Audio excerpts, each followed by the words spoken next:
Tell me what you feel.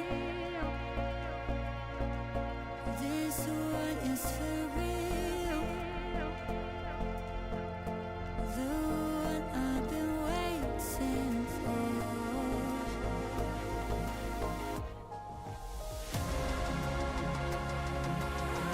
It's only magic when you're touching me.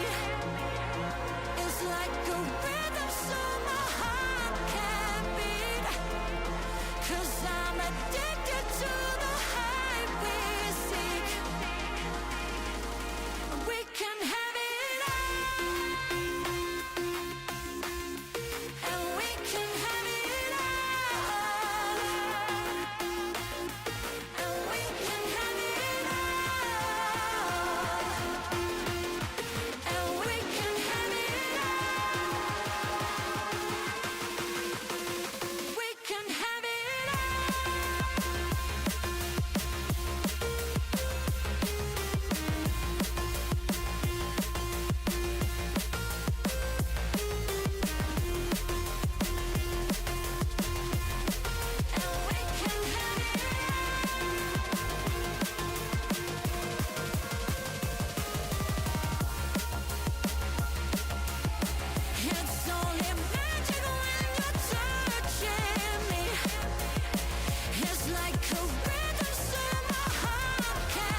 So, you know, I might be talking to some of you guys later today as well. One of my favorite parts of the job. After our Chinese regional matchup, we also have PRX playing. I can see some PRX jerseys over here. I can see a line of PRX fans over there. So, you're wearing a PRX jersey and you see someone else wearing one and you've not met them before, make sure you say hi. Because LAN, we get to make friends with people we've never met before from all around the world. It's amazing, so make sure you do that. Have we also got any Team Vitality fans in the house? Every time I say a team, there's always one team that gets some supporter who's like, yeah! which I absolutely love. So make sure you save your voice slightly for later today. I've only got like 10 seconds left with you guys, so I just want to hear everyone all at the same time, okay? Use your feet, use your hands, use your voices, and make some noise! Thank you so much, guys. Enjoy the matches today. They're gonna be absolute bangers.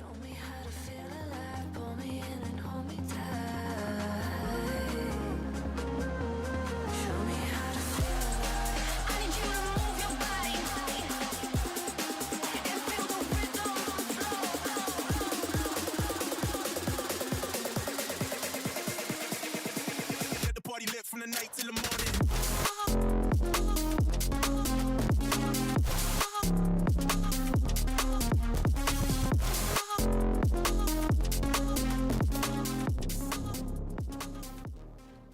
This stream contains fast-flashing images that may affect viewers who are susceptible to photosensitive epilepsy and other photosensitivities. Viewer discretion is advised.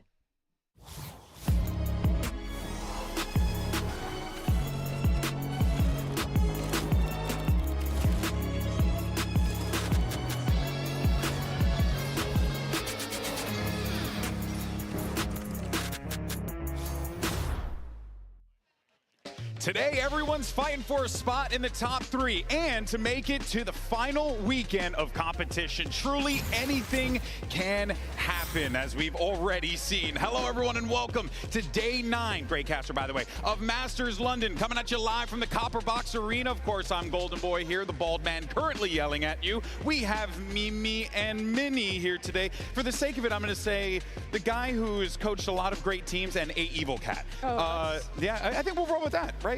You're okay with that because that's like all your social media profiles and everything? It's my legal name. It's your legal name. It's his name. Call him Jake. A Evil Cat is your legal name. No one's called me Jake ever. No. My parents don't even call me Jake. No. What do they call? Minnie. No way. I was about to be shattered, bro. I wasn't ready for that one. In any case, though, shout out to Minnie's parents. Coming up, though, we've got a regional showdown between Edward Gaming and XLG. Who would have thunk it? Surely all the Chinese fans definitely did. And then later on, we have HyperX taking on Vitality. But that brings us to our Mastercard fan poll question of the dia. We have a good one for ECN fans out there. EDG and XLG, they are 2-2 this year. So we got a rubber match, or as I like to call it, the salty run back. And who is going to make top 3? Scan that QR code that you see on the screen right now. Cast your vote. We'd love to hear from you. And make sure you use those hashtags, VCT as well as Valorant Masters. Show your support. Get out there. Post the good stuff. You already know the spiel. But in any case, though, let's go ahead and address the elephant in the room, shall we? Because I don't think anyone on this illustrious broadcast team saw this bracket coming. No one had the CN squads locking in top 3 on their bingo card. And here's the thing, folks, we have the receipts. Look at this swine. Absolute terrible prediction. Look at that person, A Evil Cat, 0-2. Caca, basura, garbage, absolute buns. I mean, I can't believe that you would even do. You know what, Mimi? What do you have to say for yourself? I have to say I'm sorry. Okay. To the CN fans specifically, to the CN teams, I'm sorry. And to XLG in particular, I'm sorry. I wasn't familiar with your game. I thought you were Lotus merchants. I thought you had one map you were good at. You couldn't play anything else. Just proved that yesterday. Let's just fix this a little Played bit. 2 other ones. It's a little too depressing. Beat G2, looked pretty good. There you go. I underrated the crowd buff. London, sorry. My bad. It's on me. Didn't think you guys would support him so well. Yeah. Didn't think they'd perform off of that. That's on you. That's on you. And frankly, I didn't think Happy Way was just as good. Yeah. Yep. Finish it. I didn't believe it. Finish it. Put the outfit on. And Embrace here I where you am. are. Embrace where you are. Exactly. Exactly. You know what? So glad we got that out of the way. But there's still one more person that needs to be penalized. Mini, what do you have to say for yourself? I'm also deeply sorry to both That's right. XLG and EDG. That's right. I have not known how to analyze Valorant for a long time. Post 2023, I am now an actual fraud. I have no idea what's going on. You are a rookie analyst, to be fair. I'm very envious of Daddy Way's happy family life. And as a lonely loser who is not loved at all, I took that out on my biased predictions. And your mom still calls you Mini. Yeah. That's crazy. And also, as someone who's coached time and time again at Champions, not even getting close to that trophy. I am very jealous of EDG's Champs Trophy. I took that on them. I will hereby respect both Gilai Gaming and EDG going forward. Wait, you got to say the government. Edward Gaming. Thank you. I'm sorry. Thank you. Got to And I address will it not appropriately. let them taint my analysis going forward. I'm sorry. I don't recognize the man in the mirror anymore. Give it up. Give it up for these you know, absolute humble kings and queens up here. You love to see it. Dear God, Minnie, learn how to put on some suspenders. In any case, so let's check in with Frankie on the floor. She's with some super fans who always believe GB, this. we had a reason. No, you didn't have we had a reason. Cállate tu They boca. didn't look. Okay, They no, didn't even you look don't like get a Ichan has got this stunning Jet cosplay, but also is an EDG fan. So I wanted to ask, why are you such a big EDG fan? Yeah, the first I began to play this game from 2023 with my friend, and then I watched the Master of when 2024. I know in that year Kang Kang and EDG got their trophy? Yeah, got the champion, and from that I know Kang Kang and keep focus of him. And why is he your favorite player? You know, Kang Kang. Kango, he must be your favorite player. Yeah, Kang Kang is my favorite because I think he's very, very outgoing. Yeah, and he's so powerful. Yeah, he's one of the best players in the world. I want to ask about your cosplay as well. How long did this take you to make? You know, this cosplay, this clothes I bought it from 2024. Yeah, because I love Jet for a very, very long time, and I think this is a very, very good opportunity for me to cosplay here. Yeah, totally. Yeah, and I know Jet is Kang Kang's the favorite agent? No, he plays Jet very, very, very good, very good, perfect. Yeah, so hopefully we're going to see Kang Kang play Jet today. Maybe, yeah, he played Jet the day before yesterday. Yep. And I'm here too, so I'm very, very excited that time, and he win. Fingers crossed for EDG. Shout out to the fans who are coming out here to support their favorite squads. Is exactly what esports is all about, and we thank you for that, seriously. Now, of course, let's go ahead and jump in to our 1v1 showdown, skirmish side select. We got a duel here. It's going to be an interesting one. We got the EDG assistant coach. Sign's going to be taking on Happy Way. So, you know, did a lot of hype around Happy Way, so excited to see this guy, Mini, getting into this matchup against EDG, especially considering the history between these two teams. Yeah, I think Happy Way for me is one of the best players right now in the world, actually. I think he's been consistent over the past 2 years, and I don't have any doubts that he should be beating an assistant coach in a skirmish. Yeah. About that. Wait, what is happening? Looking pretty good. What is happening? Signed on the other side. He's already one away. What is happening? Okay, he won. Okay, maybe we get back into this one. Oh, no. And he's won it 5-3 for an assistant coach. His story, by the way, is crazy. Lay it He on was me. coaching back onto different teams early in Valorant, mostly in Australia. Started coaching some lower tier Chinese teams. And then he was making videos about EDG, critiquing what to improve and doing some analysis. And the fans were like, you guys have to sign this guy, pick him up. They went and actually did it, and you can coincide when he joined the team with EDG's turnaround to finally win another trophy in China. What the? My guy's a YouTuber out here, and you just beat Happy Way. Uh-oh, XLG fans. A little concerning. I'm just throwing it out there. But in any case, though, let's find out where our teams are going to be playing here as we get ready for our maps, picks, and bans. Ooh, I guess someone came out. All right, hello and welcome. Today we're gonna do EDG versus XLG map veto. EDG won the skirmish, so they're picking their side. We won? Yeah. Okay. Team B. EDG picks Team B, which means XLG is banning the first map. Ban Pearl. Pearl is banned. And what is your map ban, EDG? We ban Ascent. Ascent it is. Then first map for XLG. Lotus. Lotus is picked, and the side for Lotus, please, EDG. Of course, wait. No, side. Jingle?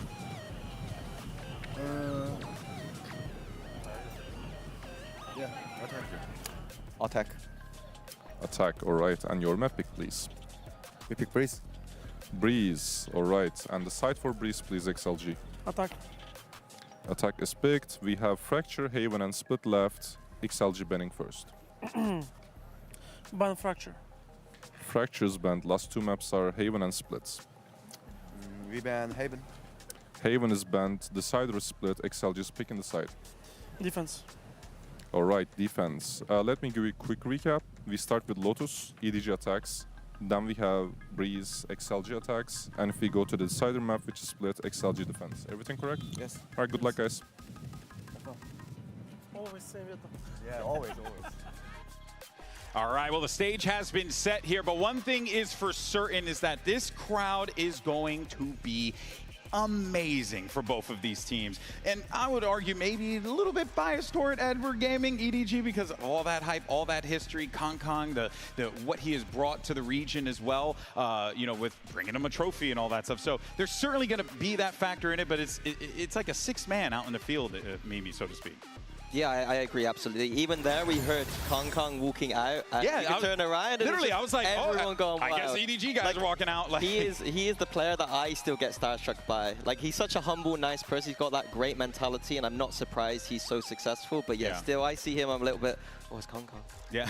Yeah, I've been to every global event since 2022 Copenhagen, and I think that foot match that EDG played was the first time that I've heard a crowd that loudly boo an opponent after they gave it to the other team. Like, these fans are so invested, and I think more than any other team in this game, EDG massively feeds into that energy. Yeah, the crowd also, when I'm out and around in London, sometimes get spotted and holding me accountable for some of my opinions on China. How dare you, sir? Yeah, how dare I? How dare you make analysis? Changing my opinions. I think XLG obviously looking very strong right now, very confident. EDG, I actually did have some hope for here. I thought that they looked really good meta for them, but I'm hoping today it's just a banger match between the two. Oh yeah, 100% here. But for more on this matchup, let's send it over to the one and only Jen Lee, who had an opportunity to chat with Smoggy.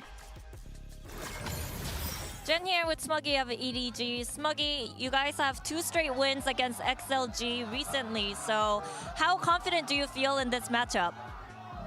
我觉得他们现在是一个很强力的队伍，然后我相信这是一个很精彩、很激烈的比赛，但是我相信我们会比他们更强。 I think they're a pretty strong team, and I hope we can bring a great match to the audience today. But I believe that we are stronger than them today. Oh, okay. That's a good mindset. Thank you very much. Good luck today.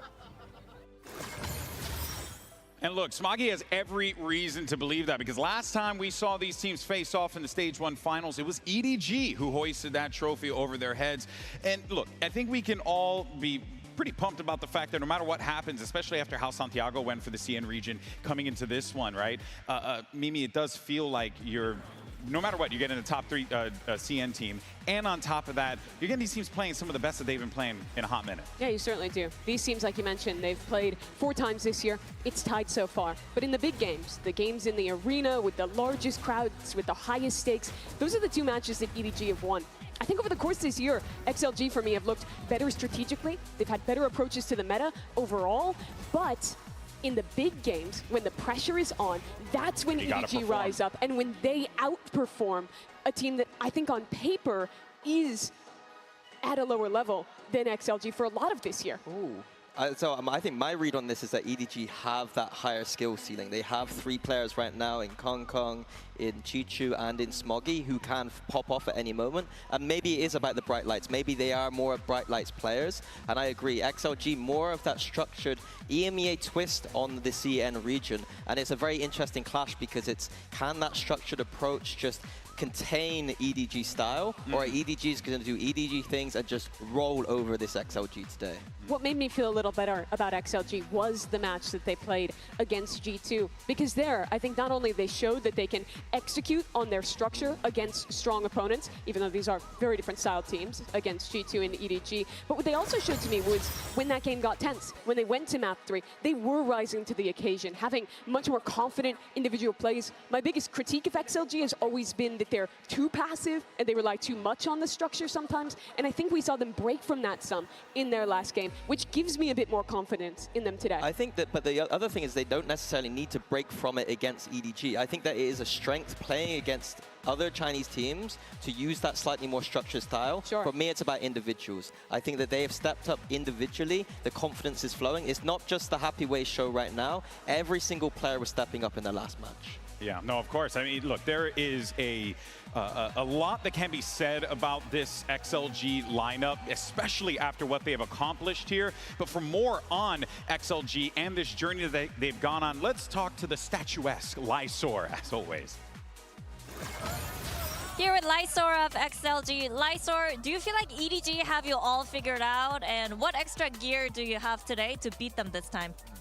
I think the few days we prepare new things and to counter EDG. Actually, EDG is a really good team, and today is so exciting to fight it. Okay. So you have new stuff prepared for EDG? Yes, we have some new strategy the coach prepared for it. Hope it works against them. All right, so Lysor is telling us that we're going to be seeing some new strategies coming in from XLG. And let's not forget, this is going to be a squad that's coming off of one of the biggest upsets ever. Their nemesis, G2, taking them down, 2-1 fashion. Yeah. Absolutely brilliant performance from them.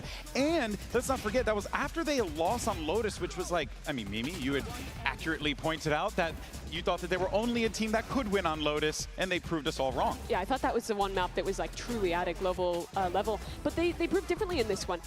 This match, though, I think that they saw two things. First, their very passive defensive sides worked excellently against G2 in this game, especially on Ascent. I think G2 struggled to get past that whatsoever. And then secondly, once we got towards the end of this match on Split, that's when I started to see the individuals really rising up, delivering the individual rounds that XLG have sometimes lacked at previous global events. The interesting thing for me was on Ascent. OMEN was playing it off cool on the desk, that they hadn't really played it too much. That was the implication. Yeah. But I'm not so sure. I think that they might have gone away and used that time between the stages to really work on some of these maps. They come out with new comps now and again, Lotus not being one of them, of course. Yeah. But Ascent, they came out with something new, and they look really good. So that shows how good that coaching staff is and that structure is with this team. Yeah, I mean, continuing to focus the conversation on the individuals, though, right? I do feel like we always talk about Kong being the star of the region. You heard from, the young lady who we spoke with earlier. She was talking about how that's her favorite player, and she's always been cheering him on. And that, I would imagine, is the same for a lot of the fans of the CN region. But Happy Way should also be in that conversation as well, Mimi. This guy is nuts. He's so talented. Why is he not in that chat? I think it's because he hasn't had those moments globally yet. Kong's done it at international events. He made top 3 in Bangkok. He won a trophy in Seoul. He's had that aura of doing it in the biggest matches. But what Happy Way has done that's most impressive to me, Minnie, is the consistency. The last 2 years, I don't think that there's a domestic tournament in China or an event that they showed up to where he was not their strongest player, where he was not putting up ridiculous numbers. He's been their best member for a very long time. Yeah, I think it's the unfortunate thing where he has been performing at the highest levels, but he's not had the opportunity to do so because his team just hasn't been in those games. Yeah. I have no doubt in my mind you get this guy into a game like today, into a potential top 3. Like, he is going to perform. He is disgustingly good. It's just about how good are the players around him going to perform with him today. Yeah, no, I mean, look, I think that it is safe to say that for Happy Way, right, this game here could be a defining matchup for him. If he has a big showing here against EDG on a global event, yeah, sure, it's a regional matchup, but you got to think about the implications of what's on the line here. Top 3. Yeah, I would look back to China. If this was a domestic group stage game, I would predict XLG in this matchup. I would trust their preparation, their strategy to win out here. But I think when it is a big stage like this, this is by far the deepest XLG has ever ran in a tournament. This is the first time they've been close to touching top 3. This is the match where they have to show that the individuals can deliver in the big games and that they can compete with an EDG who we know steps up in these moments. Yeah, I would even argue in that finals domestically, I think XLG should have won. They didn't have that map ban advantage. EDG able to get rid of It was the OT on split that was and the difference. Lotus, and yeah, an incredibly close split. But I agree with you. I think big light moments is going to be people like Kong Kong. They can get a little bit, it's a bit boring at times playing at home. He's playing up to the crowd already. I think coming to these events is where players like this shine. They want to prove how good they are. You know, playing at home is very different. You get into a little bit of a routine, a little bit of rhythm. Playing here is where it all matters. Well, look here, folks. According to our Mastercard fan poll, the fans said EDG will pick up the win here today. But Minnie, I got to ask you, is it, you know, like just the fandom? Is there... Are you sticking with that as well? I mean, I know we talked about this, but, you know, does that reflect how the fans view it? You know what I mean? This game is certainly not an 80-20. Exactly. There's a man called Bala who would say that there's never an 80-20 game. I think this is closer to maybe 60-40. I think the EDG, for me, are favorites in this matchup, but XLG have been extremely close in all their games, and they are ramping up with confidence into this match. Yeah, we also saw the map veto earlier today, and what I thought was interesting about that was that it is, yet again, every single game that they've had the opportunity, XLG has picked this Lotus. And I think G2 showed a great answer of how to deal with that composition, especially on G2's defense. Play flood retakes, fight them before they get set up in the post plan on the C hits. It really ruined XLG's day, and I think that's a strategy that EDG could certainly employ here. It just depends compositionally, because G2 play at very different compositions, Sure, so the double duels might before. not be able to do that. I think for me it was the attack side where G2 went A every single time. Maybe they just do that. Yeah, it's going to be an absolute banger of a matchup. Today, 4 teams are fighting for a slot in Friday's upper bracket final. It's going to be a great one. You don't want to miss it. Day 9 of Masters London starts right now.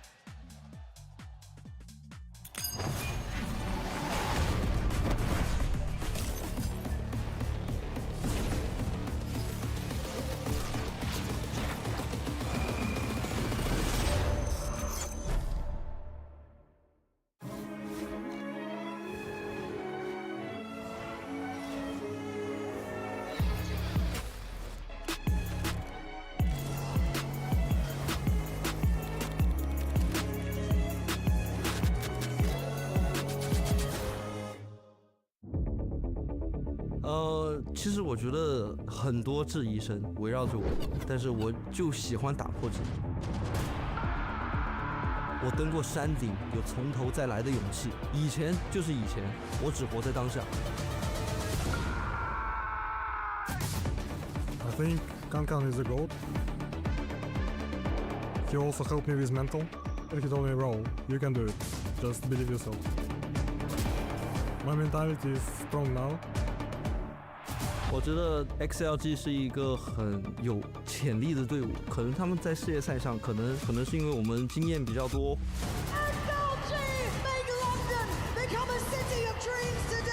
Beating G2 gives us a lot of confidence.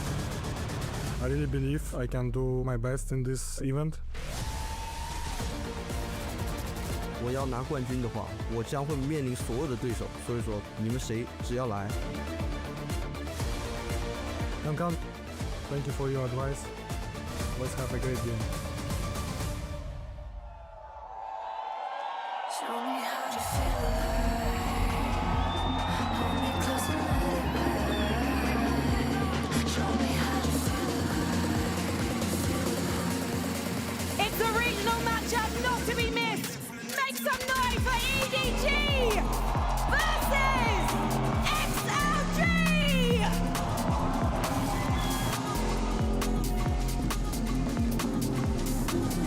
This room is electric. The fans on their feet as 2 juggernauts from the CN region clash on a global stage here in London. This is going to be, as good old JR has said many times before, a slobber knocker, unlike anything else we've seen, because if there's anything that we know here is that Shilai Gaming have a great opportunity to cement themselves top 3 here in London.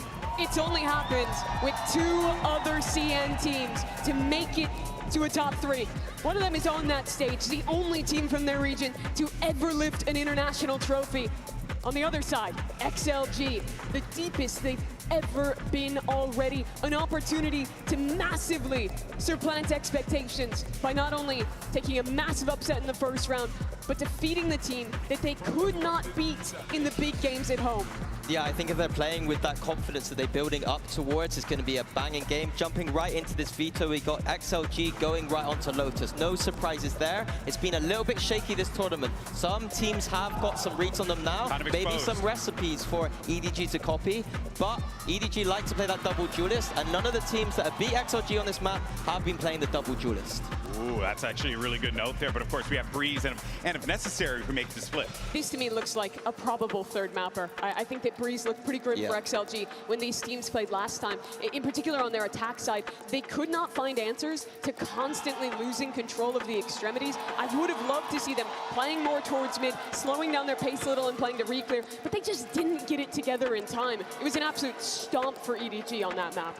Yeah, and all bangers end on split, so that's where I'm seeing it too. I think both of these teams have their favorite map here, and then split is where it's all going to go down in the end, in my opinion. I will say, though, that if you start to see, in my opinion, EDG really take it on Lotus XLG, I think the complexion of this game changes a little bit, because you have to bear in mind, EDG, they've been on that stage before. This crowd, they're going nuts for them. They know that they have that on their side, and that could be an easy tool to get into the heads of XLG. Yeah, I think starting on your opponent's map pick here is quite a good position to be in. You can warm up into the series a little bit, and you can just go fire for fire. I think EDG's approach here is just going to be sending it at XLG. They're not going to be running around a map breaking all these walls and all these trips and all these fancy plays. It is just going to be raw aggression. One thing, though, let's go back to that interview that Jen had with Lysor. He talked about XLG maybe busting out some new strategies here to deal with EDG. That's quite fascinating. I'm curious to see how that breaks down. I think if that comes in, it's most likely to be on Breeze. They did change their comp when they played that map here at Masters, going into the double duels with the Jet and the Phoenix. But I think the style EDG plays on that map is counter-stratable. That's where I'm really watching to see the coaching staff, to see the prep from XLG. Yeah, I fully agree. I think EDG play a great composition on Breeze. They play the Harbor, which I think Americas has got locked down right now. But they're playing the Harbor to hard hold some of these sites in a way that doesn't make too much sense. Working regionally, I do think XLG have some things to look at there. All right. XLG, of course, triple Sentinel. I was going to say, are we going to get it again? Turns out, yes, we are. We're going to get that triple Sentinel. What's so devastating about this composition for people who probably didn't see it play the last time? I think the biggest struggle that teams have against this is XLG's attack side. They're going to slam the C side on you repeatedly. They have amazing utility to lock you down. If you're not flooding and disrupting them before they set the util, you lose. But Minnie, the weakness of this comp for me is that defensive side. I think this is where EDG have a huge opportunity to even just send it on hits like you're saying. And I think that can work, despite on paper it feeling otherwise with triple Senti. Yeah, G2 in their last game kept going towards A, slowly taking rebel control and then just hitting the A site. XLG's comp should be able to deal with that, but they were not dealing with that at all. And EDG's comp is set up to play like that. They need to all in with this composition. They don't have too much utility. It is an all-in double duelist approach, so I am expecting to see a lot of hard hits here. Where XLG starts to hurt is if they get into the retakes on that defensive side. An EDG that's playing close to the choke points, disrupting, makes this composition kind of a challenge to retake with. The only time you're losing those post plans is if you're off-site and they can get that wall down. All right, folks, this is it. Can XLG take down the #1 seed and make top 3? Or does EDG lock in another top 3 performance? Let's find out. Send it over to your casters for the action. Here's Brent and Sideshow. That's right, we've got China versus China, and possibly one of the biggest regional matchups we've ever had at a global event in terms of the amount that these two teams have played against each other since XLG ascended in 2025. It's been 7 times back and forth in their region of China, and now they clash once more on the biggest stage yet. And we get to see something new and something different, because since XLG have gone back to this triple Sentinel comp, EDG have not had a chance to challenge them. And EDG themselves have swapped up their composition going in here, choosing to mirror teams like HyperX or even Leviathan, going and putting Kang onto the Jet. They were, during China, running the Phoenix Rays on this map, then they swapped up to run the Neon Rays, and now they're here, nobody on Sky, Kang on the Jet, looking to try to put some pressure on XLG early. Early opening over towards C Mao and a bit of damage. Chipping down No Man. Going to commit the wall nice and early here, but looks like a trap ready to be sprung. Orb's going to be going out along with the net. That's flipping the door. Nobody's stuck. Going to go for it. Yeah, that's a nade. It's going to be slamming down and already taking down a couple of these players, but they're just collateral down. Toppled at a moment's notice there. The trap comes to full fruition. And now they've got double walls separating Kong from the spike. That deadlock wall got thrown over the top by Noman. Landed behind and trapped everybody in. Yeah, how the hell do you get around this? What a cool pistol round idea. It is. No updraft to work around. Kong's going to have his work cut out for him. Going to have to wait for the walls to expire. Even then, it's going to be tough. It's a great idea by XLG. They're going to be coming into this as well as a regional matchup where recently EDG were the ones to best them.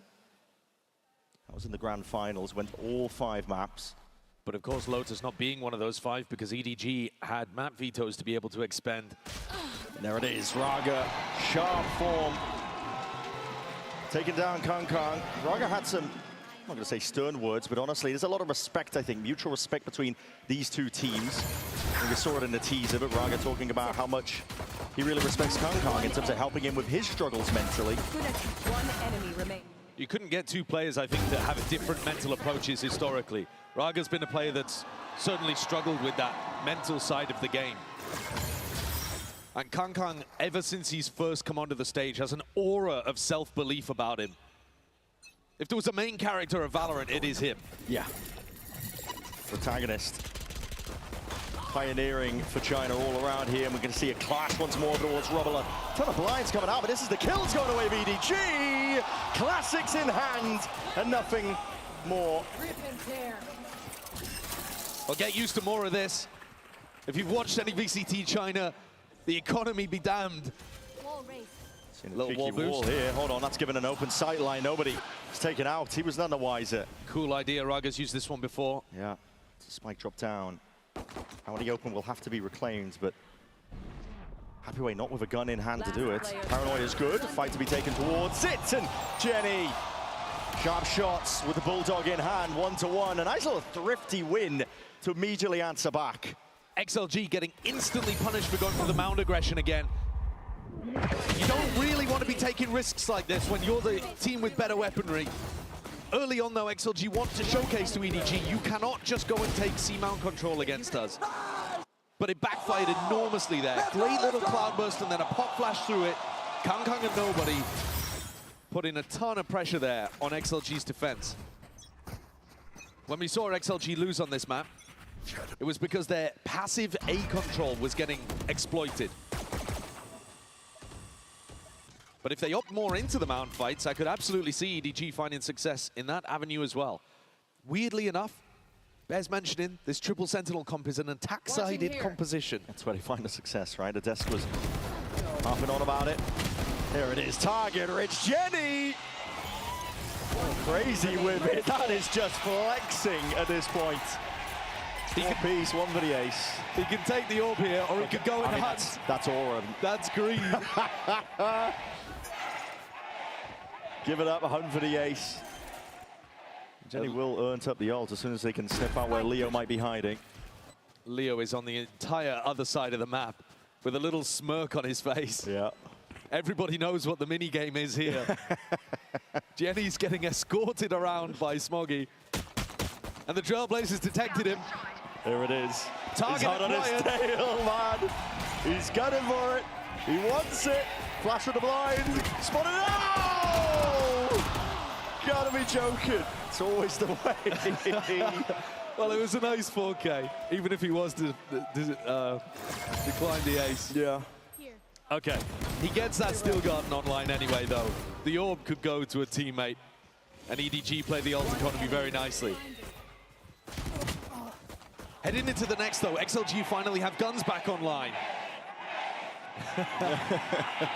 Raga is opting into an operator in this round. Kong with an outlaw on the other side of the map.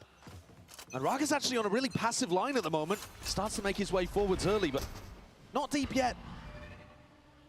Heavy emphasis placed over towards C-Mount with a fight. Paranoia ready and waiting in Lysor's hands. 2 players spotted over here. Jenny and Smoggy. One from the Haunt, one from the Boombot. And EDG seem to have done their homework. Contacted all the way up over towards this A side of the map. Yeah, this passive A setup is a big weakness for XLG on defense. I don't know where the trips are. A little bit of breakage already at that roughly minute mark. A lot of time to work, a lot to play with. This wall needs to be broken. Trailblazer's not going to be getting too much value there. Just stunted and stopped in its tracks. Flash forwards once more. That's going to be used to exchange that. Noman just looking to see if he can slow down the approach. But this is all in from EDG. Full throttle now looking to take this one, but Noman trying to defend it. Steel Garden takes away the weaponry. And it is traded in time. 4v4. Bring them down. Sailed now from multiple directions. A flank that's waiting to be activated by Raga. Not ready yet. But all players of EDG posted up on site. Waiting for the signs of life here. Happy way. Stealing sight. Also Prime now with a paranoia. Potential to take a fight forwards here. Open sight lines again, but there's coverage by Raga. Right there, Seekers being offloaded. This is EDG. Pack mentality. Almost shoulder to shoulder. Playing a retake now with the operator. That is a tough challenge. Chi-Chu putting Raga down into the grave. Leo left alive as the last again. And this one, only barely more winnable than the prior. He's just going to have to save in a spot like this, and EDG have instantly put the pressure back on XLG's economy. My ult is ready. Saving this gun is vital, and Leo just manages to do it. Kung Kung taken down by the spike of all things. Yeah, so everybody going down for EDG. But it doesn't really matter. They still had the money to be able to go forwards. That was almost like a bonus round for them. EDG have got a lot of wealth to work with here. Flushed with cash. And we're not just talking the bundle sales. Yeah. Look at this passive defense. They actually managed to set up, I think, really nice positioning for the retake. They had heaven control. They had a player going stairs. They'd cleared out rubble.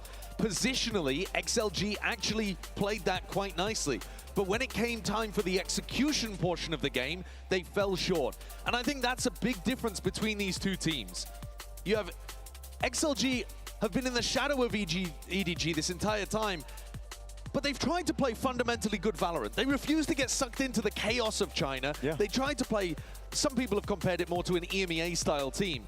But the execution, the micro, the talent on the roster sometimes falls a little short in this head-to-head matchup against EDG. The Coinbase win condition sometimes is just, you guys have to be able to execute your micro, your teamwork, your shots a bit better. On a given day and not get overshadowed really by EDG, the presence of them as a team, because everybody's looked up to them, right? In China as a region. They were the ones that pioneered and set the pace of which the bar really that everybody else had to meet for their region. When EDG lifted that Champs trophy, they broke right through the prior ceilings.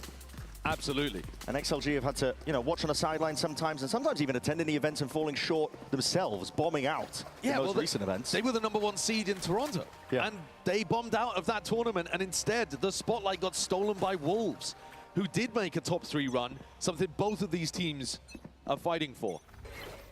Now all eyes are on XLG, after having a much better performance in this tournament, finally dispelling those narratives of being global tournament underperformers or chokers. XLG seem like they've unlocked something within themselves, but the pressure is on here, and they've only got one gun to work with. It's going to be a weaker buy. Praying that EDG will walk into the potential of a trap. It's a slow round here by EDG too. They picked up that operator from earlier, the one that Raga, I believe, invested into. And so they're going to put it in the hands of one of the most capable snipers they've got, Kung Kung, just slowly.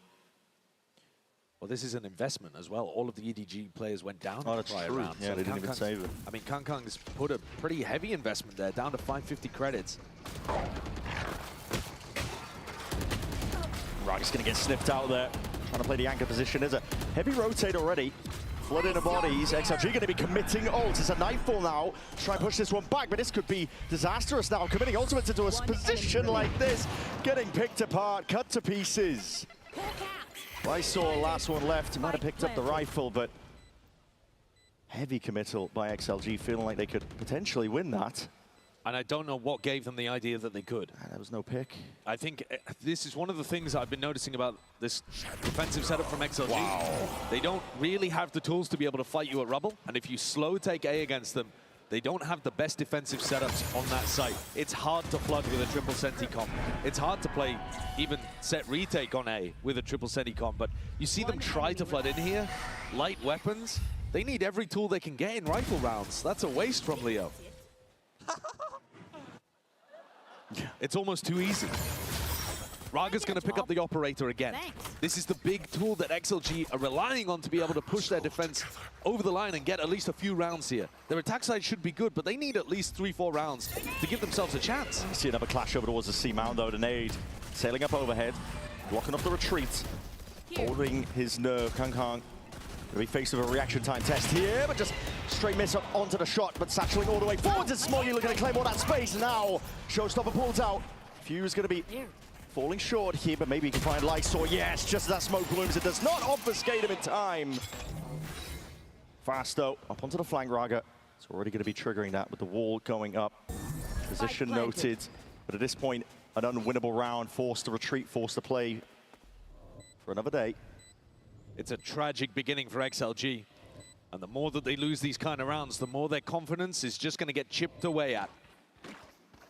They've done such a good job in this tournament of building themselves up, of believing in themselves.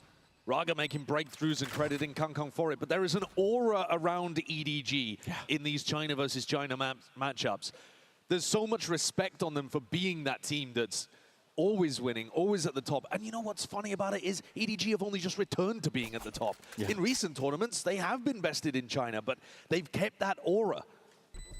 We've seen that in other regions. It is powerful stuff, just blanket of accomplishments that when you were sat at home looking at this squad, seeing them achieve your dreams, it's tough to get that out of your head when you're finally playing against them.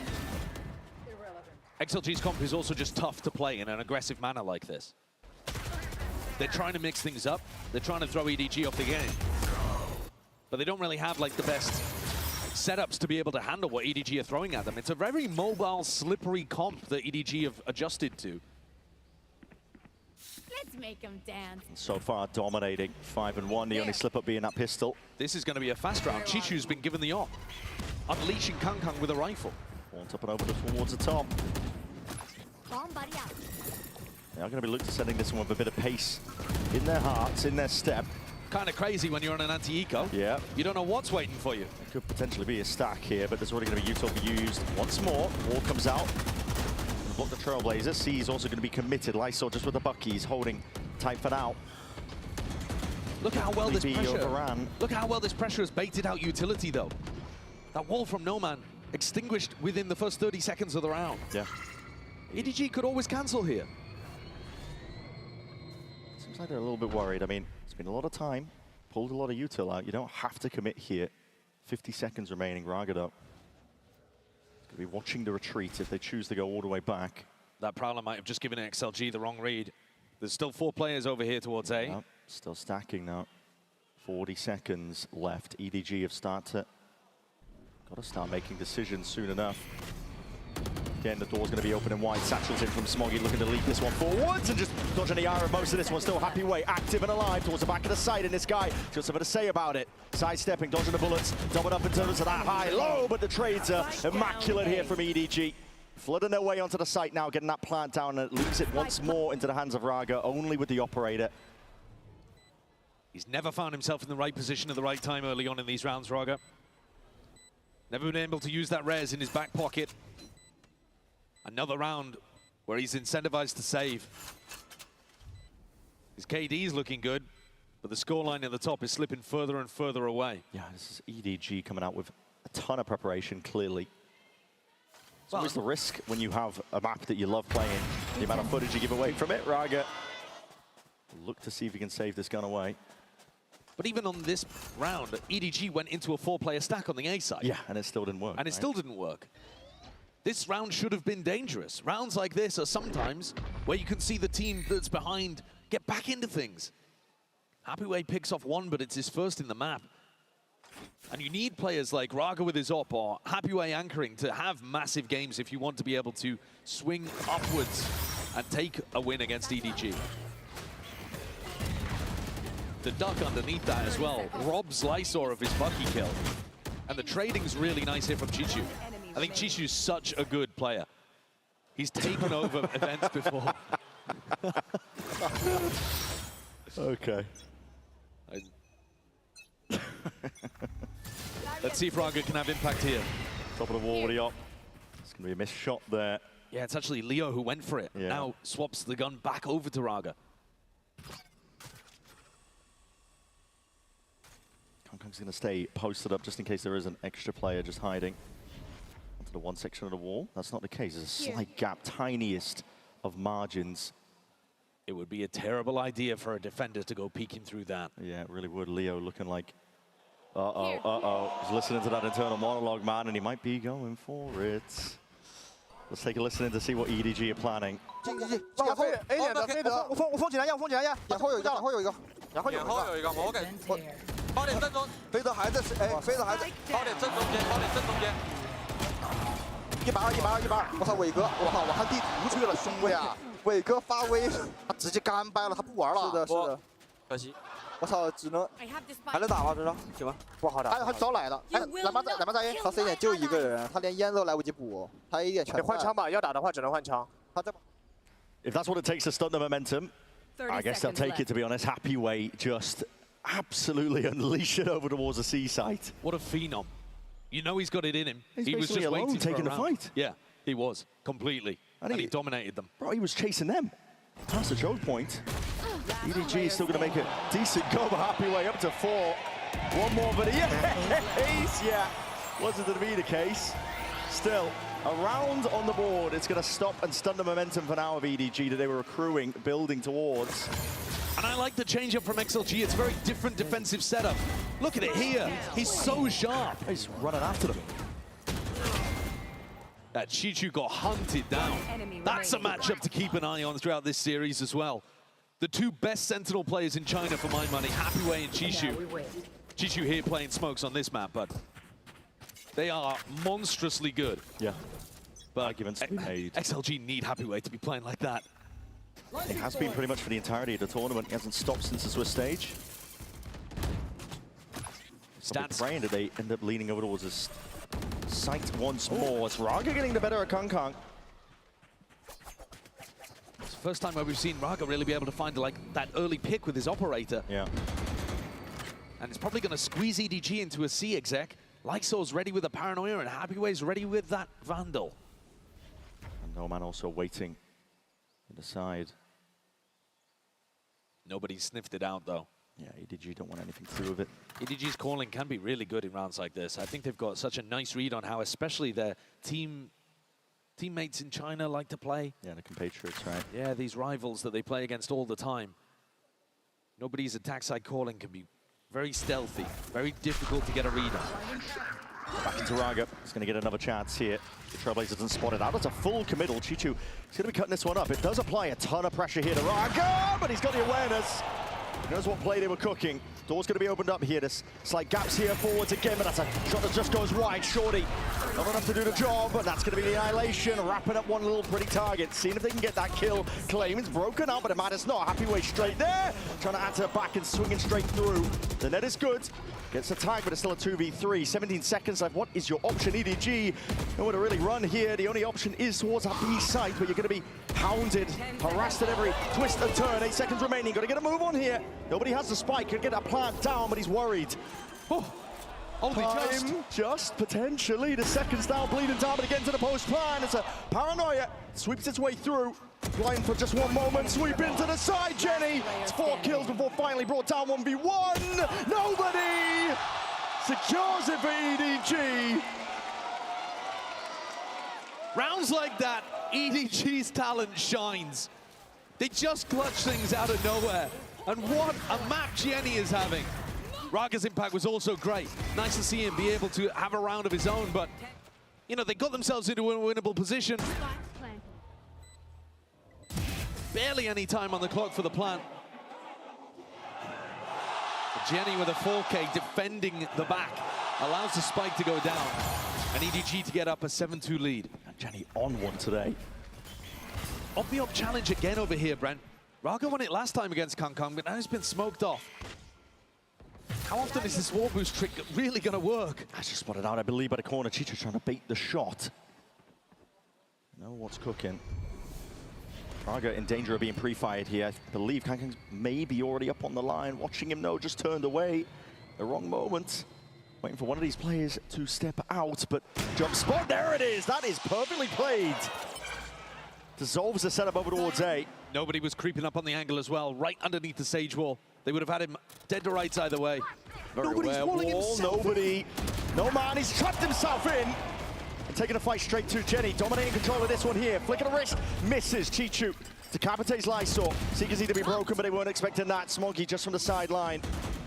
Taking his shots now, taking his time with it. The rest of the squad making sure to defend as this plant goes down, and now just left down to Leo once more. Not much you can do in a spot like this. Crazy round from XLG. You can see that they're trying to mix things up. I think this is part of what happens when you play against EDG, is that you feel like you can't just stick to your own game.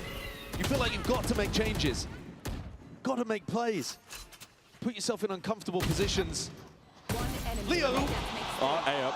Trying to batter his way out of this one here. Hold on, my God! What's the time looking like? Hold on, he's getting a move on, he's sprinting, knife out. Ain't no way! Shot! That might be the world's worst throw of all time. You've got to be joking. There were still 4 seconds on that, and EDG have thrown their lives away. Overzealous. It's the word for it. Rounds like that, exactly what XLG need to get back in. This is a 4v1 where they're hunting him down just in order to get the gun out of his hands. Incredible shots. But in no world should have this should never have ever been a round outcome. Nope. I don't think I've ever seen that. In a million years. Was not expecting that. Never mind at a global event. I've never seen that at Tier 1. Let's hit a fast takeover towards C-Mount now. EDG not messing around after that. These are the delights that VCT China has to offer, It really is, isn't it? Show-stopping. Ah, what is that? Happy way! Causes Smoggy to do backflips. Kang. Instantly in there, but he updrafted the dash with the TV. Lysor! It's 2 kills! The trades are coming through. All the way for XLG. Nobody now left in that 1v3. Barrel poking out, betrayed by it. That's a 4th round added up now. XLG firmly back in a half. Last round before the switch. By miracles and divine intervention, XLG have found their way back with 4 rounds. EDG were absolutely dominating. What is that? That's crazy. It's just unreal. It's just unreal. I think he might be aiming at the Trailblazer. No, it's just Nah. These last 2 rounds. He's running backwards. One enemy. Are ludicrous. What is that? EDG need to take a deep breath and just keep punishing that A defense. That was what was working for them early on. The more frantic the game gets, these crazier moments are going the way of XLG. EDG having to dig deep at the bottom of that bargain bin, scraping together a bit of a bite. Delayed wall up this time, Raga not playing on top of it. We sniffed out prior. Has he got a little headshot angle here? He's watching for something, potentially for the jump spot. And they're walking all the way up steadily here. Kang doesn't have much to work with, just a Marshall. Jump spot again, he's missed his chance there. Hold up. Does spot a bit of information though from it. Ball's gonna have to be broken. Minute remaining. Orbs are being picked up and Jenny wants to send this one flying forwards. He's one away from an ult of his own. Steel guard and paranoia. Forwards again. Slow's now going to be sent flying out. Smoggy going to be stopped, stunned again. Stunned up and slow, but Smoggy was primed on the angle already.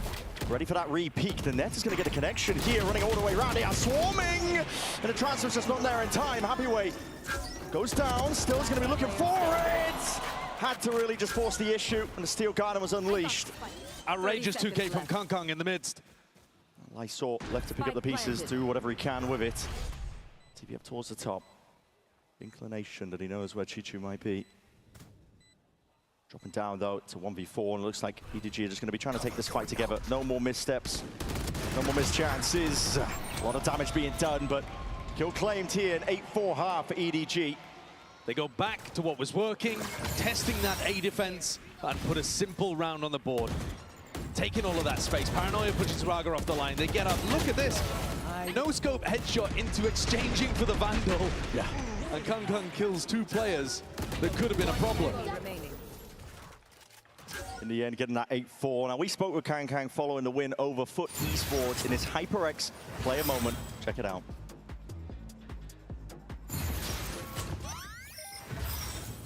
Hello， 大家好，我是来自 EDG 的 ZMJGKK。我觉得拿下这场胜利，更多的是带给我们在国际舞台上的自信，因为我们其实这一次来，对于我来说，更多的是把它当做享受，把它当做重拾自信的一个部分。我觉得我们的最重要的一点就是团结，我们在比赛中展现出来了团结、韧性，让他们输掉了比赛，打的呈现的比赛效果也很精彩。感受其实下一场的对手是谁，其实并不重要。Just from that 9-4, Kang. Usually there with a trade, with Swap removed and out of the picture, it's a 3v3. The foot are left scrambling now, looking for any chance at all. But what can you do? 谢谢你们的支持，看我们比赛肯定会很惊心肉跳，但是我认为我能够拿下比赛，不会让你们失望。其实，在这一次大师赛，对于我来说，跟谁对战都差不多，因为我要拿冠军的话，我将会面临所有的对手，所以说，你们谁只要来。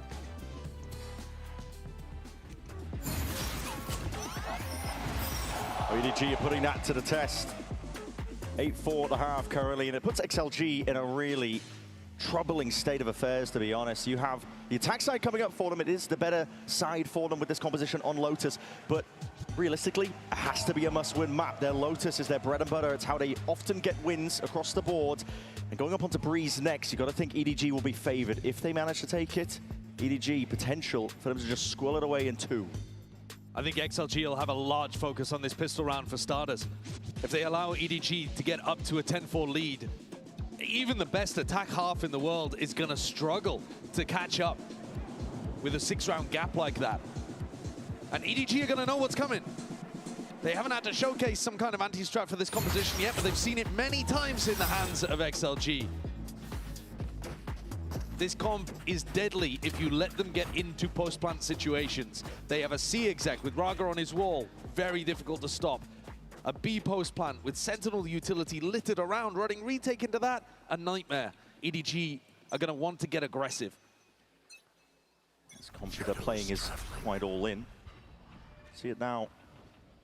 Double prong setup here while they walk up towards B main. There's 2 players lying in wait. Nobody in that high-low angle is going to be taking contact. Raga somehow decapitating. Chichu's going to get that trade almost immediately. Peeling back and away, but it's giving Happy Way a bit of space, and he absolutely capitalized. He's going to be taking all of that space over towards A now, realizing and calling the troops all the way back. Really nice adjustment here from XLG. Happy Way's lurk is fantastic. And considering that they walked down B and faked C earlier on, A should be the weak side. And they're right. Throwing net. Taking the time with it, just in case there are abundance of bodies and players over towards a bit of EDG. We can see them off on the flank. Kang is alone here.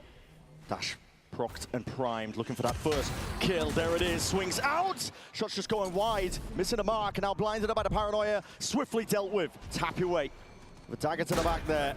Plant will go down. A door opened up. Gives a level of awareness here, and a call is made by XLG. They want to try and fight towards his backside position. Jenny, Chichu, how'd you get past it? Paranoia for the one. Heaven player is going to be taken out. Leo now going to be missing, brings it into that 2v2 still. Steadily making their way around, comes down to the first shot, accuracy, Lysor just dragging through the mud, getting the kills in the end. Pistol round, we said it was necessary for XLG, they've got it. That's going to turbocharge the chances of being able to make an attack half happen.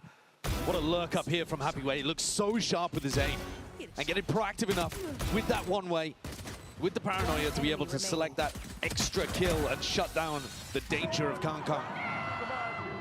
Getting the kills in the end. Pistol round.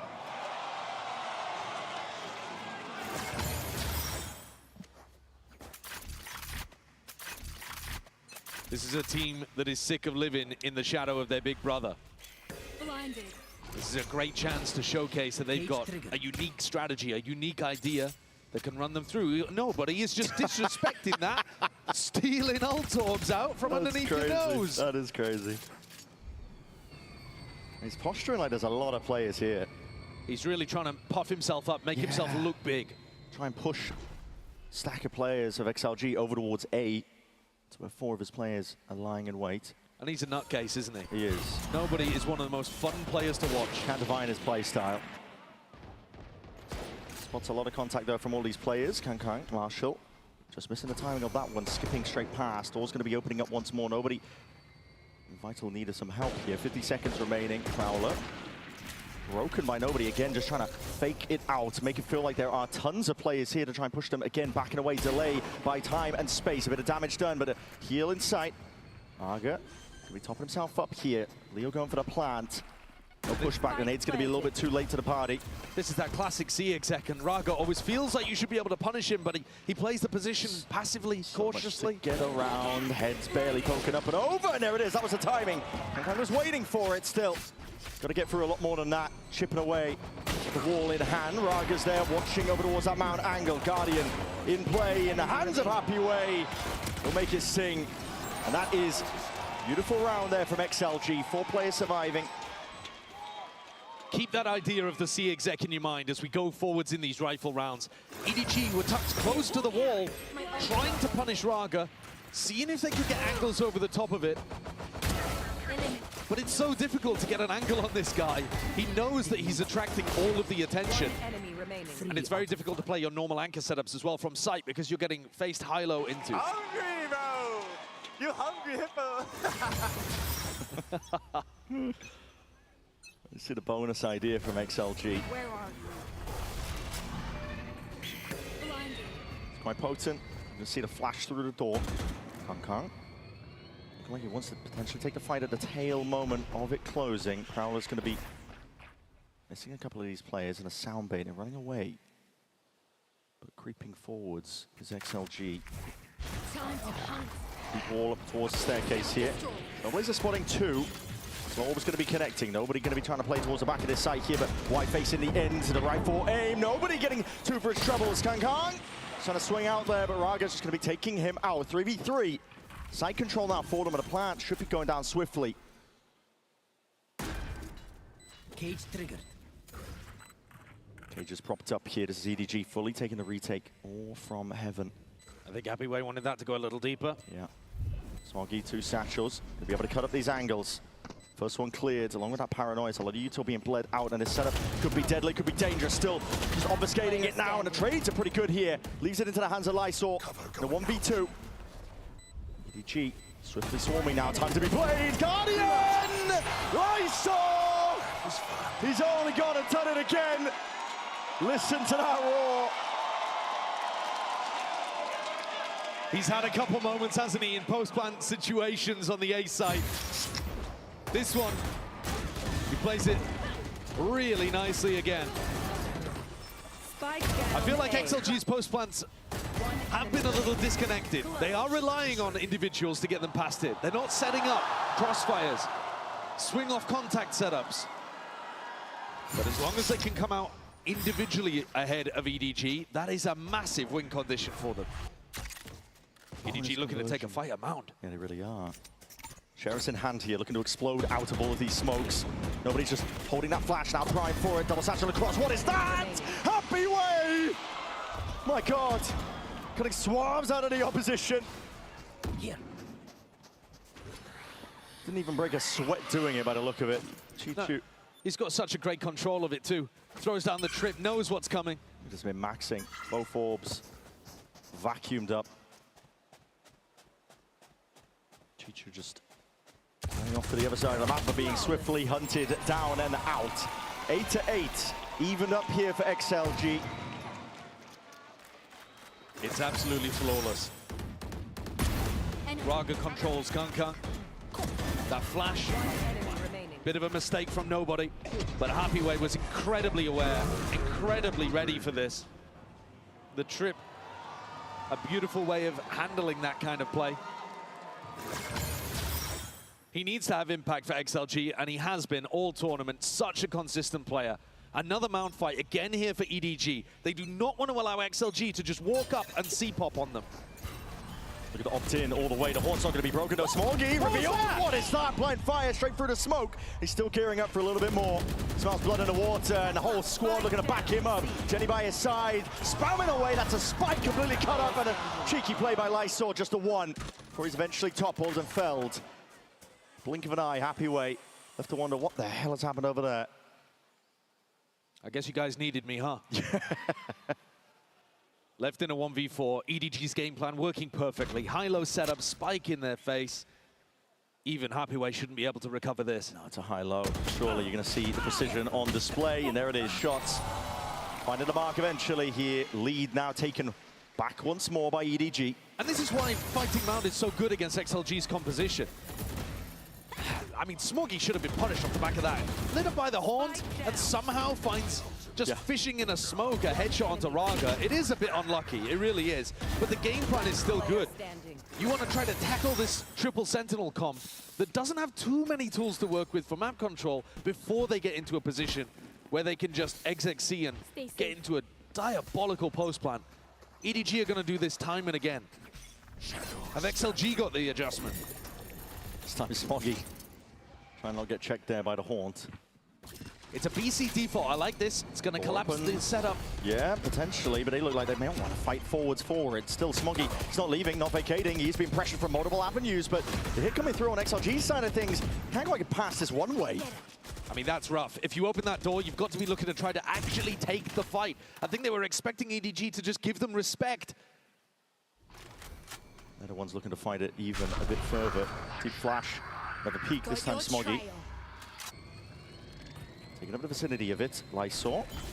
Taking with a TP. Trying to pull rotations away, but they're not convinced from the Seekers. Nothing was pointing towards the spawn area. We've seen another paranoia to push them back. 50 seconds remaining. This is time that's getting bled off the clock with XLG having no map control. And now they're forced to go back into Kang Kang. He's holding this line. Yeah, Kang Kang holding the line. It's A site. Looking much more deadly now. Holding his nerve. Smoke up, but that's not going to be cutting him out of the picture. Not here, not right now, but a spam. There's definite level of awareness here. The Horn's going to be disrespected, and the shot just goes wide. Dashing away to disengage, but he goes for another one. Bite of the apple, why not? Instant res to bring them back into the fray. We're going to see this move over towards this B site, but still you've got to deal with this one.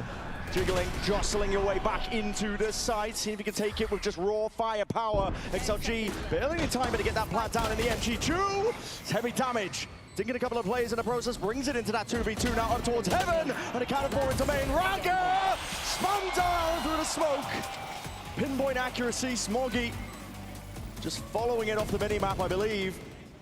Yeah, it's really good, actually, from EDG there. I love that round. The mound pressure, so difficult for XLG to ever be able to get through. Kang Kang was holding this angle for so long. I think it's kind of a wild call by Leo to have his team go through A to B after you know that they've all been over on the C side of the map for so long. In theory, Kang Kang should be the only player holding A. Once you deal with him, you go A, but they didn't. They pivoted into B. Yeah. It's a better situation for them to hold in the post plant, but it's harder for them to actually get the spike down, and you saw that in the moment. I think it makes a lot of sense that Avoy would be wanting to talk to the troops here. This is his second timeout being used. There's a very clear and strong game plan coming out from EDG. They are not going to allow you to run that C exec. All utility, all the fights are going to be over towards Mound. No free avenues to the sites. No, leaving it in the hands of Kang Kang to hold over towards A. And confidence that they can play retake into it. Very clear game plan. We need to see an adjustment from XLG here because you're now 2 rounds down. You did well, round 13. Converting it into the bonus and beyond, dragging it level, but right now it's EDG that are in control of this map. And this is where the mind games happen, right? As both teams look for the Coinbase win condition. If XLG decide, well, they're leaving A very open, let's go A a bit more, are EDG one step ahead? Can Autumn give them the ideas to preempt what might be coming out of this tactical timeout and change the defensive setup? Previously, what we're expecting is Kang Kang holding towards A, the team fighting Mound. Already you're seeing that that's changed. There's an adjustment. Kang Kang's here, but also so is Smoggy with that showstopper. There's a possibility of a refight here.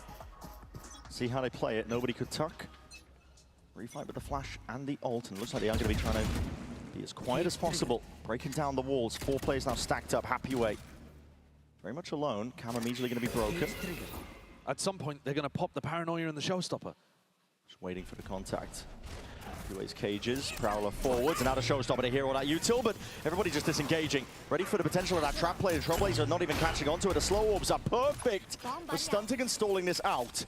Dissolves the trap play. No casualties for XLG. But it's a really nice adjustment coming out of the tag timeout. And in theory, they're reading into the idea that XLG would now react C. Kankan was already making his way over there. Now starts coming back. Come towards it, Smoggy. It's all going to be on your shoulders here. Prowler needs to be broken. He's going to be showing a lot of respect here. Doesn't want to stick around, and net barely out of dodge from it. Kankan with that dash. It's primed, ready for the taking. He's going to take Raga's life with it. Nobody. Pixel angle takes out Happyway for the look. Potential is going to be cut away. Chichu's just missing a trick here, but makes the right comms. Leo snaps to it. Magnetic towards Smoggy. Somehow clears up that area, and the wall is down. Plant alongside with it. Nice out now for Kankan. Gonna be holding for now, waiting for the noise cues. Is looking for the reaction of the rest of his team to see if he can distract them. Cover going out. Holding for now. Back mentality, the ZDG taking the flying forwards, and a flash to potential playoff, but Leo's going to be just chopping Kankan straight out of the sky. Nobody already clearing away. Forwards is the fight to be taken here, and the trades are well and good now for EDG, but not anticipating where Lysor is still. Chopped down at the final second, this time not winning out that clutch. The numbers advantage coming through so crucially there for EDG. They had an extra player on the retake, and Chichu was required. Thought we were on for another Lysor 1v2 moment over on A. It's another round where EDG have got a great read about what's happening. Smoggy fumbles a little bit to give XLG an opening. But I think EDG are all over them right now. They've really got a good read of how XLG want to pilot their comp. This is now 3 rounds in a row. Last chance for XLG to be able to put together a good buy, otherwise this is going to snowball out of control. Might be lucky. Ball's going to open up once more, gives an avenue to potentially take a fight, but Kankan's happy to just sit tight, tucked to the corner. Early in this half, he was burning his dash in that situation. This time, stays tucked. Yeah. Doesn't look for the fight. Biding his time. Nobody just dominating control of the smoke, ensuring that nobody can step into it, but he is backpedaling now. Warning shots peppered and fired out. Kankan with that dash active now. It doesn't see any signs of life. The Trailblazer is going to be broken. Oh my, this is crazy. Taking the timing, but watched for by Leo, and now he's hard committed into the back line. Gone down. Far too deep behind enemy territory. They're doing a good job of shutting down Kankan's impact in this game, but XLG need more. Special delivery and neural theft is going to be revealing all the player positions, and now that blind is again perfect. Smoggy caught into the corner. Annihilation's going to be sidestepped for now, but the plant still goes down. About too many problems. Sage wall over towards stairs, Deadlock wall up towards heaven. Really difficult to try to get back in on this post plant. Trip cover in the flank. This is where the triple sentinel comp thrives. In spots like this, it's just not even worth going for EDG. Especially when Jenny and Smoggy don't really have the money to work with. Massive credit to XLG for putting Kankan in these difficult spots. He hasn't yet had one of those extraordinary rounds where he dominates. Weapon here. 11 and 15, they're keeping him down. Keeping him in check. It's difficult to do, player of his caliber. Just absolutely making sure that nobody's going to get that ninja off. Saw an error earlier on from EDG. XLG though, open A, take that space away. And as long as they deal with that little piece of aggression from Kankan, they can get into some good A post plant scenarios here. Faking like they could fight towards Mound, creating that weak side A and then ending A, I think that can be a very strong idea. Yeah. Similar attack side default, looks like that's where XLG are leaning towards. And a reminder that XLG need this map. This is their bread and butter, top of the map pool. EDG change up their comp. You can't let them come away with this heading into Breeze. Switch up. Vice setup now going to be sticking over towards this A site. Kankan there as reinforcements. Okay, as soon as they hear that util, Happyway just happy to evacuate all the way back. Let's listen into XLG, see how they manage it. Maybe 2B, maybe two, no one A, I think no one A. Dog inside. Setting. No one side, no. One side, no Wall one here, wall here, wall here. As Pala. Pala. No. I was in jump. Dead. Nice. Heaven. Let's go. Okay, jump. I was in jump. Someone hold jump. I see jump, I see Open jump. pin. Go open pin. Hold jump, guys. Hold jump. Hold good. Hold jump for me, hold jump for me, hold jump for me. One way jump. Good plan, guys. Nice, good. It's open pin, guys. I hold jump. I gonna play here. You can. Get themselves into the post plan and all that util set up. They are putting up one hell of a defense now. In control of the side, EDG are backpedaling. They look like they want to save here in a 4v5 retake. But into all of the Sentinel utility, they just don't feel confident. No, they don't have a choice, really. If the early fights don't work. And the crowd jeering as well. Not happy about it, are they? Well, XLG have come out with a really nice idea, which is just go A. I mean, EDG is so prepared for the B pop with all of that post-plant util. For the C exec, where Raga ults up, walls up, and you have that high-low setup. XLG showcasing here that if you do leave A weak as part of your anti-strat, they're happy to take it. You heard No Man in the comms. Good plan, guys. Yeah. Once we get into that spot, feeling good. And what's so interesting about this matchup, too, from a comms perspective, is that XLG have got that mixed style of communication. Sometimes speaking English, sometimes speaking Chinese, depending on who's alive and their comfort levels. It's forced a timeout out of EDG. First one they've taken in this map, surprisingly enough, despite how close it's been. 11 to 10 now, this is EDG, and it's been a back and forth affair in terms of the way that the momentum has shifted, but you could definitely say that XLG have got the right read. Now it's up to EDG to make the adjustments to see if they can close out this pivotal map. Lotus, so damn important for XLG themselves.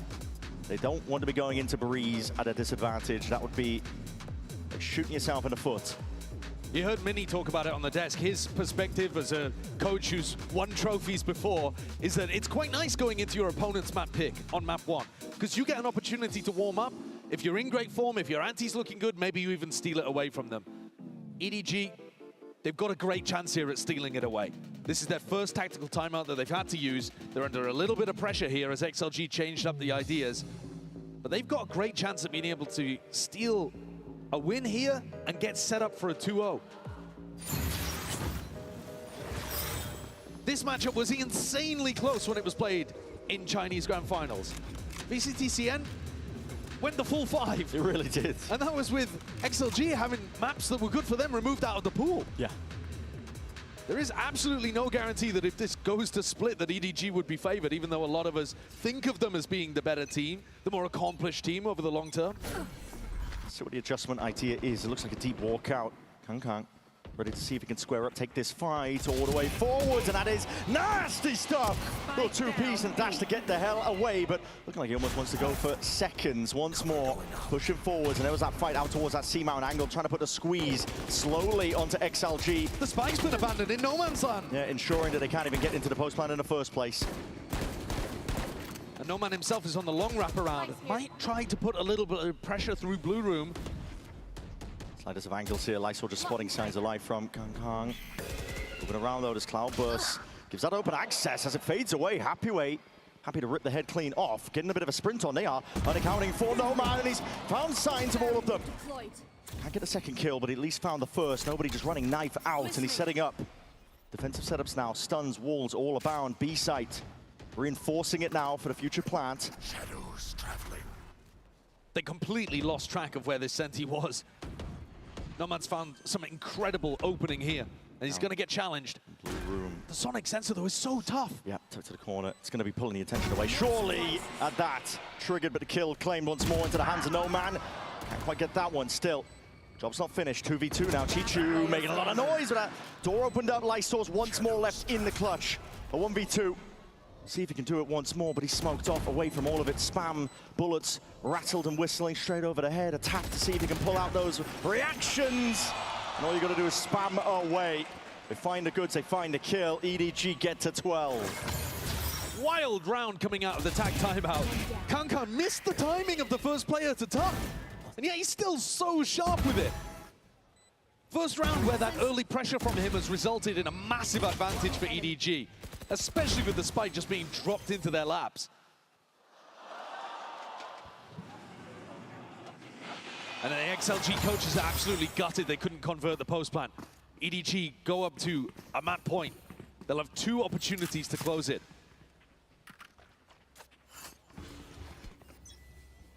Operator in the hands of Kang once more. Towards his A site. It's going to be opened up wide. It's a very similar defensive setup and default. Doesn't really reveal too much. Nobody's going to be spotting at least no man. They heard a Prowler too, so they know that there's a lot of players over the wards fighting into A rubble. XLG, though, found a lot of success at just going A in spots like this. When EDG are keeping weak side A and Kang with so much on his shoulders. Even if he goes 1-for-1 here, Raga's got the res. Pot shots through the wall, orbs are being claimed, picked up, and that is a nasty shot. Just adjust the aim in time. Tries to back away, but it just immediately is undone. Resurrecting the kills, flowing forwards. Nobody looking to see if he can do a little bit more damage. Chipping away at them from the side. Kang. Here. So he missed his timing, not quite. He's very aware of this one, very aware. And that is the spike donated. Lysor.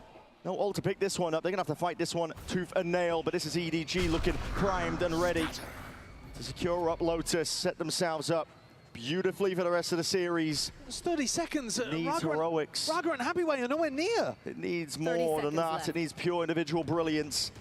Nowhere near at all. 25 seconds left. Time is just running short and dry. Kang 20 seconds. Chilling for now, biding his time, waiting for it because they know the emphasis is placed on the XLG. Lysor, 15 seconds, Kang already activating, flash connects, and that's it. Toppled all the way, 13-10, EDG taking away that map pick of XLG. And surely ready for the slam dunk finish on Breeze.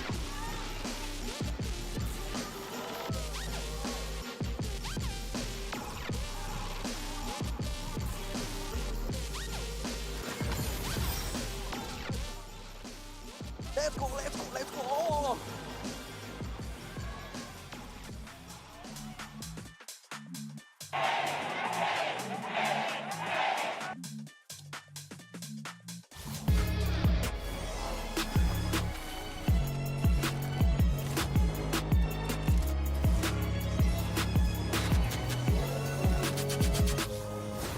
Tired of off-season blues once Champs is over? Fear not, because Valorant is coming to the Esports Nations Cup, where players split from their clubs and compete for national pride. Will EMEA turn every round into a chess match? Is Brazil about to turn every map into ranked? Will Team USA ego peak every single angle? The final event of the year is not to be missed. Esports Nations Cup 2026. See you in November. Here we go again.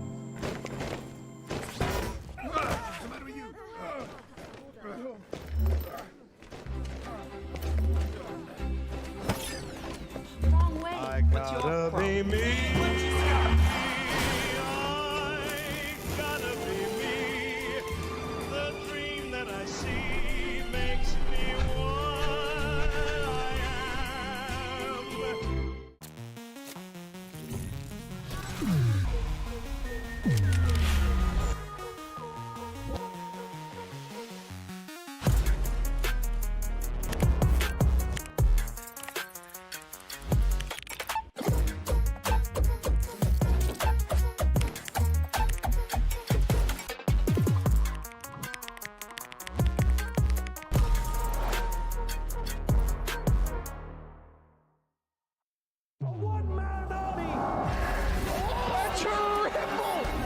He's hunting down that title! The time to write the next chapter in the esports history books is finally here. And they fold it in his hands yet again! Steps up to the plate, and he could knock this one out of the park! Now they shall be engraved alongside the greats!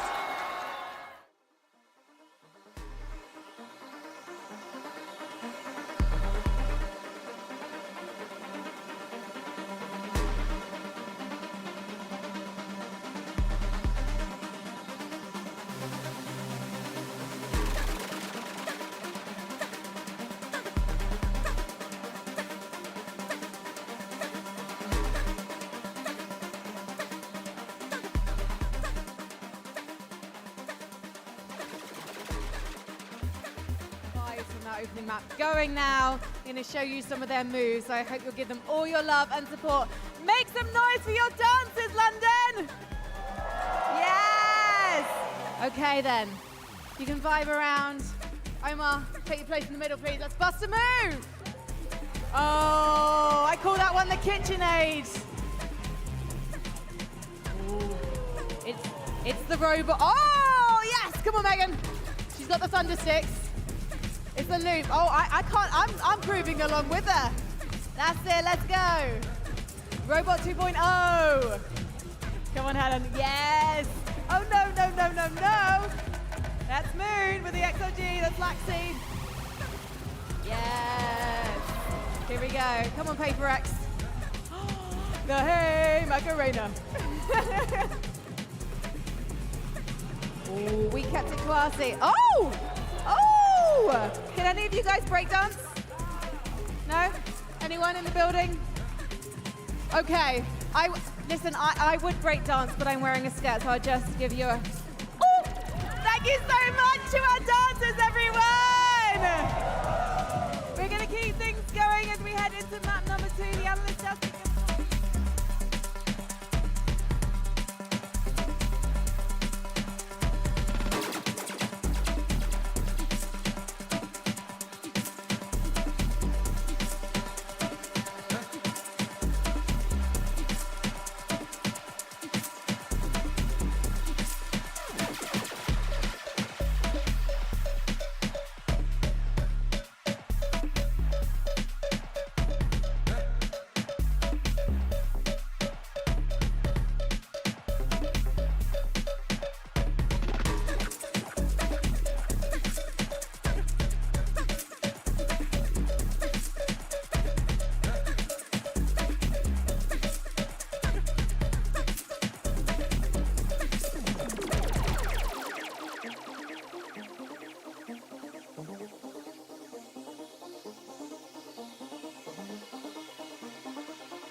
Here with EDG's coach Autumn. Autumn, 1 or 2 missed rounds from EDG almost snowball into XLG's favor. What will you be discussing before Breeze?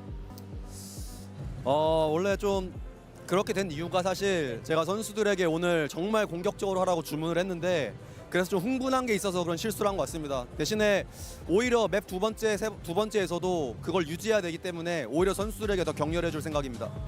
I think part of the reason why those 2 missed rounds happened was because I was telling them to go extra aggressive today. Maybe they were overwhelmed on the first map, but I think it's important to kind of maintain that type of aggression on the second map. So I'm not going to talk too much about those mistakes. I think I'm going to encourage them for Breeze. Thank you, Autumn, and go encourage them.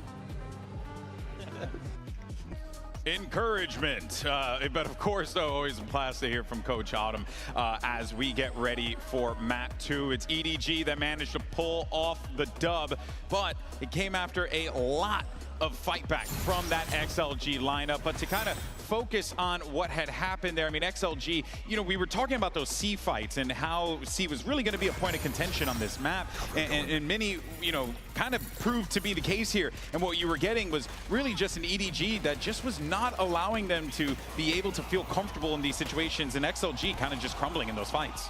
Yeah, exactly. It seemed like a bit of a wrong read, I'd say, from XLG, stacking that mind and not being able to convert a lot of these rounds. I think they were at their best when they actually played a lot more passive on that C site and able to deny a lot of those plants with the composition they have. EDG just ran over them in a lot of these situations. Yeah, I think the biggest issue the last time they played their Lotus on the defensive side was getting ran over when they went for passive holds. And I think that was the exact same issue again today. they did change how they were playing. They tried to lean into Rarga Opping, playing the Sage towards that A site more often. But I think fundamentally, they could not find a solution still to when EDG just took those A fights. Their composition doesn't really play super well into forward fighting that space. And I think EDG absolutely abused that to get a big lead in that first And the half. irony being that EDG on their defense side was doing man fights that went very well against the opposing composition. Lots of interesting Vice utility being used aggressively, which is not usually how we see the Vice being played. So I quite like seeing that. Yeah, it was good to see those adjustments being introduced there. But of course, so,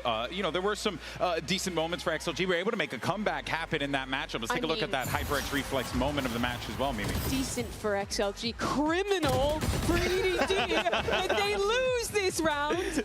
I could not believe what I was watching. No, I be think careful, Mimi. You might have to do another clown segment. You better be careful now. Autumn saying that he's going to keep it calm and keep encouraging them. I would be a very different approach after a round like this. I think I'd be a lot like, boys, like, you know what I mean? The look of knowing, unimpressed dad.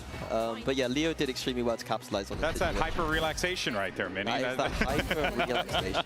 It certainly is. I think if there's something I'm walking away with pretty happy about for XLG, even though they're in a grim spot, losing their map pick going into Breeze, it's that they were going bar for bar with EDG in the multi-kills, in the clutches. My biggest concern was that they were going to face the aura of an EDG that they don't beat in big games, that is proven in these big matches, and that the individuals wouldn't show up even if the read was good. And thankfully, that didn't happen, but the issue was the opposite, where I actually thought they had misreads and they couldn't adapt, whereas EDG was having all the right reads out of their timeout, staying on top. I think, frankly, the Lotus got a little bit stale. Now, one of the maps of the tournament, they're losing the most. I think that's now 3 losses to 1 win at this tournament. The deeper you go into a tournament with a composition like this, the more you're going to get red and anti-red. And I was going to ask that question, right? Is it maybe Lotus takes a little bit of a backseat for now? This gives me shades of what happened to Sentinels on Split. Remember, I think it was like Madrid or something like that, one of the events where they were so good on Split, but everyone had the tape. It's always the case, right? When a team plays the same map over and over again, you need to find that depth. But the depth has not existed many on the Breeze for XLG. When they played in China, this map looks absolutely tragic for them. Lysor said they have some new ideas, new strategies. And that's what what could I'm that be? hoping for. I think, like, first to diagnose the problem, the biggest issue for them was that EDG was constantly fighting on defense forward in the extremities and having Kung Kung locking down mid with the operator. They couldn't find a solve to that. They've already changed their comp. I want to see an XLG that is heavy playing for mid on this attack side and looking to split into sites with late reclears in mains instead of engaging in that early. Well, XLG did play against GE and had a fantastic attack side there. They were switching it between very EMEA style do-nothing defaults where you sat back just waiting and mixing in very fast aggressive strategies. I think that is probably going to be their approach for this attack side. Just seeing what EDG are doing, I think that EDG don't play this harbor necessarily as nicely as I want to see. Like on the defense side, usually the harbor is for floods and retakes, but they're just fighting with it, which is to me exploitable. Yeah, there was a shutdown on Kung Kung on map 1. XLG did a great job of removing his impact, but this is one of his absolute best maps. He's fighting for the 3rd top 3 for this team. Can EDG lock it in and get a 2-0 win? Let's send it back over to your casters, Brennan Sideshow, for the call. EDG, XLG comes down to this, really. If XLG can survive in this series, they've got to get it done on Breeze, a map where the Decimals just teeing it up.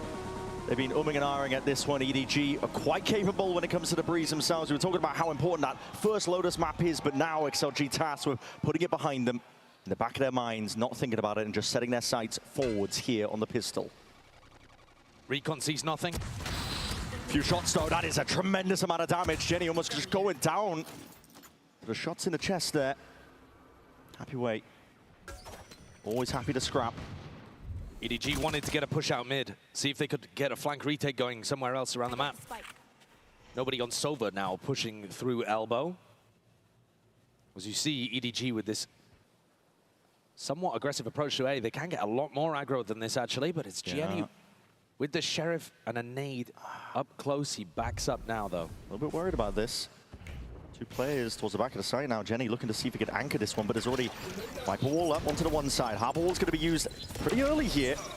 Smoggy just looking to see if he can push this back and away. The paranoia is pretty picture perfect at that though, and that Recon's going to be revealing a whole tremendous amount of players. Grouped up though, it comes down to the trades, and my god, Happy Way Just inserts himself between the pyramids.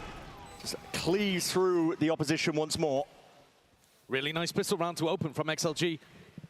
They deal with what EDG were looking for, which was that mid-aggression. A little bit of maybe what many would call a do-nothing default at the start. Yeah, it was a do-nothing default. See if you could just control EDG's proactivity and then go back in towards A. The idea for EDG, when they've played in China, a lot of the time, not literally every time, but a lot of the time, has been fighting forwards in A main, with Smoggy using his cove aggressively, and Jenny supporting with those flashes. Jenny's already had an incredibly good map 1. Okay. And he was arguably the most important player of their previous game. Got a chance to do the same once rifles are in hand, but this is just a chance for XLG to start building up. And I think especially for Raga to start building up. If you're running attack side Phoenix, you do want to be trying to take space and play for orbs. But without a Harbor in the comp, these progression smokes are a bit more dangerous. Raga's not feeling confident yet at fighting for these ult orbs. Yeah. Poison's off. Definitely crouched up for now towards the A main side. Minute on the mark. XLG look to start to move into the next phase. Whatever they were planning, Happy Way. Again, happy to just be posted. Constantly watching for signs of life. So far, it's just been all EDG aggression and XLG mopping it up. Yeah, very slow. Happy to let the fight come to them. Cove's going to be used very early on here just to try and stop them in their tracks. But again, anchoring over towards the back of the site, trying to force the fights into close quarters with the pistols and immediately just swept away. It's an onslaught occurring. Trying to build up towards Happy Way's ultimate, actually, because he's already got so many kills early on. He's going to be 3 away from having a pit online. Not something you can necessarily play around, but a great advantage if you can get it down in a post-plant scenario at some point. Yeah. Especially if it's in one of those eco swing rounds early. EDG haven't shown us too much yet. This next round, they're going to have their rifles online, trying to fend off an XLG on a bonus. It could be a great opportunity to speed things up if you're XLG. Put the pressure on immediately. There it is. I mean, Chichu hoping he can go down to the spike. Always a tricky challenge when the plan's down onto Breeze on the A side. He's playing the life a Happy Way at least, and might be going for a little bit more. Picked up a weapon. He's going to look to deny this one away from them. Leo might be able to pick it up in the midst of all of it. Wondering whether or not they want it. Yeah, they don't want it. Yeah. I mean, he had a Guardian in hand. Player with a Stinger was a little too far back. I agree with you, though. I think XLG need to turn up the tempo. We already heard from the EDG coaches from Autumn. He wants them to be aggressive. He wants them to get into XLG's face. That's been a bit of a problem so far in these first 2 rounds, but we'll see if XLG have similar ideas. At the moment, looks like they're just set up to try to punish Kang Kang in mid again. There's some unique Viper Wars, though, coming out of Chichu. He's throwing it all over the map. Different to the one on prior when he was using it on the ecos, like the NRG Viper Wall that they use on their defense. But here looking to see if they can feign like they're sending it with a lot more pressure over towards B, and it's definitely pulling the attention away while the rest of XLG slowly make their way forwards. Double doors. There's now for the taking. Nobody there with that rifle. He's going to be favored into that fight. Kang Kang's there with the coverage as well. Got to stop it in his tracks. The high tide is immediately going to be used, and that's not going to be available for this one here. Up the gut through mid. XLG are just trying to see if they can carve a path forwards to success. The orb stopping them for now, but they're able to lower it on their own timings. Here. XLG didn't commit to this one. My God, not committing at all. Now they're potentially going to get picked apart. Kang Kang has found potential timing. Looking behind here, and yet back's going to be turned towards him. Killer instinct just missing from XLG. Yeah, they needed to take that timing to run into B and try to get a plan down. Jenny had already pushed through B main, trying to put himself in an uncomfortable spot, and it's all down to Lysor on the bonus. Yeah. He's got no hope. And EDG pick off, frankly, quite an easy one. Great comms from the B players, by the way. We saw it from Smoggy's POV. He was thinking of throwing a cove over towards B main, and he heard the comms from his B players. Guys, there's no commitment on this. Yeah. Fake pressure. They drone, but it's fake pressure. And at that point, the A players on EDG rotate their attention towards double doors and pick off XLG on that timing. Happaway now getting up towards that pit. So far, actually quite a passive setup towards A main. EDG changing around the way that they played. In their grand finals, actually, EDG took a slightly less aggressive approach on this map, defensively. But they often have the Harbor take contact early on. Smoggy is the one holding double doors, and I think that'd be a red card for most teams. It's a reverse from what we've seen in Americas, but China plays by a different rule book. The flash support, though, even though it's Smoggy taking contact, Gianni's util is so good for him. Blind is going to be nice here. Surge to pull away and takes away from the drone and the information they could otherwise gather from it. Very slow going from XLG. Multiple rounds now where they're just looking to put the squeeze. They're threatening heaven as well. And no one from EDG is pulling it away. Just a contact repeat, looking for the information here. He's lucky to be alive, that his head wasn't taken clean off. Spying into the smokes now. You've only got a Guardian to play with. That nade's coming through, but Happy Way straight there. Through the main smoke. It's going to be making him punish and pay for it. Chichu, nobody, Smoggy, the last left alive here, looking for a way forwards, but it's only Smoggy onto the side. There's not a lot you can do from a spot like this. Smoked off. He's going to have to let this plant go down, and Smoggy's ended up using all of his util. He's not going to have a high tide to see if he can even play the retake. This slow approach from XLG is working really nicely. It's a very nice post plant on top of it. Chichu's wall isn't for retake. No. Smoggy doesn't have his. They basically have to give it up. It's crazy how often we've seen EDG save in this series already. They've got a lot of respect for XLG's post plant. It makes sense on Lotus, obviously, because you're playing Triple Sentinel, but here, they just want to keep it safe. Kankan's the only player that wouldn't be able to buy in the next, but EDG do not want their money to get into a difficult scenario. Yeah, it might be part of the strategy is to try and get the economy flush so they can get an operator in his hands at some point. I am surprised that we heard from Autumn. I'm going to tell my players to carry on playing aggressively. I'm going to encourage that from them. And yet what we've actually seen is they're lacking that information. They feel worried about going and recon testing into mid. There's no fight towards extremities. It's XLG are squeezing them out of the map. Yeah. And respect to them. This is a map that XLG were not that great at. They changed up their composition here for London. And to be fair, the VCTCN teams have actually done a great job with the time off. Yeah, they have. Make full usage of it. Most dominant that China has ever been collectively at a tournament. Obviously, we've seen top finishes from EDG in the past.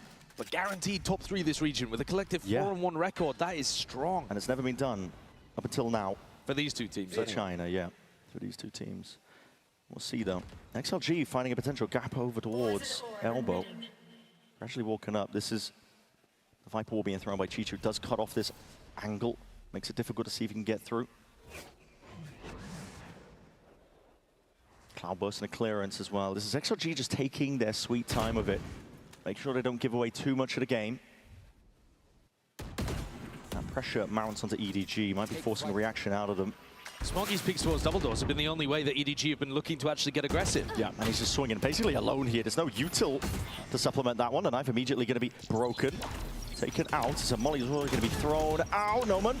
He's lucky there. Just gets out barely. Regen Armor going to be kicking in, but he still will go down to basically a single bullet. Flash forwards. They've got no information, EDG. They don't know if it's an A split or a B split. They're left guessing completely. 40 seconds left.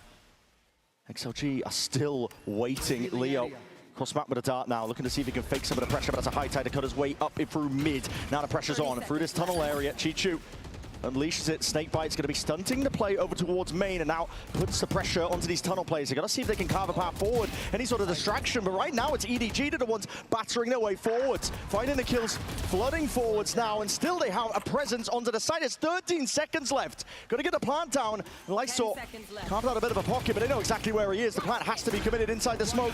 Defense is there. No man straight at it, but he's so low. The earlier engagements. Swift breeze will bring him down, and all it takes is a single bullet of Kankan.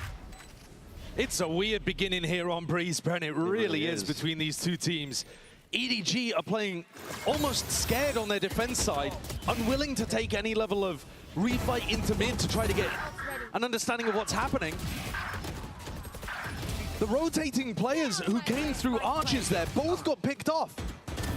And Kankan's so late, but XLG took it so slowly. Both teams very tentative right now. Yeah. There's tension in the air, despite the fact that this is an upper bracket game. It won't spell doom and defeat. I think you often see this in regional matchups. Because these two teams have played against each other so many times, you're trying to stay one step ahead. Yeah. You're not just sticking tendencies, right? Inside and out. So you're not sticking to your normal game. You're constantly trying to throw in curveballs. Toxins going up. It leads to moments like this here. They group up once more. You can see it's very passive play again from XLG. They're trying to stay out of range of a potential knife that could get thrown from Jenny. Would spoil the party. They're hoping it would only just tag onto Leo, but he's the only one showing presence, making it feel like it's fake presence, but now the pop comes through. This is XLG looking to strike right where it hurts, while the iron is hot. Big 2K from Raga. Chichu backpedaling, not confident taking the fight, completely inaccurate. And here comes Happy Way's ultimate. Built it so early on, and this is going to secure things EDG are going to have to save again. Yeah. If they don't have the information about where the pop is coming from, they're not going to be fast enough on the flanks. They're not going to be set up for the retakes or the floods. These players towards A are never going to be able to help Chishu and nobody if they keep running defensive setups like this. We're going to be seeing a lot of saves, and imagine if this keeps up, there needs to be some sort of interjection. It's crazy that Gianni hasn't used utility in the round. That's what I'm wondering. I mean, that's why XLG are playing so slow, right? They're waiting out of range of the knife, trying to bait out some pieces of the util. And you're also expecting EDG to be flash re-clearing stuff, but it's not something they've gone for yet. No. Smoggy is really the bravest of the bunch. He's the one just taking the fight over towards double doors, and that could go wrong at a moment's notice. Big 2K from Raga though, genuinely. And these are his first 2 kills of the map so far. Look at how tepid though Chichu's fight is there. He's backpedaling, moving the entire time, doesn't want to stay on the angle. It is strange. I mean, my Coinbase win condition for EDG would be, guys, you're better, go and fight them. Yeah, do something. Like, you are the main characters in VCTCN. You are the team with the aura around you. You're the team that has lots of different setups with Gianni's setups to try to create pressure on the attackers. I want to see the KO actually get some value. I don't care if it's Smoggy that you're flashing into position. We don't need to play perfect Valorant. We just need a little bit more proactivity at a mid-round timing on defense. Something to punish this slow pace of play from XLG. Because even if you flash and you peek and you don't get the kill, you find information. Yeah. You see it. Is there a player there? Is there not a player there? You don't necessarily have to do it straight off the barrier rip either. With the way that XLG are playing, you can do it at a bit more of a funky timing. Yep. You could do it even at the minute mark if you wanted. Yeah. Sit passive for 40 seconds and you'll still be there ready to catch the hit. Raga's one away from getting that first Phoenix ultimate online. That could be something that they play for, but thus far, they haven't really liked playing around these ult orbs. They've been trying to keep pretty far away from EDG in the extremities. Yeah, it's not really a priority for them, which is it's odd to see, but I think it's just them trying to hide their intent. Well, Jenny is looking to land a really big 0 point here at the beginning of the round. If he goes for it. Drone, it's a far back position. Does cancel out the Sova, and it only tags onto the one player, Leo. Good positioning from XLG. Yeah. Drone going to be used by nobody here. Clears most of the way, just spots the one. Happy Way doesn't really reveal too much in terms of it. They already knew where the setup was lying roughly. XLG have done a great job here at avoiding the information from the initiator utility. Yeah. They are making it incredibly difficult right now for EDG to figure out what's going on unless they peek stuff. Here comes Raga with his ultimate. Yep, there it is, earned up now. Anchoring player is going to be heavily tested. Smoggy's going to be using that high tide nice and early. The Dark going to be sailing up overhead, and they do deal with the util in time. Forwards again with the fight to be taken. That's a good blind. It's somehow Raga still gets Smoggy. Reclaiming a weapon. Could have been really punishing there. Nobody knows. Still claiming their lives, and a shot in the Dark comes alive. This is Kang active. Jumping around now to side, putting the pressure onto multiple avenues. It's EDG with them surrounded now. Post-plan control. Dire for XLG. They're going to have to punch a hole through the wall to see if they can get out of this one. Kang slowly works his way around. Chasing and choking the life out of them, but Leo is still kicking this guy in a 1v1. Shut down by Jenny. They had a massive blunder on Lotus where they let this guy run over them. Great work from Jenny being able to close that out. He gets his null command online, but nobody is the hero here for EDG. I can't believe this. Yeah. Time to pick up the gun too. This is... The utility from Smoggy is also really good though. High Tide really stopped those XLG players being able to get into nice spots, stop them swinging through together. Storm Surge too to be able to set nobody up for the first kill and let him grab a Vandal. The slow play though is still causing problems for EDG. I think they felt a lot of relief there when they finally understood that XLG were on the A-pop. Raga's ultimate was like a signal beam for them to go towards. Finally. Knowing the true intent of the round. A lot of contacting early on here. Flash onto the corner just in case Kangkang was up onto that line. But now, really, the emphasis is going to be placed on the Smoggy to try and stop this one. Nobody supplementing. Across the map with a Hunter's Fury. That's a big tag onto two of the players. Even claiming the life of Lysor, but Kangkang takes his time with it. Yeah, the peak, it comes over the goods. Raga now still firing forwards. That flash dodged and sharp as anything. Raga just dominating. Takes control. And the site entirely his now for his team to get into the post plant. This is what he's capable of. He has dominated VCTCN in the past. Never been able to show it at a global. Always struggled with his mental. This could be the game where he shines. And Kangkang might be regretting the kind words that he gave him earlier, but still, it's Jenny who finds it now. That no command. It's its way forwards. No util. No access to it, at least into the post. Where's that nade going? That's gone all the way to the side. Flash not one-handed.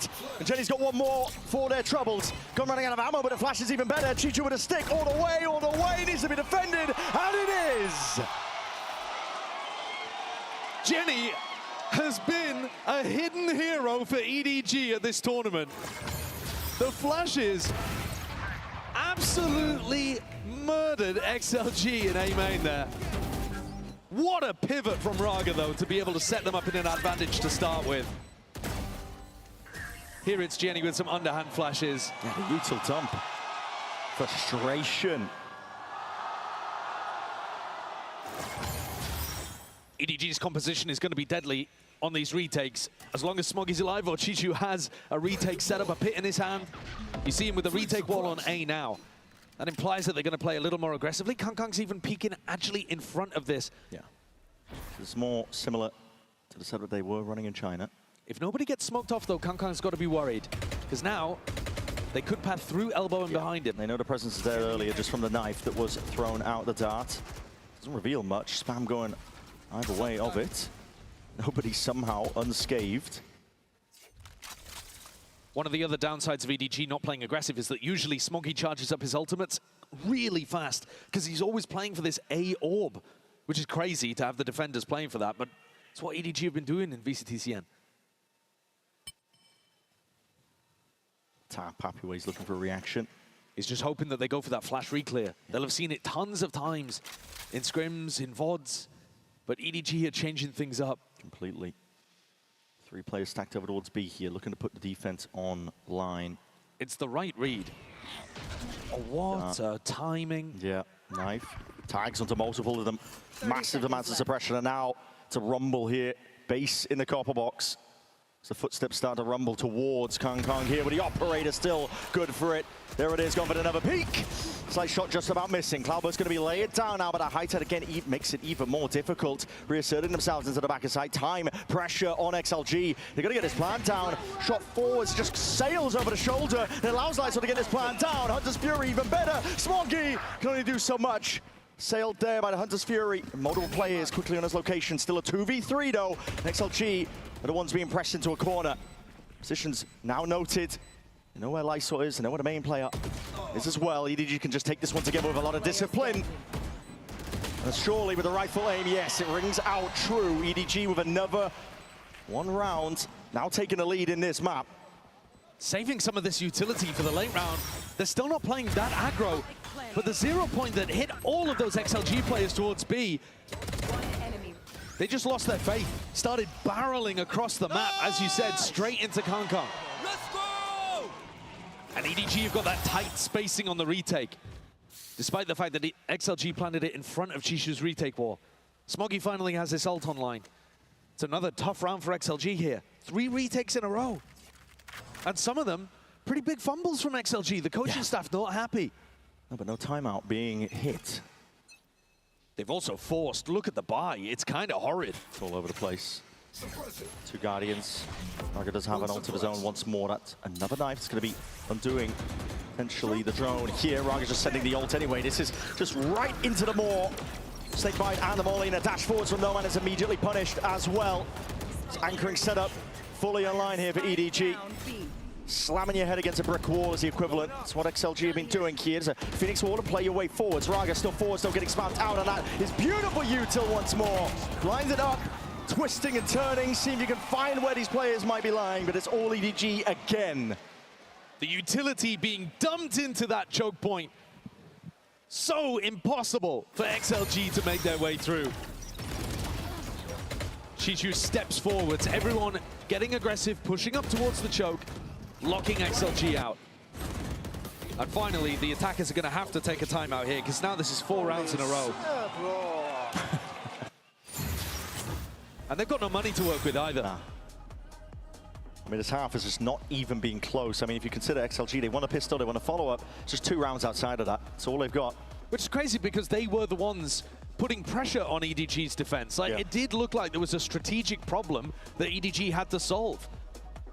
And with a combination of utility to be able to figure out where the hit was ending, and also just not worrying about mid as much, EDG have found their way through it. The pressure is on XLG. Up to them to find that Coinbase win condition now, but they're not going to have the money to work with or play with in this upcoming round. Great time to see if you can speed it up, to be honest. Anything at all. They've been playing this slow tempo the entire time, seeing if they can pull the util out of EDG. EDG have got some great anchor players as well. Nobody is fun to watch. He takes incredible risks, but one of the things you've got to give him credit for is that, weirdly enough, he really is a great anchor. Yeah. If you put him in a 1 and done, he's good for 2. Which is a wild thing to say about the guy. But you see him 12 and 6 right now in the spots that he's playing. You won't catch a lot of other silver players in them. And Gianni is having a tournament. Great to see him back in the roster. Contemplating the util, just a smoke to block it off. Smoggy inserts himself in there with a shorty in hand. That could be deadly, that could be dangerous, players. No, but nobody has just run forwards and taken the ult orb at B. Yeah, and that space has been taken up completely here. Happy way, not enough bullets to really do the job there. Cut down. What a round to decide to go aggressive, and here's a flash re-clear. Yeah, there it is. That's what we were doing. This was their bread and butter. Gets the punish down to Leo. Hell of a time to go aggressive against the eco, but EDG not punished for it. Yeah, it's wild. Hear the footsteps now. At the minute mark, they have pulled bits and pieces of util out for XLG. They're still hunting around for any opportunity to get back into a round like this, but they don't have the guns.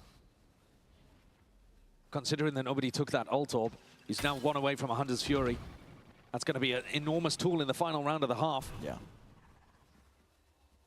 And they are very set up to stuff this at B. There it is. Blind is good, Chichu.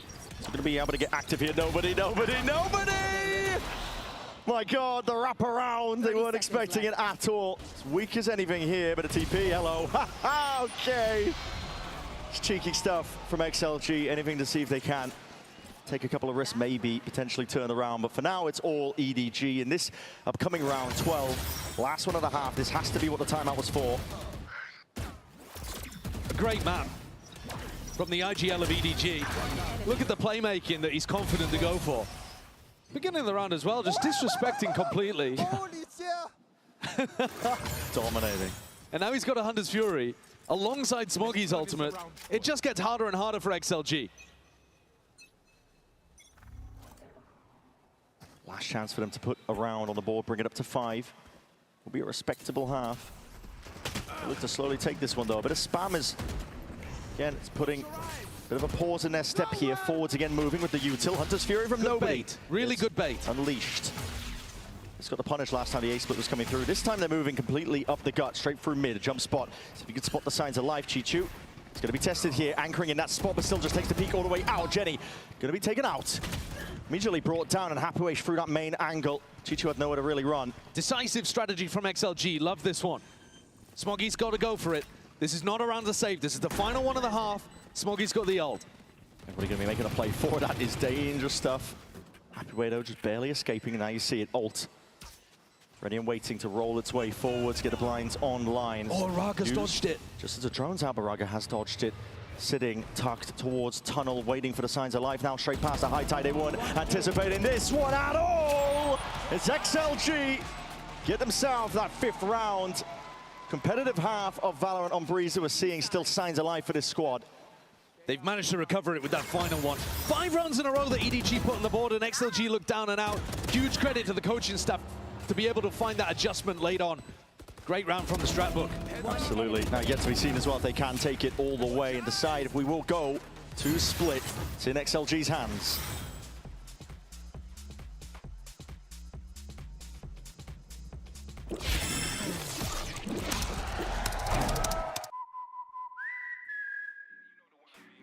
I'm in the mood. Sweet one, yo. Said I'm in the mood. Strong one. I'm in the mood. Yo, I'm in the mood. Jen here with XLG's Raga regional matchup again. Does this give you confidence or sense of frustration?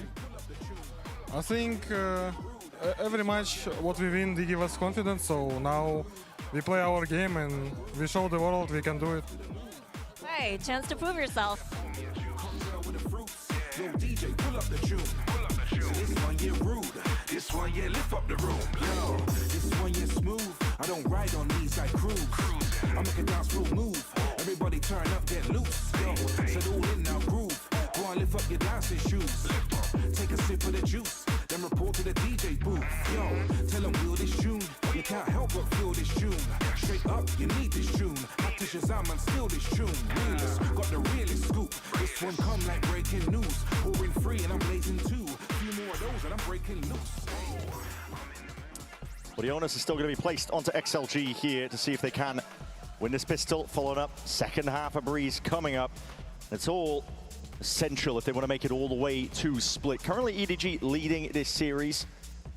Honestly, they didn't really have to do much in that half. They let the game come to them almost throughout the entirety of that first half. Happy for it. And I don't think Havoya will be particularly happy about XLG losing a couple of rounds that slipped out of their grasp in post-plants. EDG with really tight spacing on those retakes. And the player quality is always good. You're right, the pressure is on XLG here.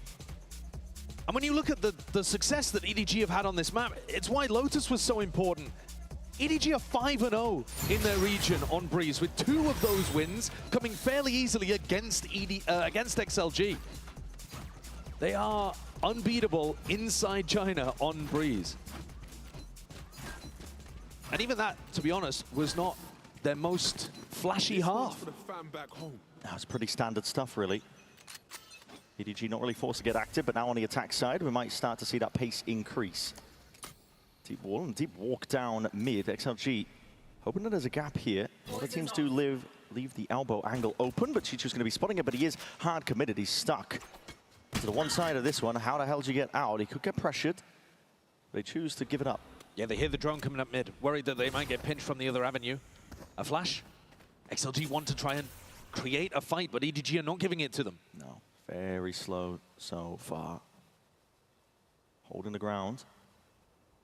Now looking to re-clear a bit of space over towards B. This one might just come down to the shots fired. XLG again looking for another go around.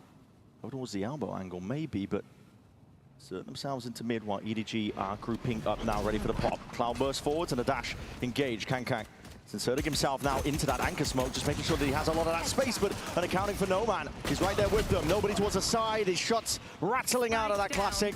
Only doing so much here, but EDG still might be able to clean this one up. 3v3 up against the backcourt. Cuts away the potential of that util, but again, only for the one player. Snakebite got a little bit wide, but the shot dart doesn't. Hello, that's the vulnerable kicking in. Jenny taken out. Now sidestep, happy way. The sidesteps his way into the fight. That's a big pistol round win for XLG. That is exactly what they needed in that spot. Trying to get proactive. The duelists holding hands around the map, looking for that information. And getting themselves into a position where they're putting a lot of pressure as the plant goes down. That wasn't so much a set retake.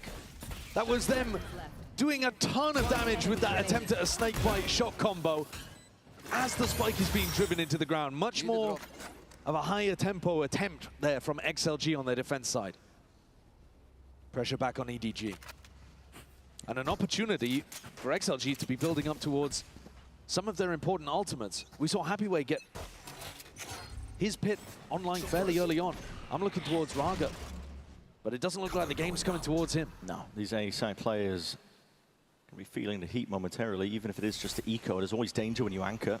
Look at how EDG are focusing on building up Smoggy's ultimate. There it is, Cove jutting out now with that flash and a dart. Forwards again, it's going to get that reveal forwards and looking to see if they can swarm these players out, but somehow disengaging from the fight entirely. Leo is going walkabouts. Lost in transit there, really, and now that reload and attempted to punish, but it's covered in time. Lysol over the shoulder. We see it, the molly climbs up and already over towards it. Smoggy just trying to assert himself inside his own Cove, but immediately taken out. 4 players living here for XLG. A healthy bonus going to be waiting on the other side. Yeah, well played from XLG, but EDG are still accomplishing one of their micro goals here, which is getting Smoggy as close as possible to this Harbor ultimate. He was able to get an ult orb, able to get a plant, able to get a death.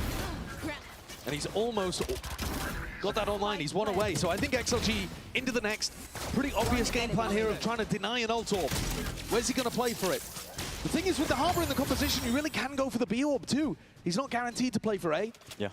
But it looks like A is the destination that both teams have in mind. Are XLG gonna contest him for this? Looks like it may be. There's potential there. Yeah, Raga steps up. Yeah, grouped up. This Cove is going to be immediately placed down. It's not going to deny the space. Raga straight up in there, and that's going to be Knife revealing that uncertainty now in a step of EDG, but they got their watchful eyes onto the Cove. Kang looking to play anti-flash. Yep, forwards again. TP looking for the space and the information. Lysol's lost! What is going on there? Take flight. Thought he was on the other side of the Cove there, but he's just absolutely fed himself into the maw. Now we see it. Ult now finally built up, and Earn, that's going to be cleaving forwards. Partitioning and dissecting most of this site. Ready for Kang to see if he can take advantage of it. Forwards again. Raga's going to be traded. 2 players left to stand against for XLG. Plant's going to go down for EDG. There's no real pushback. Happy way in no man. Got to do it all from a spot like this. Really the weapons at hand for it though. Bulldog, always potential. Tight pocket to play in. No man spotting the signs of life. We've seen EDG get over-aggressive in spots.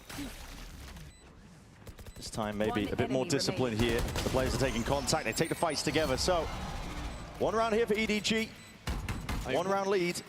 You can see that XLG had a game plan, but what a fumble in the execution. That is crazy. Complete fumble.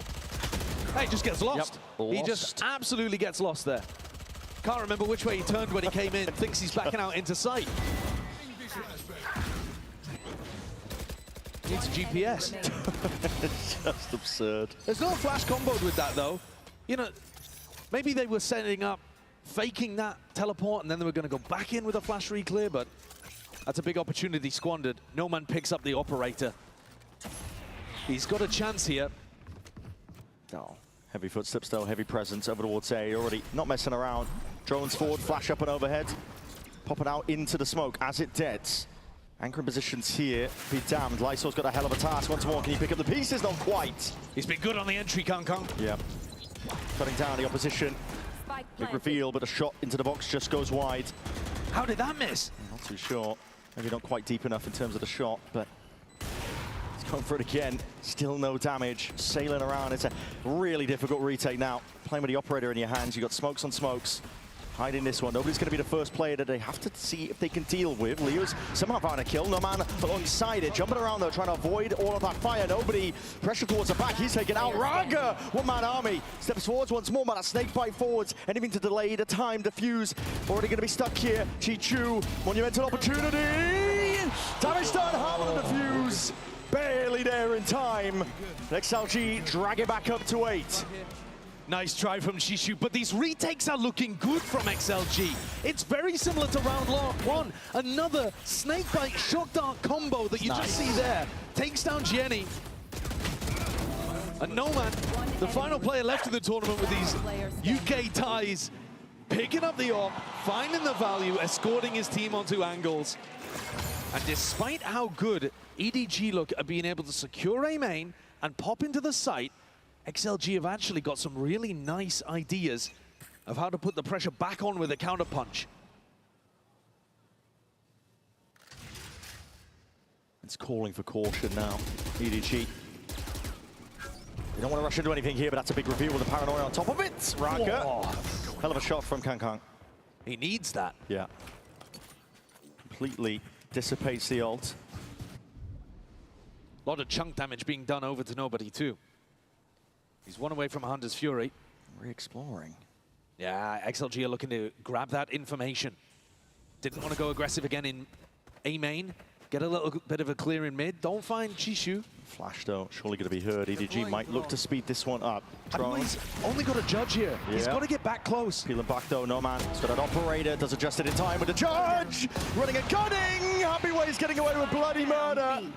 That's unreal. The choke point off limits. No access at all. Great shutdown as well from No Man. He's got to step forwards there to buy Happyway the space as he comes back close with the judge.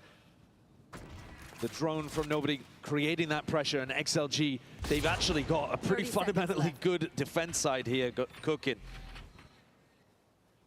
They're putting a bit of pressure on early with the Phoenix ultimate. They're going and re-clearing towards mid, and then they've got a shutdown on B. And at the moment, they've got nobody playing to their tune. That's going to have to be that save, isn't it? Seconds ticking down. That's if they can even keep hold of these guns. XLG look like they are really posturing for it. Slowly approaching here, but this has been a very cautious game so far. It has. Both teams seeing too much all in it. Feeling each other out for sure.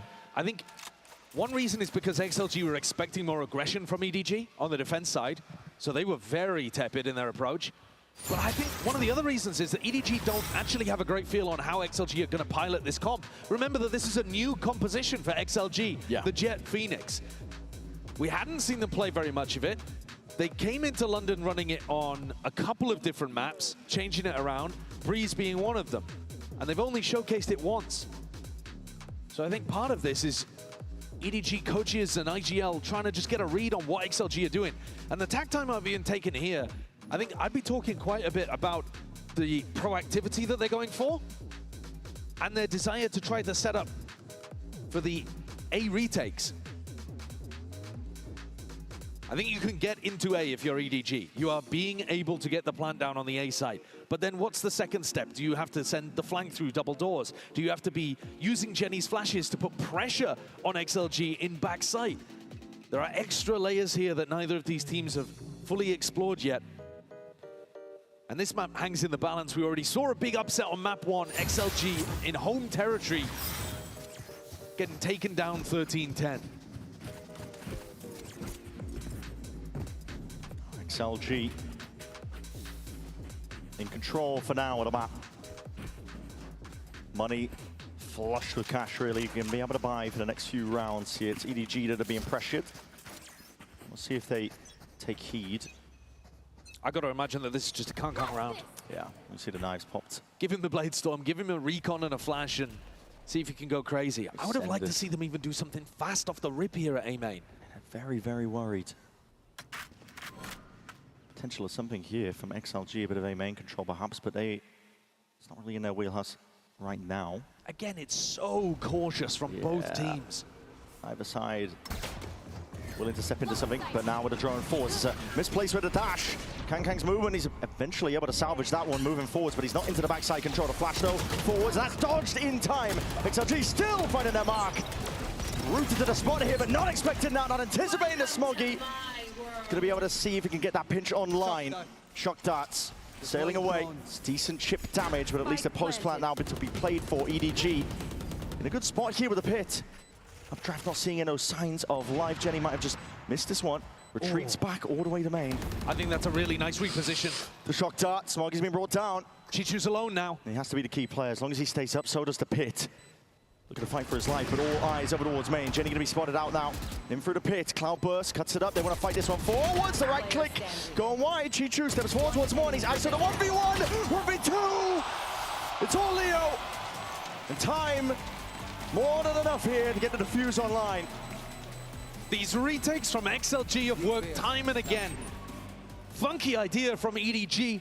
Changing the pathing of where Smoggy was going for. He gets a 2K with the Stinger, and then the pit absolutely made it winnable. But it's that tight spacing on retakes again. Both teams being really good at it. Putting a ton of pressure onto Jenny, who had repositioned. No man, selfless, jumps in, Happyway trades. And now a very different idea from EDG. As this map starts to crawl away from them, Kang, the hero, the superstar, picks up an attack-sided op. might be good to try to punish some of the aggressive plays that XLG have been making. We'll see, though. It's been very slow going. That's a big reveal up towards that top section of mid, but no man takes a shot. He was already trained on the perfect line. Raga was incredible bait there. He really was. Forced the fight to just pull him the entirety of the opposition all the way out here. It was like a wriggling worm on a hook. Yeah. They could not resist. Just like that. The punch and the star power, the potential of Kang with that attack side up is just dissipated. Orb up though, maybe you can rely on Chichu. No man's on it again. He's already watching for the line, just sees the peak and takes his time with a shot. Doesn't rush into things. Massive player advantage now here for XLG. Huge opportunity, underhanded with the flash again. No connection there onto Lysaw, and he's looking to see if he can make a go of things. Oh my goodness. Right here forwards, and this guy's feeling it. Got a hot hand, looking to take the fight straight to them. The chip damage. Eventually laying up and up there. That's a flawless round for XLG. It's going to see fist bumps all around here, up to 11 now. He's had a slow beginning on Breeze, but done a great job there. And did anyone have No-Man jet-diffing Kong in this matchup? Not something that he's been playing in China. No-Man was playing a ton of the Waylay, that kind of stuff. Now coming out here on Kong's signature character, signature agent, and actually getting more impact. It's been a little bit of a quiet day from Kong. They've done a good job at shutting him down. EDG not saving to drag it all the way to OT. This is a full investment, a force into it. The big area that Kong's been able to have impact is when entering into the A site with that flash, with that recon. He's going to have to get past No-Man. Left guessing. Worried about the potential of fights towards A main, but that has never been the game plan outside of potentially the bonus of XLG. Well, the more that Leo holds on to his Hunter's Fury, the more you're worried about it. Yeah. You're going to see it here.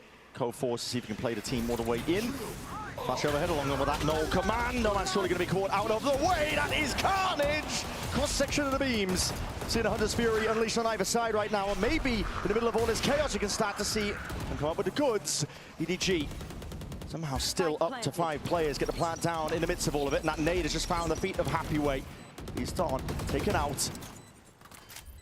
And look at this flank from Chichu. Yeah. This is the extra layer to be able to stop the XLG retake. At this point, XLG, no real hope here. They're on a timer. Awareness? No, man. Hell of awareness. That's one of the players out, but it's counter spam that does solve that problem. Lysaw stepping back in. 1v4 though, time already ticking away, so he's going to be pressured in that aspect of the game. So EDG, they are still showing signs of life here with a round win. It's a big one for them. Yeah, keeping it within 2. EDG's best chances of winning this game are closing things out here on Breeze. They are undefeated in their region on this map. Losing here and sending things over to Split, where you've always got a chance at it disappearing. Went to an OT last time these two teams played in the grand finals. They're risking that top 3 guaranteed. That's what the winner is playing for here. And a chance to continue in the upper bracket with eyes on a trophy. That's a potent reward. Being able to stay in the upper bracket gives you many opportunities to see if you can lift the trophy. It's exactly the same fashion that EDG did their run in 2024. Lifting that trophy, we're going to see it. Multitude of ultimates now being thrown out. Raga with that flash and oh my, the molly as well. Just barely missing a chance with the kill, but still the damage is done through that main control. It's a hard commitment. As they realize that the double door angle is lost, they have to commit to one of these sides. XLG though still might be in a bit of trouble despite the player advantage they've got. They are being pressured from multiple directions, but EDG just don't really have the manpower at this point.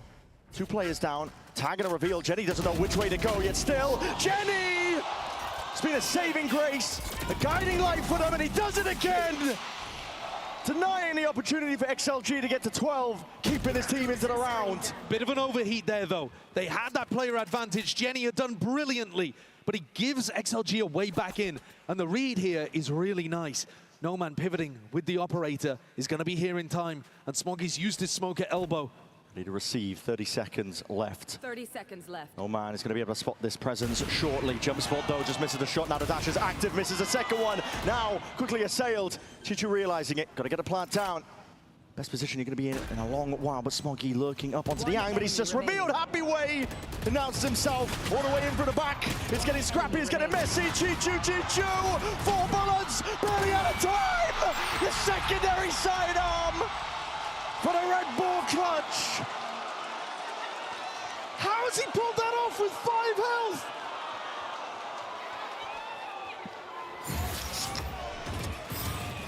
Havoya's distraught. No man had 10 opportunities to win this round. I'm pretty sure the regen armor saved him. It's also got to be the shorty nerf. That's unbelievable. Long range.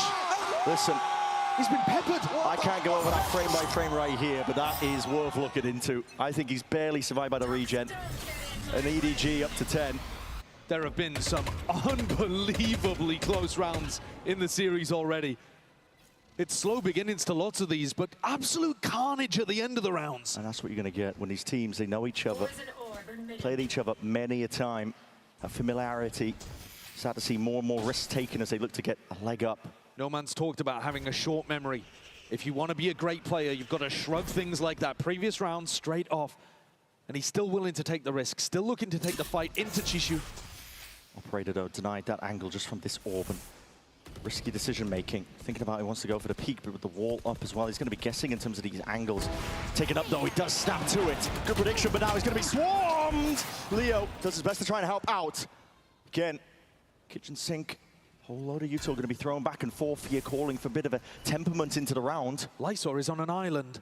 He's just hoping that by tucking himself forward on bricks, the players at double doors would not spot him. Alone here, but he's going to be hearing surely the sound cues, the rotation.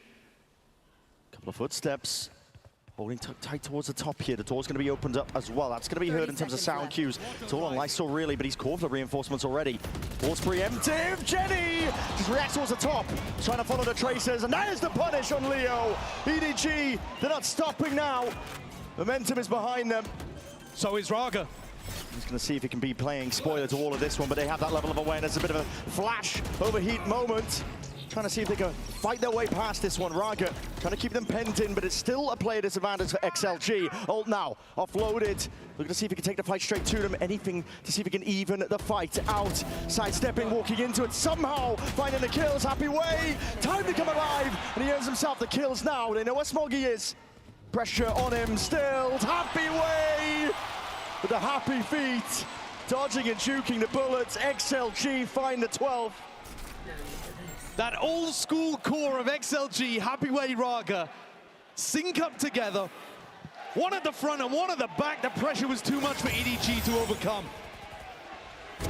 Jenny must be devastated because these rounds, he keeps making them winnable. He keeps creating the play to put his team in position to win, or at least to be able to pull the gap back.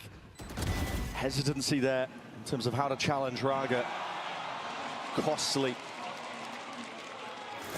One more round is all it'll take, and XLG will send this all the way to split. What a banger map that would be to finish on. Already unexpected results that we're seeing so far in this series. Paranoia to refight this time. It's going to be ready with a counterplay.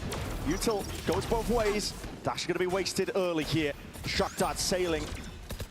Ricocheting into the back. It's chipping down the opposition. EDG feeling flustered here. Again, Lysor is the one playing alone, playing in front, looking to try to win the round with a multi-kill, which is kind of crazy. He whiffed the last time. Jenny had a great response. Lysor backs up safely, reconnects with the rest of the team. EDG cut noise. They're looking either to punish some kind of reclear or just look to dissolve the defensive setup. Hopefully spread them out around the map. That's that noise as well. Trying to keep Leo's attention pinned towards double doors. Deep dart though, you gotta break that. Oh my, that's a reveal onto 2. Low sense moment. That's not good. That spoiled the surprise. You're trying to pull the attention away. This time XLG, they're gonna have all eyes really settled forwards. They have one flash. What's the cooldown on the recon? Knife's back up though, 30 seconds left. It's all or nothing. EDG survive in this map. Dart and a flash up towards the top there. Lysor finally conceding that space, but Leo's still there. He's found his mark onto Kankang. Moving forwards though, sidestep. Raga is on ice skates here. This guy just battering his way through, and he's got the support of Leo. Off from the side, a three-piece already. Time pressure, far too much. XLG surely have secured the win, and with that they do. Split will be the decider.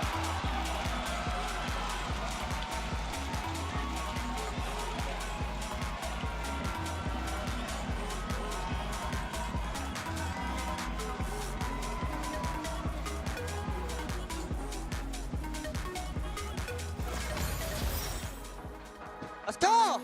Let's go! Hungry, bro. I'm treating you guys, bro. You hungry, hippo? I'm treating you guys, baby. I'm so hungry, bro.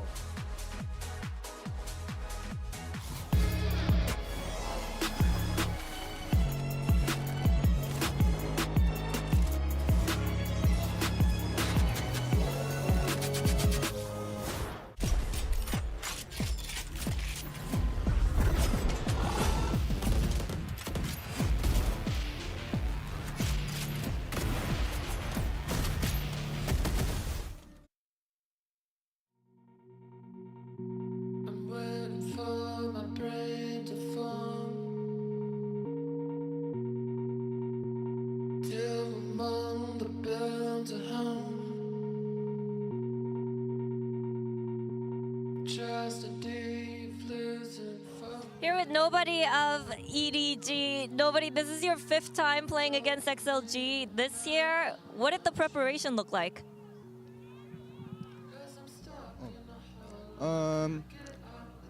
其实 XLG 很强嘛，然后之前我们每次都5-5开嘛，但是就像我们在我在国内总决赛上跟队友说过的是，我们只要走到总决赛，然后看到这个奖杯就没有输过，然后在这一次在这里，我想说我们世界赛内战就没有输过。 And I think XLG is a pretty strong team, and I know what's the stress of them. And also, as I said at grand final before in stage 1, and when we see the trophy, we didn't lose the game. So this time, I think it's like we have to win against them and we have to lose against them. But this time, I think maybe we have the confidence to beat them because in the past global competitions, we didn't lose to team from our region. History may repeat itself on the global stage. Losing all my thoughts to you.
Welcome back, one and all, to VCT London as we get ready for our third matchup. Sorry, our third map of this incredible series. XLG managing to force it against EDG on their pick of Breeze. We're going to split to settle the score. It's going to be awesome. But let's go ahead and jump into what we were seeing in that game, because honestly, one of the things that stuck out immediately was we were seeing the composition choices here from EDG. We know that this was a map that XLG did not necessarily thrive in before. This time around, they made some key changes. What were those, Minnie? Yeah, the key thing for me was how XLG were taking the center of the map like Mimi was asking for, and then splitting, because EDG were playing far too passive, often playing 2B, 3A, nothing towards middle, and I criticized their harbor uses before, and it was the same here. They're not using the harbor to flood the sites, they're not using it to retake, they're using it to hard hold, and that is not how you play the harbor. We see the wall going out there, and they're trying to hard hold against this A split, and look, there's just open lines everywhere for them to get picked apart there. Yeah, it was really an excellent game plan from XLG. I think the only rounds they started to lose on this attacking side was when they moved away from their read to constantly fight for mid control, and they started to just try and go into site execs and really play into that hard anchoring harbor, which I agree with you is not the optimal way to play the agent. But what I respect is that late in that half, XLG timeout, they returned to the hits, and that was the difference maker in a very close game to exploit that weakness yet again and get it over the line. XLG did win both pistols, and that has been a theme. They've won all the pistols today, but I think they should have won this map much more, given what you're saying. Yeah, I mean, look, I'll be honest. I was on a TMV stream, and I saw that one round where they had all the ults and kind of caved at that moment, and then somehow Raga pulls off a 3K, and I thought it was a wrap for XLG at that moment because it felt like they had everything lined up perfectly for them. And that's actually one of the people in the squad that actually was popping off a little bit. I wasn't too crazy about the Phoenix, but Raga made me a fan. Yeah, and it's so important that Raga is playing like this. You look at the historic global event showings for this XLG lineup, and he's always the guy to underperform. He's talked in interviews, oftentimes down and out on himself, critiquing his own play, very much in his own head. And that to me was one of the biggest reasons why this team could not deliver at global events in the past. But so far here, in the playoffs, he has been good, and he's playing as well as he was in China in this game to help bring them to a third. Yeah, and I think some of the key things for me that he was making some of those confident, proactive plays that we weren't seeing from EDG on their defense side. And to me, having him in confidence, I've been saying it the entire time, him and Happy Way together are firing, this squad can do everything. Yeah, you really just can't be afraid to get your hands a little dirty in those situations. That's exactly what Raga was aiming to do there, and mission accomplished at the very least for Breeze. But another big head-to-head, though, that, and well, I do want to address the elephant in the room, poor OMEN, with the 3 op shots that did not connect, heard round the world. But even then, though, it was still a great series for him, even with a couple of those stumbles. And you're going up against Kong, so you literally need to give your absolute best every single time, guys. It has been a better day overall for OMEN in my mind, even with that round that everyone's remembering towards the end of Breeze. Kong has been pretty well shut down in map 1. It was good utility to get his op off the line. Here again, he was put in positions where he was constantly trying to hard anchor sites with that operator, and the XLG trading was really good into it. Normally, he is the man who has the aura on these big events. He's running around in circles. He's performing in these matches. But not only have XLG shut down their key player of their opponent, but their players are rising to that same stage. Yeah, going into Split, I love that head-to-head because Kong's going to be on that jet. That is where he shines the most. But Nomal, in the last Split game they played, that race, his entries were phenomenal. I loved watching him play, and I think if both of them are doing the things that we know they can do, then it's going to be a all bangers end on Split moment. Yes, and it should be. If you're a fan of VCTCN, you'll remember the final. It was a 5-mapper, but the difference maker was in overtime, 17-15 on Split. That's why EDG have the trophy. That's why they're the #1 seed at this event. So for XLG, not only is it an opportunity to beat the team that they haven't been able to beat in the big game so far, but a chance to do it on the map that lost them the final. Well, you know, Minnie, you've been in this situation as a coach plenty times in your career where you know back's against the wall, you're the favorite, but yet this plucky underdog team is finding ways to exploit your setups, your plans. How do you bounce back, get ready for this map 3, and win on Split? I think it's just a normal team talk, just remaining calm. As the coach, if you're remaining calm, then the players are going to follow suit. So I think it's about remaining calm, maybe a plan of how to get Kong activated. I don't know him. I don't know how he likes to be treated. But whatever it is, the coach needs a little bit of a chat with Kong here and just be like, look, it's your moment. Time to shine. Yeah, no, it's very true. I mean, and on your end, Mimi, how do you feel about XLG in this situation? Because you know that they have to be feeling it here. Like, hey, we are 1 game away from locking top 3. Highest placement for Shilai Gaming could be a massive achievement. But I don't think they'll be feeling the pressure right now. I think that's squarely with EDG. You are supposed to beat up the rest of China. They have for years. It's the first time that has slipped between Bangkok and now. But now they're back on top, trying to make it to their 3rd top 3 in history. That would be more than any other CN squad by far. But across the stage for XLG, they can feel it. They can feel that they're finally delivering. They've been to international, they've choked on the big stage so many times, and now they're so damn close. Yeah, it really is fascinating to see this development of XLG over the course of their appearances at global events, Mini, and it only just feels natural that they would have gotten to this point as we get ready for the Agent Select. Yeah, I think the confidence is key. I think we said Wendler was on the desk and he was saying that CN regionally, they have the firepower, they have that confidence, but it doesn't always translate here, and it's beautiful to see for both these teams it is. Last time these teams played, my favorite rounds for Shilai were their trap plays on defense with the Waylay. I think that is the biggest advantage that this Omen, or rather this Waylay has over the Jet on the other side. EDG like to call a lot of rounds where they're contacting kind of slowly, having nobody try and sell fakes on the other side. I think that's a weakness, but where Shilai struggles is against the hard hits when EDG just started sending it on them in that final. I think for me it's about XLG getting B main information. With the way that EDG play with a lot of 4-1s, I think that if XLG can just control that space or re-info that space, it's going to give a lot of reads as to where EDG wants to finish. Pressure's on here for Shilai Gaming here, right? But as you had mentioned, EDG, they are certainly going to be reeling if they slip up in these first early rounds. Yeah, this is a return to the same narratives we've been talking about all day. This is home for EDG. This is the position they've been in many times before. They always beat this team in big games, but it's a once-in-a-lifetime opportunity for Shilai. London, we're going to map 3! Oh, come on, London! I said we're going to map 3! Make some noise as we get ready for the action. Send it over to your casters once again. Keep the energy up. Brennan Sideshow, take it away. That's right, it's map 3 split. All bangers end on this one here between these two teams, two titans of China. One of them living in the shadow of the other, but potentially a chance to upset that narrative entirely here as we watch them clash. Which one of these teams is going to make the podium at minimum here in London with champs at Shanghai on the horizon? To focus in on Split, EDG, they are 4-1 on Split in VCTCN, with 2 of those wins coming over XLG. But it did go to OT in the grand finals, as Mimi was talking about. I've got another narrative for you, Brent. Yeah, send it. XLG have never lost a map 3 at Globals.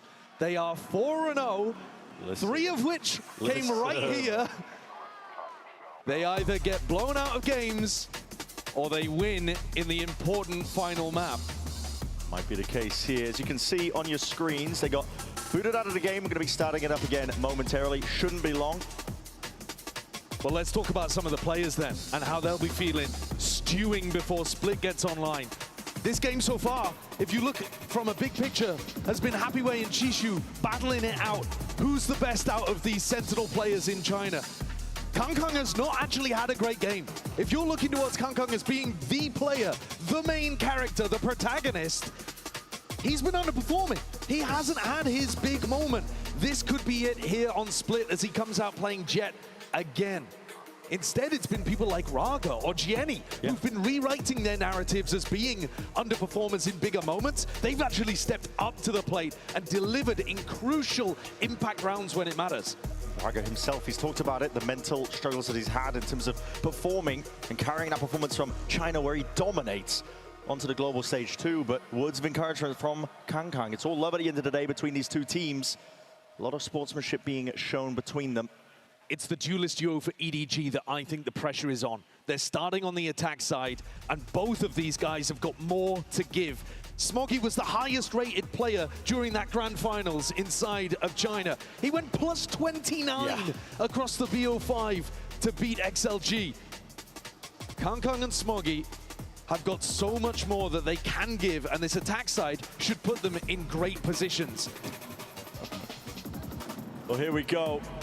We're jumping into the game here for the pistol round of Split. If that grand finals is anything to go off of, this one should be going to distance, and it should be an absolute banger. Time ticking down. Let's see what these teams have got now as we see it all kick off. Opening up, it was slow going throughout the entirety of Breeze. Both of these teams not willing to really make too much of a hasty move. And XLG have won every pistol in the series so far. Okay, see if the trend keeps going. Oh man, slight jiggle there with a nade. Spots the players out, he's going to send that one flying forwards. Ricocheting is util used on either side, but no hard committal from EDG. EDG's great strength on Split is that both of their duelists are very competent at being able to get in an entry. together, they can be unstoppable. But in rounds like this, Kangkang very happy to go and have a wander in mid. He's alone doing it.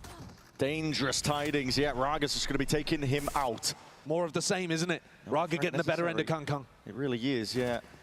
Game of timings, I think.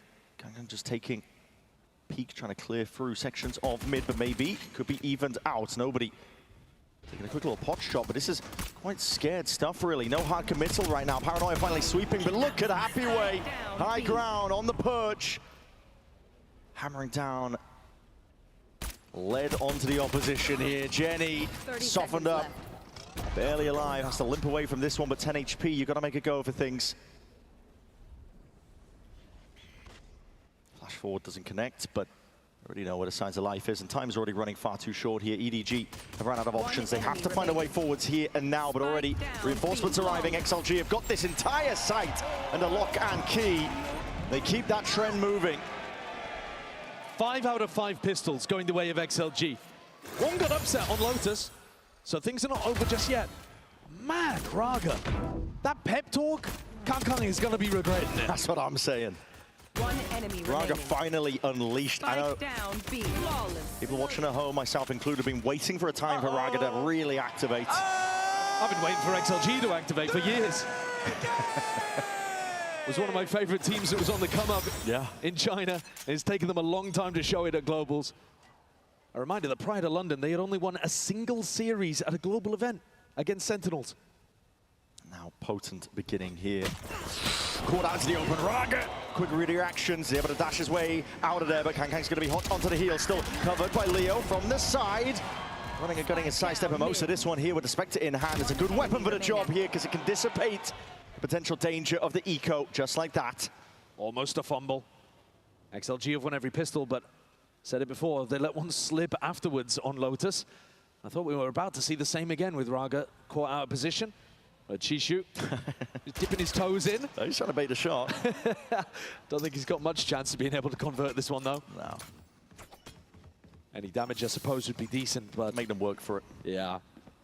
This is going to be another opportunity for XLG to just think about what they want to do.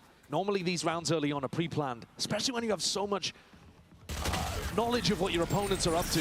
I think that Breeze was such a bizarre game because both teams were incredibly familiar with each other. Trying to get one step ahead constantly. They were both anticipating a main aggression, wasn't really happening. Setups were being changed across the board. I think you're exactly on the money with it. I think the norm that you would expect from both of these teams in this half is that XLG normally play quite passively on defense, though they do look to re-clear over towards a ramp. They don't re-clear B main very often, don't re-clear mid. And EDG normally go for a lot of double duelist site pops. Now, that's what they normally do, but so far in this series, because they're so comfortable with each other, they've always been trying to mix it up. Adjusting the game plans. That puts a lot of pressure on the IGLs, the coaches, the players even. Just remember what the adjustment of the game plan is. Lean away from your scrim experience. A heavy stack here from XLG in through mid. This is another thing, though, that EDG like to rely on, is nobody faking through mid as they go for A-pops. Can be a bit of a tell. You get a read ahead of it when you see that set. Okay, oh, yeah, Raga. Yeah, Raga's just immediately double dash away over towards the A space. Being taken up, though, rapidly by EDGs. They just dash straight into the fight, but in an anchor position, holding tight, tucked to elbow. Still could be playing spoiler. It's Leo still there. He's only got a Spectre for it, so not going to be favored when he takes that fight out. Chichu ripping his head clean up, but here in that reload, pressing the advantage. Snowman is all the way in there. Satchel has to be broken. This one out of guns. He's got a Spectre in his hands. This is all gone to pot.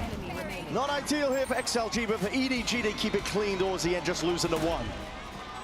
It's a scrambly round from XLG.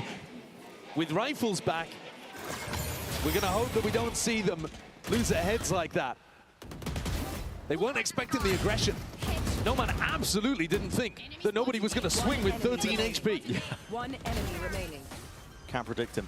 No, you really cannot predict what nobody is going to do. We've seen this for year on year. EDG set up to put pressure towards A. Look at the pings on the minimap. Look at the way that Raga, Leo holding towards this one. Got the operator.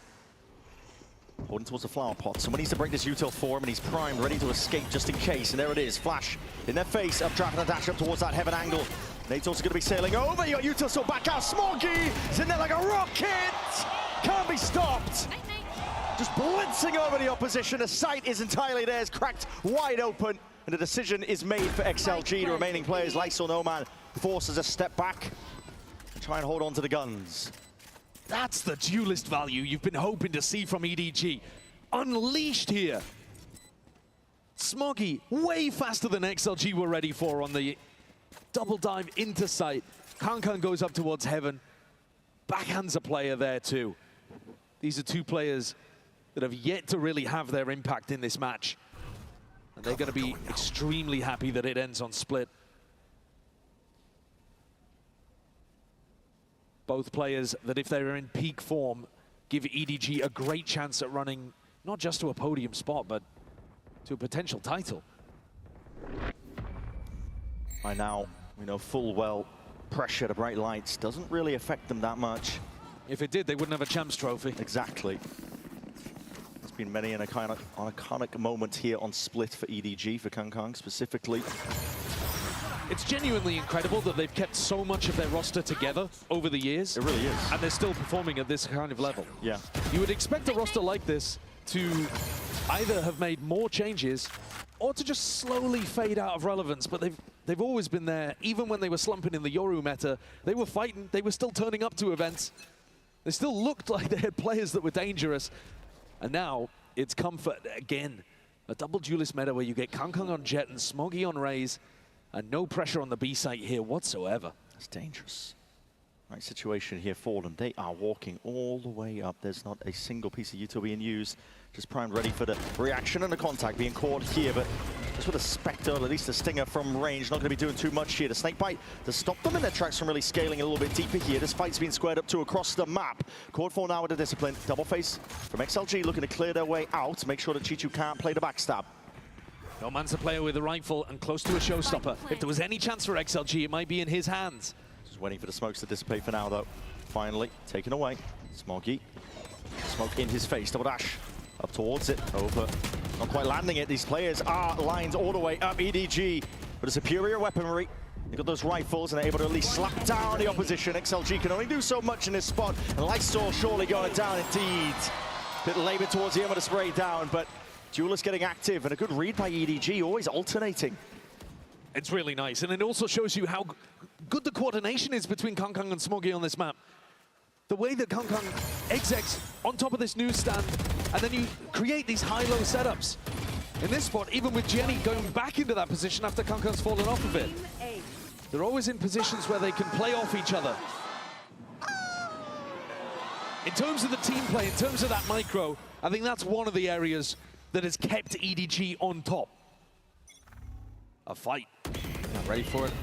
Almost realizing that XLG might just try.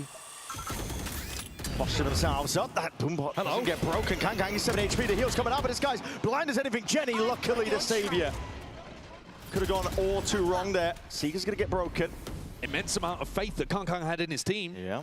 They let him fall with the boombot, but they saved his life as Leo pop flashed back in. It's a bit of a race to the result as well. Noman, Smoggy, both one away. Both looking to deny the opportunity for that orb in B main to get farmed. I think that's why there was such a brawl over it. XLG don't normally fight in that area of the map, but Noman wants to try to contest it as well if Smoggy goes for it. Lysol looking in a different direction now entirely. He was holding on to that mid control. They weren't proactive on A based on the B pressure, so now they're lacking information, XLG.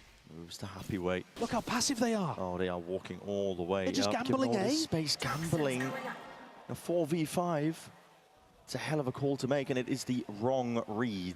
We've seen so many of these rounds from DRG and XLG on Split, where they gamble A if they feel like they don't have enough information.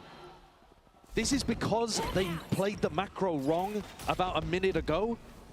They should have tried to take a step forwards on A ramp as EDG were creating that brawl and winning that brawl over towards B main. And now they're left guessing and probably playing a retake here. Well, I don't think they're even going to play the retake. They normally just save in these spots. Save, I should say, yeah. But isn't that insane to be saving in a 4v5 spot like this? It's a hell of a gamble, isn't it? And you just give up full map control, but it... And the thing is, they always gamble A. Anytime they have a gamble round like this, it always leans A. There are definitely still holes for XLG's defense. Tendencies left to be punished and as well as they real time. And this is Noman, without a death, even getting up to the Raze ult that he was one away with. He's essentially been AFK in this round. And now Smoggy's outpaced him. Won the fight. Next round, he's going to be able to utilize that. There's no time really for Noman unless he's able to get an exit kill. It's only Kankan going hunting here, but yeah, he just doesn't want anything to do with it. And he's got the money. Threw a Cloudburst at them as a parting gift, and XLG get to keep those 4 guns. Could be worried about giving the point to Noman, I think. Yeah. Oh, that's an absolutely diabolical slow-mo replay. They got the important kill, though. It's just something like me in ranked. All eyes on Smoggy here. He won the race with Noman to be able to get the showstopper online early. They have an anti-setup for it. Jenny's putting in, Lysor putting himself in a position where it should be a little bit difficult to kill him with this ult. Yeah. He's going to be immediately conceding, though, that high ground space with a flash in his face. His teleport is going to have to be good. It really is. I mean, this is going to be it, surely. Trailblazer forwards. Gets the acknowledgement up towards heaven. They contact as much as they can possibly bear. Now they're going to be sending him to Paranoia. He's going to get that blind, but as a showstopper, that's going to be going. And a complete miss there, not anticipating it, but still the weaponry and still the gunfire. Reign supreme for EDG. Stamped a mark of authority upon this site now, and once more the decision is made. XLG cowering away. Noman still with no opportunity to build up to this ult. Still not getting up to the showstopper here. He died yet? He's out of the round. XLG have got to be feeling miserable about the way that these final 2 rounds have gone. But they actually had a great chance at shutting that down. Lysor didn't get targeted by the Raze ultimate. Instead, Smoggy turning his attention towards any player that might have tried to flood in. Yeah. It's a nice idea. It isolates him. And the trades are just coming out so well. This feels like XLG need to wake up, need to bring the fight to EDG, need to remember that they are playing to win in these rounds. Need to remember how well they've done already at Masters London and have some of that self-belief. Right now, it's only one side that believes that EDG playing like it. Looking like prime EDG in terms of the way that they're scaling, taking the fights together. Yeah, they do. And take a look at this in the replay. Deleting Raga at top, but also just putting so much pressure on Lysor. They know where Lysor is, and they just trap him in the back. These rounds have not been it for XLG, and I think the timeout is absolutely needed. Pavoya's got to talk to them. Got to get them finding some ways of creating pressure. The problem for XLG is they've never demonstrated in the games that I've watched that they can go aggressive down mid, go aggressive with a full push out A, do something different that actually punishes this B-pop. And I think EDG can just stick to bread and butter stuff with their double duelist, and XLG are really going to struggle. Raga's slumped back. He's got to find it within him to bring the fight forwards. Tough going. This next round is not going to be the time for it. They've only got 2 weapons, despite going for saves. They don't have the money. Enough for the work of scraps, really. EDG should be gearing up to take a 6th round. Only the pistol going away of XLG. And they've been consistent over the course of the series, but you need more than just the pistols. We've shown that even at this tournament, to be honest, with some of the play. But EDG, a scary team with momentum behind them, especially with that self-confidence, the belief. It's just crazy how close all of XLG are to their ultimates, and yet they haven't been able to get them because they've been saving so much. Passive. Far back setup. Looking to absorb any potential aggression. Goes their way, deep flash. No connection here, so taking ramp control looks to be the name of the game for EDG, but then immediately pivoting. Bit of a bait and switch here. To nade forwards. Flash into the face of Kankang, but still getting active now. Cloudburst against it, preventing the re-swing. No man, this guy's head on a swivel. Doesn't know which way to look. This is pure brilliance and sublime execution into the side from EDG. It's going to take a lot. Raga, even his best efforts, can't even come up with a kill there. Had to refract back, and surely it's going to be going down. That's crazy. Jenny winning that one out. It looks so drilled. So beautifully coordinated from EDG. I love the A-ramp default as well into XLG's defense. I think that's such a good game plan. Even if it's in a rifle v rifle round, I think that should work well. And they know now that Happy Way is on the flank. They've just taken space everywhere else. Finally the ults come online for XLG. This next round, it has to be now. That's what the timeout was for. You got to see that turnaround right here, right now. Otherwise, EDG running away with a map. What beautiful coordination here. Throwing that cloudburst to make it difficult for Nomad to peek, and then setting up a jump with the teleport. It's really nice. So that you guarantee the kill on the A side. I'm telling you, it's looking like prime EDG. It is, yeah. It's feeling reminiscent. When they went on that run at Champs in 2024, it was through the upper bracket, and it was built off the back of powerful fundamentals, individuals popping off, but also the anti-strat, the preparation. Well, this is finally the round where XLG have taken the tag timeout, have got the ults, and EDG are mixing it up already with Kankan going for the attack op. This is going to be a slower round, looking to try to put the pressure on Raga. This is something we've seen already. It can be a weakness. Raga's left alone here a ton, and as long as you save a Trailblazer or a Flash to deal with this, he's going to find it very difficult to hold the line. Yeah. It's the benefit of the attack side Viper wall. It's not going to be cutting off the line here, so he can sit for now. But like you said, as soon as some util is going to be used by nobody, he will be forced to make a decision. Just has to be patience here. Here's the Trailblazer, he's immediately getting out. Doesn't want anything to do with that one. Seeker's going to be used as a response. I mean, XLG just trying to guess where these players could be, but all three of them moving up towards ramp and A main. Spells it out, really. Blind getting hit there onto nobody up towards that heaven angle, but it is open. XLG, they have a stack of bodies, 4 ready to respond towards A, but still slow going for EDG. We've only about 38 seconds left. Showstopper now, and a re-clear. It's a shot that goes wide, along with the rocket. The dash to disengage is beautiful.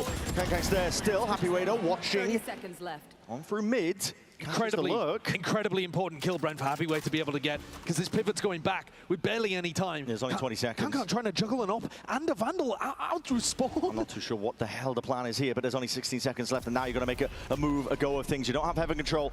You're ahead of this one now, but a Paranoia moving forwards. Convergent passes waiting for it, a DTP. Anything to get these players into the side of Lysol. Lysol! Damage done from that side arm once more! And pure precision towards the end. Raga even keeping the Waylay ult in the bank. XLG save one of those incredibly important ultimates and showcase they do have what it takes to shut down these slower rounds, at least, from XLG. But if Happyway had not had his eyes on Smoggy here, if Smoggy had been able to pick up that lurk kill, the whole of the B defense collapses. Massively important for Happyway to have that awareness that there was going to be a lurk coming through somewhere towards mid or B. And credit to Leo, too, because his aggressive position over on A heard all of the players retreating. So making the right adjustments here for XLG, showing the fight hasn't left them yet. But I think it's a good idea for Kankan to go back to the Vandal. Yeah. The attack side off, you're just playing at the tempo that XLG wants. It's the power of the double duelist popping into the sights. That's been what's winning rounds for you. Yeah, with the rifling behind it. XLG have not been able to hold a candle against it. And now again, Lysol. It's going to be tested. Up to him if he can answer all of this pressure coming his way. Now with the Trailblazer, there's a Paranoid that sweeps forward again, but he's not looking to evacuate. Help arriving, but Happyway is going to be blinded up, and this is an awkward engagement still. Everybody watching it could snap to the side. Smoggy! Smoggy is doing this all, basically, and now EDG, they follow through on all that threat and the pressure that was created. Get a plant down and brings Leo into this 1v3, excuse me. It's a 1v2 on the site, though, because Chishu's looking for him over towards Vent and Ropes. So he might have an opportunity, but he'd have to be given a free kill early on. We'll see EDG look like they're not in a mood to really let it slip in terms of discipline, and neither is the aim. It's been unreal form from Jenny, right when his team required it, but it looks like on this map, not really even necessarily the case. The entries of Kankang and Smoggy have been obliterating them. Yeah, this map has been the Kankang and Smoggy show on the attack side, but I really do think that there's a great argument to make that Jenny's been their most important player in the run so far. For the series and for the whole tournament. Yeah, he's just been excellent. Yeah. He really has. He's stepped up enormously. The growth that he's gone on and the redemption tour that he's currently in after being taken out of the team roster for a while and inserted back in. It's brilliant stuff. XLG still do not have an answer to what's going on towards B. Lysol's trying to fake this teleport right now to draw some pressure out of EDG. They're gonna have to clear this, but they're just calling the bluff entirely. To contact constantly. They didn't even use any util to clear that. They just didn't believe Lysol was there. Just walked all the way in. There wasn't enough behind it. Now with a deep smoke, lay it down. Nade sailing. Lysol still holding on to some of his util. It's the mid lurk that you need to be paying attention to. And here it is. OMEN is going to be spotting no signs of life now with Asastra's flying forwards. Anything to stop this, stem this one all the way coming through. I mean, through. That's going to be a deep dash all the way. Happy Way barely getting it under control there with a rifle spam. But still leaping into the pit. Anything to see if they can cut this one out of action. Chi-Chu. Perfect time to activate. All that sound pressure. Heads were turned away. Now plant down into the safety of the default position. It's 2v3. XLG gonna make a go of this. Ults expended here. The Seekers reveal at least the positioning now. Rifle picked up, exchange now. Leo, there's a bit more threat to it, but still, how do you get past this mechanical obstacle? Raga's taking the long way around. He's got an ult. He's going to use it. Use it now from the corner. Going to be trying to catch and push his players out, but Leo just doesn't play off that pressure well enough. Nice adjustment. Sidestepping with most of this one, but time is ticking and it's planted. The safe tuck position. Chi-Chu wraps all the way to heaven. And a bullet to the dome is all in Raga there. I've just got so many nice things to say about the way that EDG are playing this attack side. They've been threatening Kangkang on a solo lurk through mid in a lot of these rounds. He dashes into a smoke here, and then they don't expect Chi-Chu because they think it's the solo Kangkang lurk again in more of a 4-1 setup. A double play where you get to bait Kangkang, but he also becomes part of the twist, part of the pinch. It's beautiful stuff. The prep work, Autumn deserves a lot of credit. I know that there were questions about him stepping into the coaching role for EDG, but they look immaculate here. It's looking really good. Double flash as well to push back the ramp aggression. Happy Way. He's only got a share of the work in a spot like this, and he's already disengaging. Backs to the wall over towards his A side, and it's going in a completely different direction here. Even I'm guessing, but body blocked, I think, by the dog. This is why I love the A-ramp default and A-heaven default from EDG. Look at how XLG are now just completely isolated on the A side. It's inserted a wedge into the middle of the A-heaven. How can anyone come to even help Leo and Happy Way? Double jump down. Inserting themselves here. Smoggy with that judge. And if you give him a kill, a showstopper too. Yeah, happy to play with it here. Hold on, you open up into the sightlines. Leo spotting out at least, knowing that Kangkang is there, but they're just stuck. It would rely on some outrageous individual moment from Leo or Happy Way now. Anything to batter their way out of this corner they have penned themselves into right now, and the weapon at hand, just a sheriff. Happy Way finds himself one. He's still alive and kicking somehow. Smogido off to the side. That's a showstopper. Chi-Chu forwards. My God, denying all sorts of space and more. EDG surely up to 9 now. Lysol just with a Spectre. And that is swift work. Mincemeat made of him up towards that heaven angle. 9-3 for EDG. An absolutely fantastic attack side round and calling overall on the half. Considering that XLG won the pistol round and EDG haven't been able to find one, that was utter dominance. Yeah. That really is champs winning form from EDG. Now looking to see if they can close this one out, secure at least a minimum podium finish. We'll see how it's all decided after this.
We were talking about that champs winning form, a 9-3 half for EDG. They're looking well-versed and prepared, I think, for everything that XLG were going to throw at them. But not just that, the mechanical ability and individuality on display.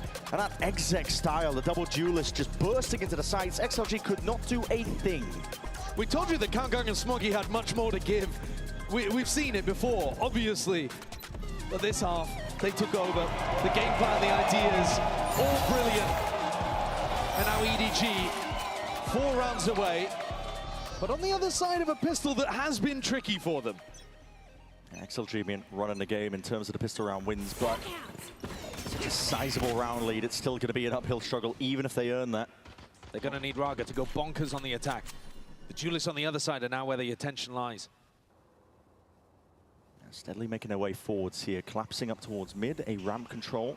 Name of the game. They're looking for the refight. They're trying to bait it out from EDG, hoping that they can draw a mistake. Walls up though.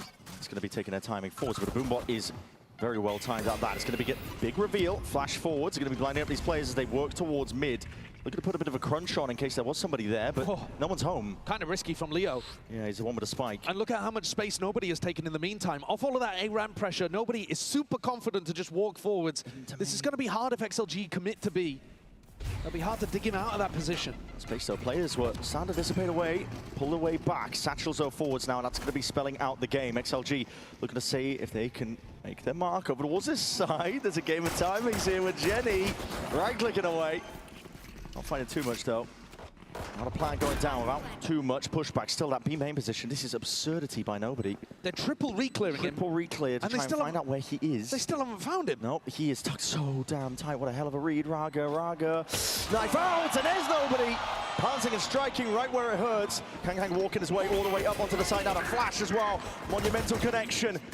It's XLG just being absolutely toppled, whittled away at this point. Still half onto the defuse, going to be earned up, and his shots need to land. Damage done to Jenny, but he's still alive and kicking, and that defuse earns him the pistol that eluded them. Couldn't be a worse time for XLG to finally end the streak. A 7-round lead. What a brilliant play by nobody. That's that level of defensive reaction that you had to see in the first half from XLG. But more than that, the fact that he takes B main is great. The fact that he continues going and tucks himself in that corner, the perfect distance for Raga to stop thinking about it. It's immaculate. Look what it means to Kangkang. And EDG are going to force. Of course they are. They have to. All or nothing. Ramp take, rapid as that. Just with the stingers in their hands, though, and they're priming a bits and piece of the util, the nade. It's pretty perfect here from Smoggy. Clears the way, buys a bit of time, but potentially rotates to come in. Kangkang's going to be waiting on the sidelines by the wings now. Double satchel forwards here, but the punish is a good paranoia, but no connection to the kills. It's all Kangkang and Smoggy once more. Anchoring positions unaccounted for, and that is just tearing them asunder. A nail in the coffin. XLG with only 3 rounds, a last hurrah as they go for the force. They've just got to buy in every round from here and try to make some miracle happen. But EDG have been too good today. 1 enemy remaining. This split is absolute dominance. 11-3. No hope at all off the back end of that force. XLG, of course, forced to do it again. Working with the stingers. No more breathing room. Not many more chances to stay alive in this one here. And that killer instinct from EDG. You've seen it before. They are not going to let their foot off their gas. Smoggy, judge in hand. He likes to play for this one here. And that's a brutal angle. Close quarters is where it thrives. Nobody now might get his chance soon enough here with the Utah. Oh my God, priming it into the hands. It's nobody. It's good target prioritization. Softening up a couple of these targets. Backpedaling out, peeling all the way back, and Anchor Smoke's going to be layered down to play in and around. Jenny, though, is surrounded, swarmed. Damage, though, done, and potentially you can do it. Yes, it's disjointed from XLG. Lysor, no man, might be able to salvage this one still. Kangkang, forwards, Cloudburst down, he's sidestepping most of this. Kangkang! It's prime form! It's Kangkang's world, and we're all living in it. A Red Bull clutch. He just knows he's going to win this. The decisiveness and the aggression cloudburst to smoke off Lysor, and he puts the pressure, the squeeze on OMEN. Fumbling with util in hand. This is the takeover game that you were waiting for from Kong Kong's Jet. 17-6 on a dominant map so far. Only 15 rounds played. It's unreal. He's just absolutely gapped them towards the end here. OMEN was doing a great job in the previous 2 maps, keeping up. They, in fact, were shutting down Kong Kong when he was going for plays repeatedly on Lotus and Breeze. But now he's been let off the leash. Not anymore, yeah. And he's a scary, scary player. Taken over. For the impetus now, the tipping point of the series. Scout destroyed. EDG feels like it's already set in stone. Nobody is so damn brave. Look at him, taking fights alone. That's how confident they feel all across the board. It's XLG. Being picked apart like a tapestry unraveled here. But they're still finding a way forwards, but nobody knows. He knows he has to fight aggressively, losing side control, and now to wrap around all the way here. Kang Kang has arrived once more. Nade rebounds, but there's a finishing throw.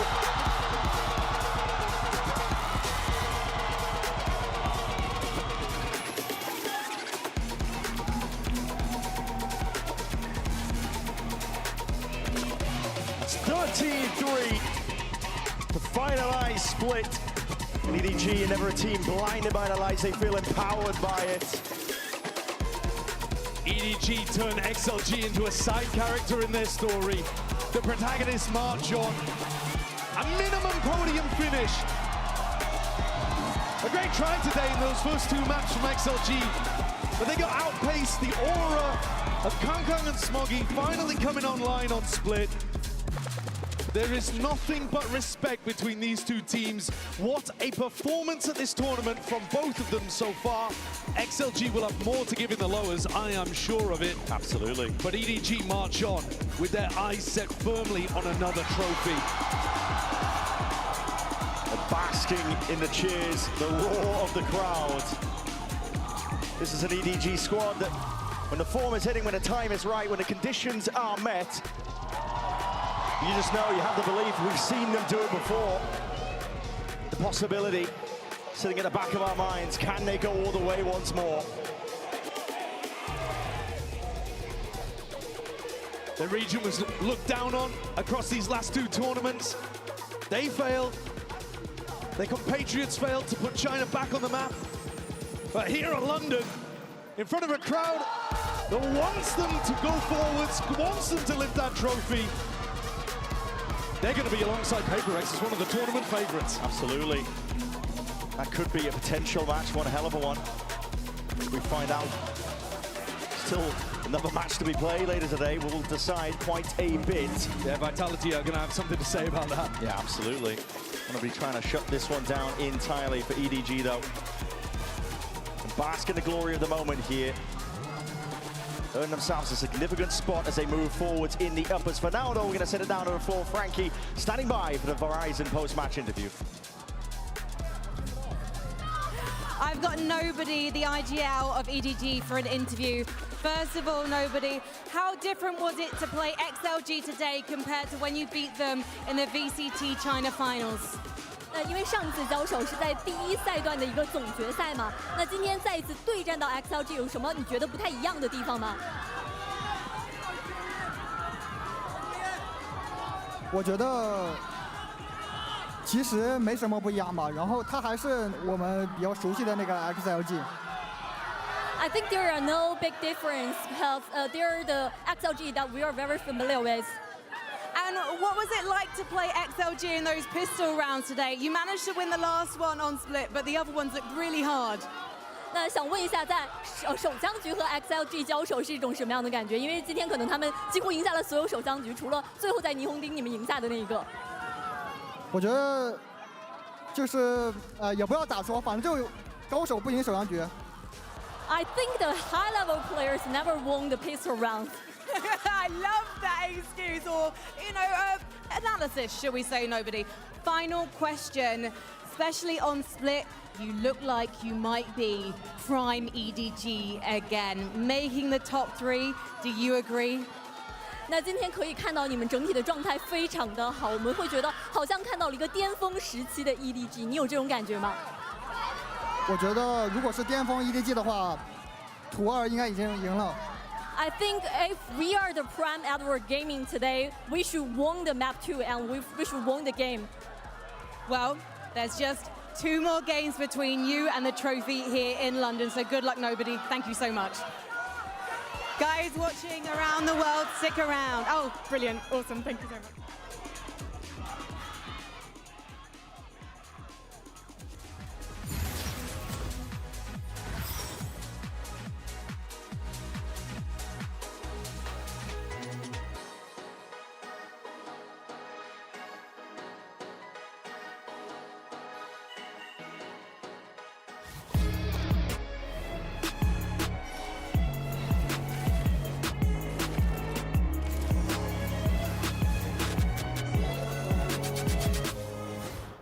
Yep, that's me. You're probably wondering how I ended up here. It all started when I got to the FIFA World Cup.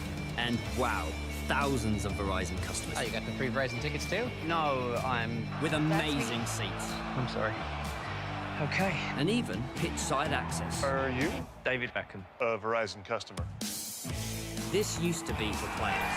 Now it's for Verizon customers. No one gets you closer. Only on Verizon.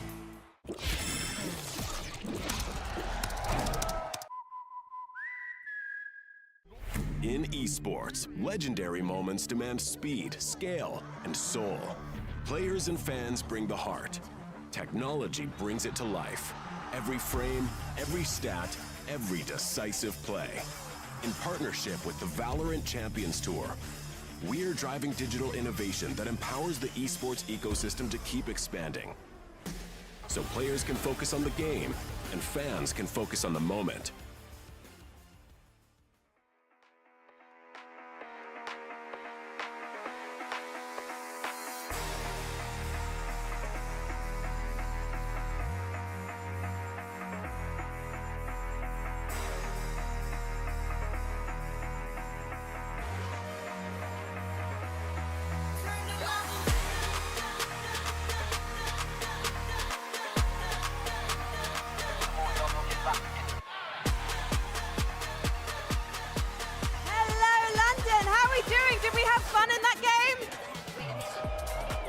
I'm so glad that one went to 3 maps. We've got another quick game for you before we head into our next matchup. So we've got Rishi. Hello, Rishi. You've got some red balls. What I want you to do is try and hit the corresponding color that your balls are. If you hit the wrong color, they don't count. So step a bit further back. There we go. Where Aaliyah's standing. That's it. Lovely. Okay, in 3, 2, 1. Toss your balls. Nope. Yes, 30. Oh, okay. 30's not bad. Josh, step forward, please. Josh has come as a witch.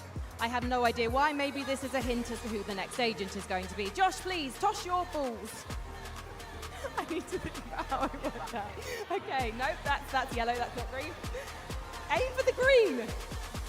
Oh, never mind, Josh. You look very fetching in that hat, though. You won the fashion victory today. Okay, Edward, please. I'm so sorry, London. I made myself giggle. I'm terribly naughty. Okay, right, yellow balls.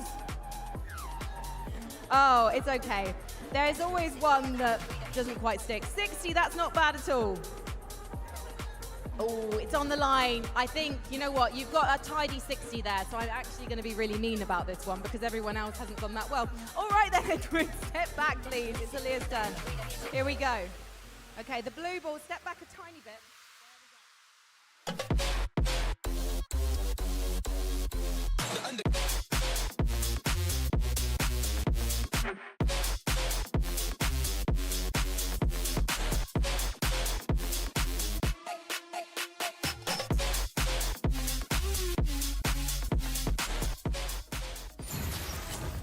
Welcome back, everyone, to Masters London and our second upper bracket match of the day, and it's a good one. It's Pacific's HyperX taking on EMEA's Team Vitality. Of course, Goldmore here alongside with the M duo, the Mini Mimi duo. Yeah. The Mini Me duo.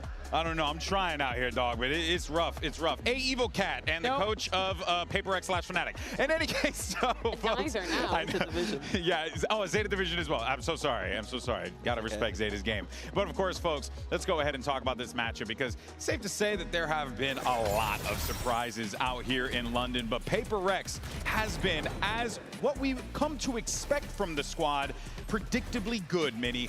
And it does feel like they're coming into this one as the tournament favorites, although I do think a lot of EDG fans might be contesting that. Yeah, I think they were clearly the favorites coming in, and they've been delivering on that. I think in the map against Lev, Ascent was the highlight to me. 13-1 against Lev on a map where Lev are supposed to be like one of the best in the world on that map. It's a bit of a shaky map for HyperX, but they just show that they got that world-class dominance. It doesn't matter what map they're on. If they're on fire, if they're in the mode, they're going to destroy everyone. Yeah, and I love the way they changed up the composition they're playing there with that double sentinel look. They did such a good job of being incredibly active on their defense, constantly creating new problems for Lev. Whenever they had good information, they were putting down the sentinel utility late on the other side and being super proactive with the rotates. And while the second map was closer, this to me looked more like maybe some of the games in the Pacific Final where it was a rough defense half and then a complete runaway on the attack side with HyperX, with Jing, with the double duelist absolutely running it down and displaying a bit more of the mechanical prowess than the strategic. Yeah,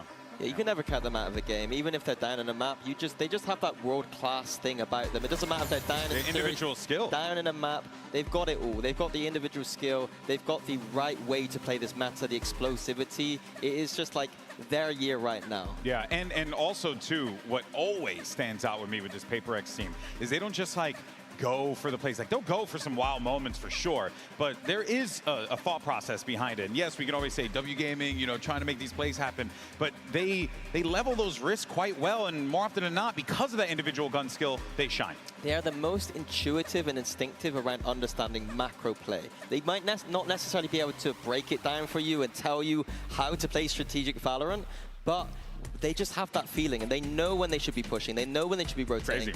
It's incredible. Like, I've learned a lot working with this team as a coach. Yeah. And it's not just in the late rounds, the mechanics that builds the team out of situations. I think when you look across the world, they're one of the best teams at team fighting in some of the most weird and chaotic situations, and having incredible innate synergy between the players. I feel like they're able to react and swing together and navigate situations that are so rarely presented to a team, but to figure it out so quickly. A lot of their server time when they're practicing, they like to go in and do those little combos and talk about how they're going to fight for space, and they got so many reps doing it, and that is what they are the best at in the world. Yeah, they truly are phenomenal when it comes to that. Of course, one player in particular who's always phenomenal, one of my favorite players, Forsaken, had an opportunity to catch up with Jin ahead of the match. Here with HyperX's Forsaken, Jason with other top seeds going home and struggling at the moment. You guys are playing a solid game, but who do you guys see as the tournament favorites? For me, I would say EDG. Okay. Yeah, because like we screamed them a couple of times, and I can see that I think they're coming back in form. Like 5 of them, like they're really coming back in form. So I think for me, EDG. So Vitality's not up there in your perspective? Nah.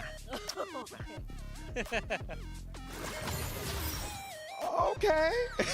I respect it. Forsaken out there throwing a little shade over at Vitality. But of course, you know, we're talking about a team of just absolute professionals on the other side of the field. Vitality exceeding expectations, but they managed to take down regional rivals, Team Heretics. And it does feel like the boys are looking pretty good here. And Mini, you got a lot of experience with these boys, with just playing against them, playing with them, being a part of the systems that they have also created. What can you tell me about this Vitality team? Well, I think that they're really underrated right now because of their grand final loss against Heretics. Fair. Apart from that, in that playoffs, they were phenomenal. They were amazing. They had switched around a lot of the way they played. Before that, they were a little bit loose, and they've gone with a structure that I think makes a lot of sense. They're playing with protocols on the defense, and that is how Durka and Chronicle are used to being coached and used to being played, and that is how you get the most out of these players. You let them have a little bit of a system, and then when the fighting gets tough, that is when they shine in these big moments to make individual plays. Yeah, in the group stage, I was quite critical of some of their late rounds in particular, how they were playing their micro, the way they were team fighting. I felt like it was too individualistic, and they were opening themselves up to get that exploited against other teams. This first match they played in the playoffs was against an underperforming Heretics, but I think not only did they look much better in the way they were playing together in their late rounds, but they came into this game with a really good approach of how to play. On the attack sides in particular, knowing Heretics relies a lot on mid-round re-aggression, they were buying into the attack side up, they were playing a lot of really good slow rounds. I was very impressed with the calling, with the poise from them to be able to deal with Heretics in such dominant fashion. It very, very clean. I think the irony of it, though, is you're saying, you know, Vitality, when they're doing the individual things, maybe not the best situation for them. Meanwhile, HyperX, go out there, fight your ones, live your best life. But my point isn't that one of these teams can and the other can't win out in the chaos. I think what matters isn't the mechanics, but the micro of how they play around each other in these late team fights. That's what you were highlighting that HyperX is excellent at, and I felt like Vitality wasn't at that same level. Yeah, I think Vitality's strength is their structure and their kind of game planning and their protocol system. Yeah. HyperX aren't going to have that. They're going to intuitively know what to do. I think this is a big challenge, the biggest challenge that Vitality have ever had. They have not been punched in the face this hard before, and it's going to be extremely interesting to see how they try to contain HyperX. They contained Foot in the last game, but HyperX is a completely different beast. I don't know if people can contain HyperX. It's proven to be very, very challenging. But if there's one individual who has the ability to do just that, it's one of the greatest of all time. It's Chronicle. He had an opportunity to catch up with Jen earlier today. Here at Chronicle of Vitality. Chronicle, what can Vitality do against HyperX that other teams couldn't do, maybe in the past and maybe here in London? I think that will be a secret, otherwise I'm gonna show my cards instantly. But I will let them be a little bit scared. Okay, all right. It's a secret though. Yeah. Jen just is not able to get blood from the stone there. You know, good try, Jen. But you know what, though? When you look at this team and we talk about the individuals, and yes, they are great together, but there is one person who, whenever I see him in those moments, he can clutch up. Durka.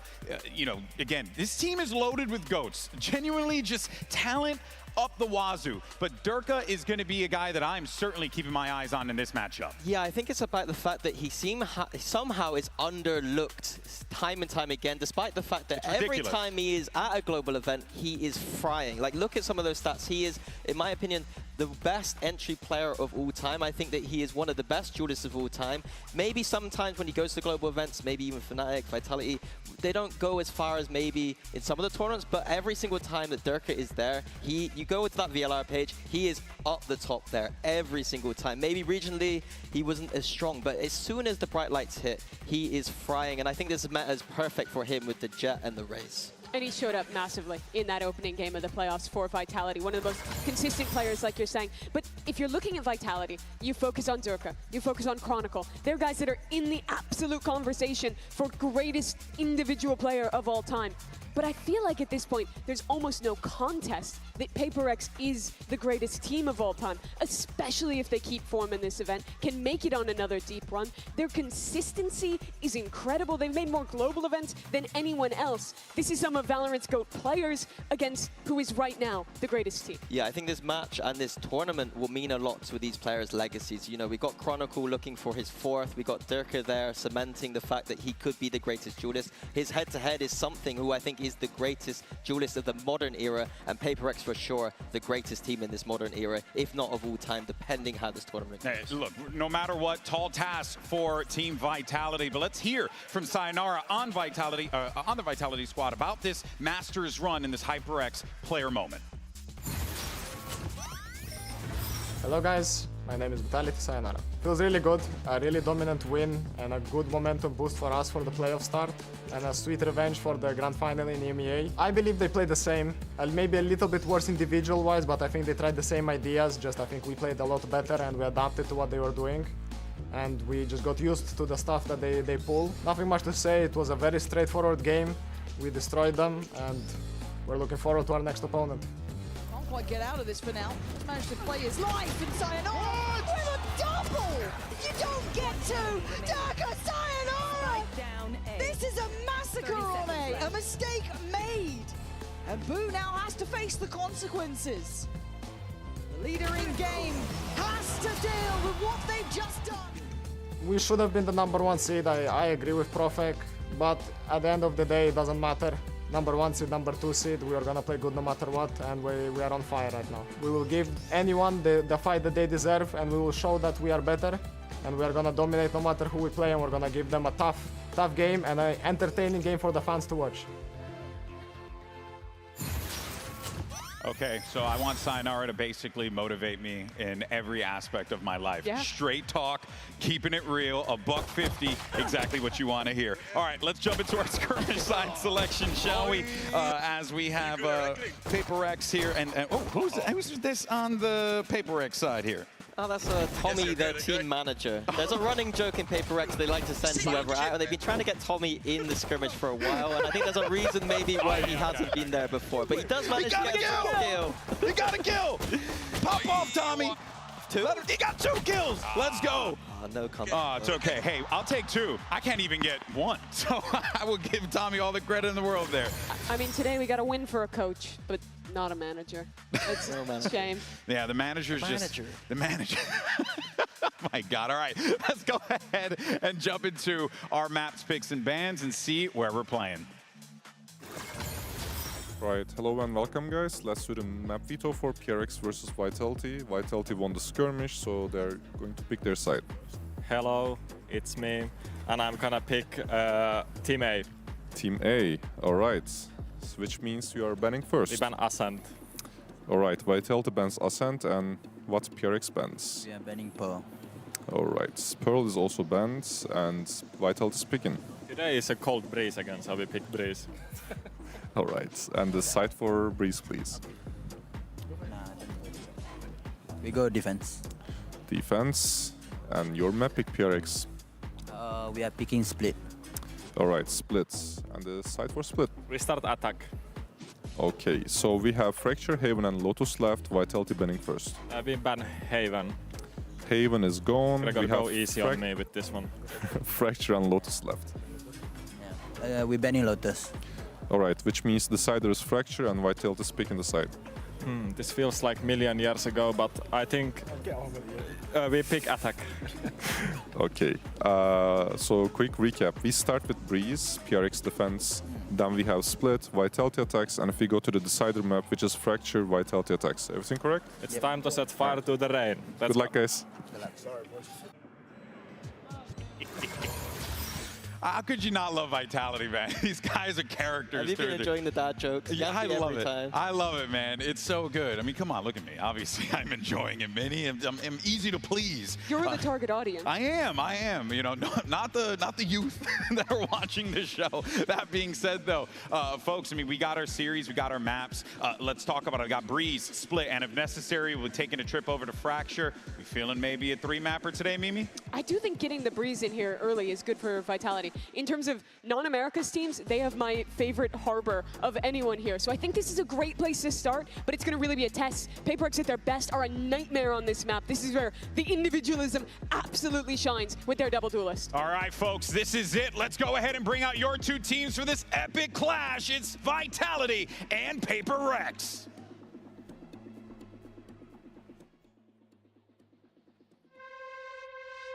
I feel like I belong in the international stage. Seeing the crowd when I walk out to the stage, I feel amazing.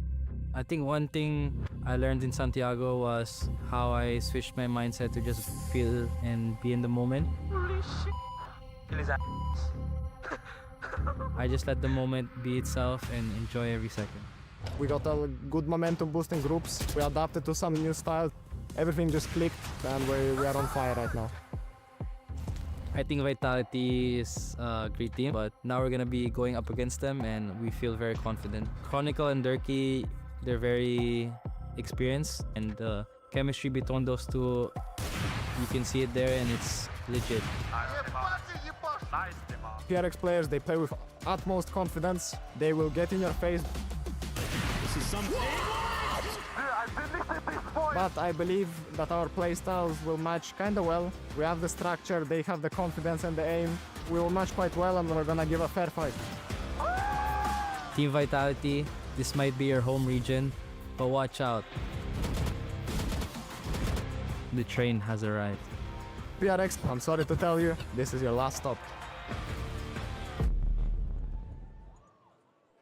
Show me how to feel alive.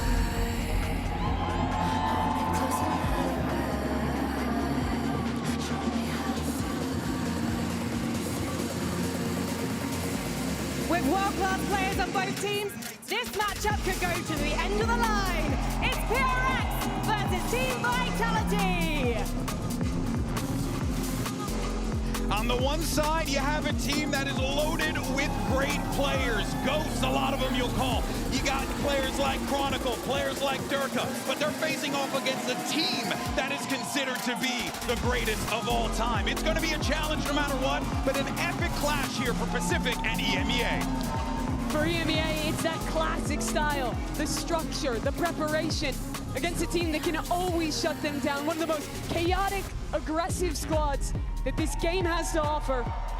And on the verge of yet another top 3. If HyperX perform this event, I don't think anyone can doubt anymore that they are the greatest team of all time. A chance to make yet another finals weekend. But this would be something new for a Vitality that, despite high expectations these last 2 years, hasn't been able to deliver at the internationals. What does it mean, Minnie, for a Vitality team that can manage to get past the train of HyperX, and on top of that, do so with a spot in the top 3? What does this mean to these guys? Well, I think that they're able to win today. I think they're the clear favorites for the tournament. I think that they have that firepower, they have that experience, they have the blend of a bit of hunger from their inexperienced players, and they have the structure. They have everything there. It's just about whether it comes together today. It's such a big moment, I think, as well, for Durka, for Chronicle. They were at the absolute top of the game when they were on Fnatic. Ended up leaving that team, going down to Vitality. Durka stepping over earlier. And that's really a risk, right? To step away from a team that has always had such success, that has always been on top. Project hasn't been able to live up to return them to those lofty heights yet. But there would be absolutely no better way to cement yourself, not just as a member of a great team, but as singularly the greatest players to do it. If you beat HyperX here, you send the tournament favorites to the lower bracket.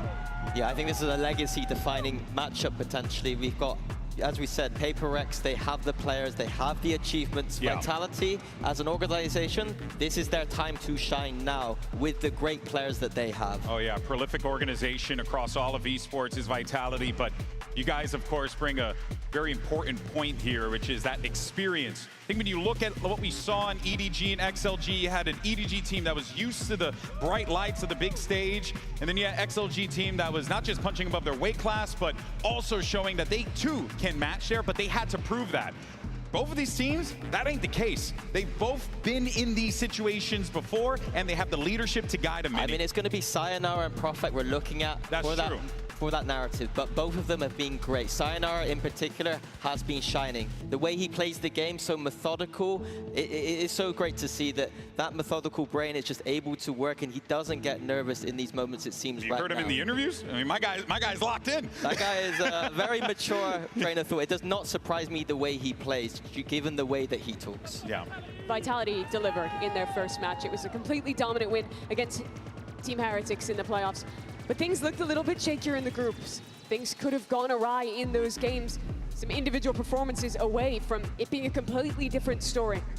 This is the match for me to cement which Team Vitality this is. If it's the one that stomped Heretics, if it's the one that can handle HyperX's aggression and stay strong under that, or whether it's a completely different look. Agent select here. It's a return to compositions for both teams. Vitality bringing that harbor to bear against HyperX double duelist. Yeah, and I think that highlighting what you said before, I think that Vitality are the best harbor team in the world outside of the American teams. I think that they really understand how to play in those post plants, pushing forward with those harbor walls, and on the defense, they understand the floods and the retakes. It's beautiful to see. But HyperX on this defense, there are times I've seen them so locked in, so in flow state, that they're in the opponent's spawn almost in the first 10 seconds of the round. It's criminal. I could just see HyperX straight up just disrespecting the harbor walls, not even giving a crap about it, if I'm being honest with you, with the way they play, Mimi. And they're good at fighting, at disrespecting you, at pushing you into the back of your chairs. But when I think about this Breeze, what my eyes are going to is the two guys on Jet, Durka and Something. The meta had moved away from both of them for a long time, having to pick up different roles. But when you think about Valorant, these are two of the pinnacle players on this agent, on the best map for the Jet, facing off today. Yeah, I 100% echo your sentiments. There's been very rarely times where they've actually been able to match up against each other, and this is the perfect moment for that Jet meta. All right, London, it's time to start the game. We got Vitality, we got HyperX, and who better to call all the action at two of the greatest of all time, Pansy and HyperX. Yeah, thank you. And what a tantalizing prospect this one is. The miracle against the machine. I mean, Vitality built to be a championship level team, now facing arguably one of the greatest teams we have as they stand. Yeah, and it's always just a different test to come up against HyperX. Again, you can go back, you can watch VODs, but they are VODs you can take very little away from. Yes. For me, though, Vitality, to be honest, the person that gets tested the most here in this roster is Yampy today. Again, we're starting on the Breeze. Again, loving what he's doing on the KO recently, but he's going to be so crucial in some of these moments in a round, not mid-rounding, but where that second wave of pressure comes through, their ability to fight back. I'm going to echo that even further. I'm looking at the coaching staff as well. It's one thing to think you're prepared for HyperX. It's another to face them in the server. This team has X factors that people cannot contain. And today, a new challenger. Vitality on the attack inside, HyperX on the defense. And let me set the tone for you already. Look at middle. Already postured up here. HyperX, eyes trained, and Yampy will fall off rip. So plenty of time left on the clock here, but Vitality look to pick up the pace here on the back of that. Durka sent forwards, Sheriff in hand. Doesn't get a fight just yet. A ping here, but a couple of spams. So close to connecting. Yeah, insanely close, but Devi's still on the case. Brilliance from Devi. The guy is unstoppable with 4 kills. Devi's tilted as well. Stealing. Convincing. On HyperX here, straight up the guts, they catch Yampy. Just at that moment, they're looking to pivot towards A as well.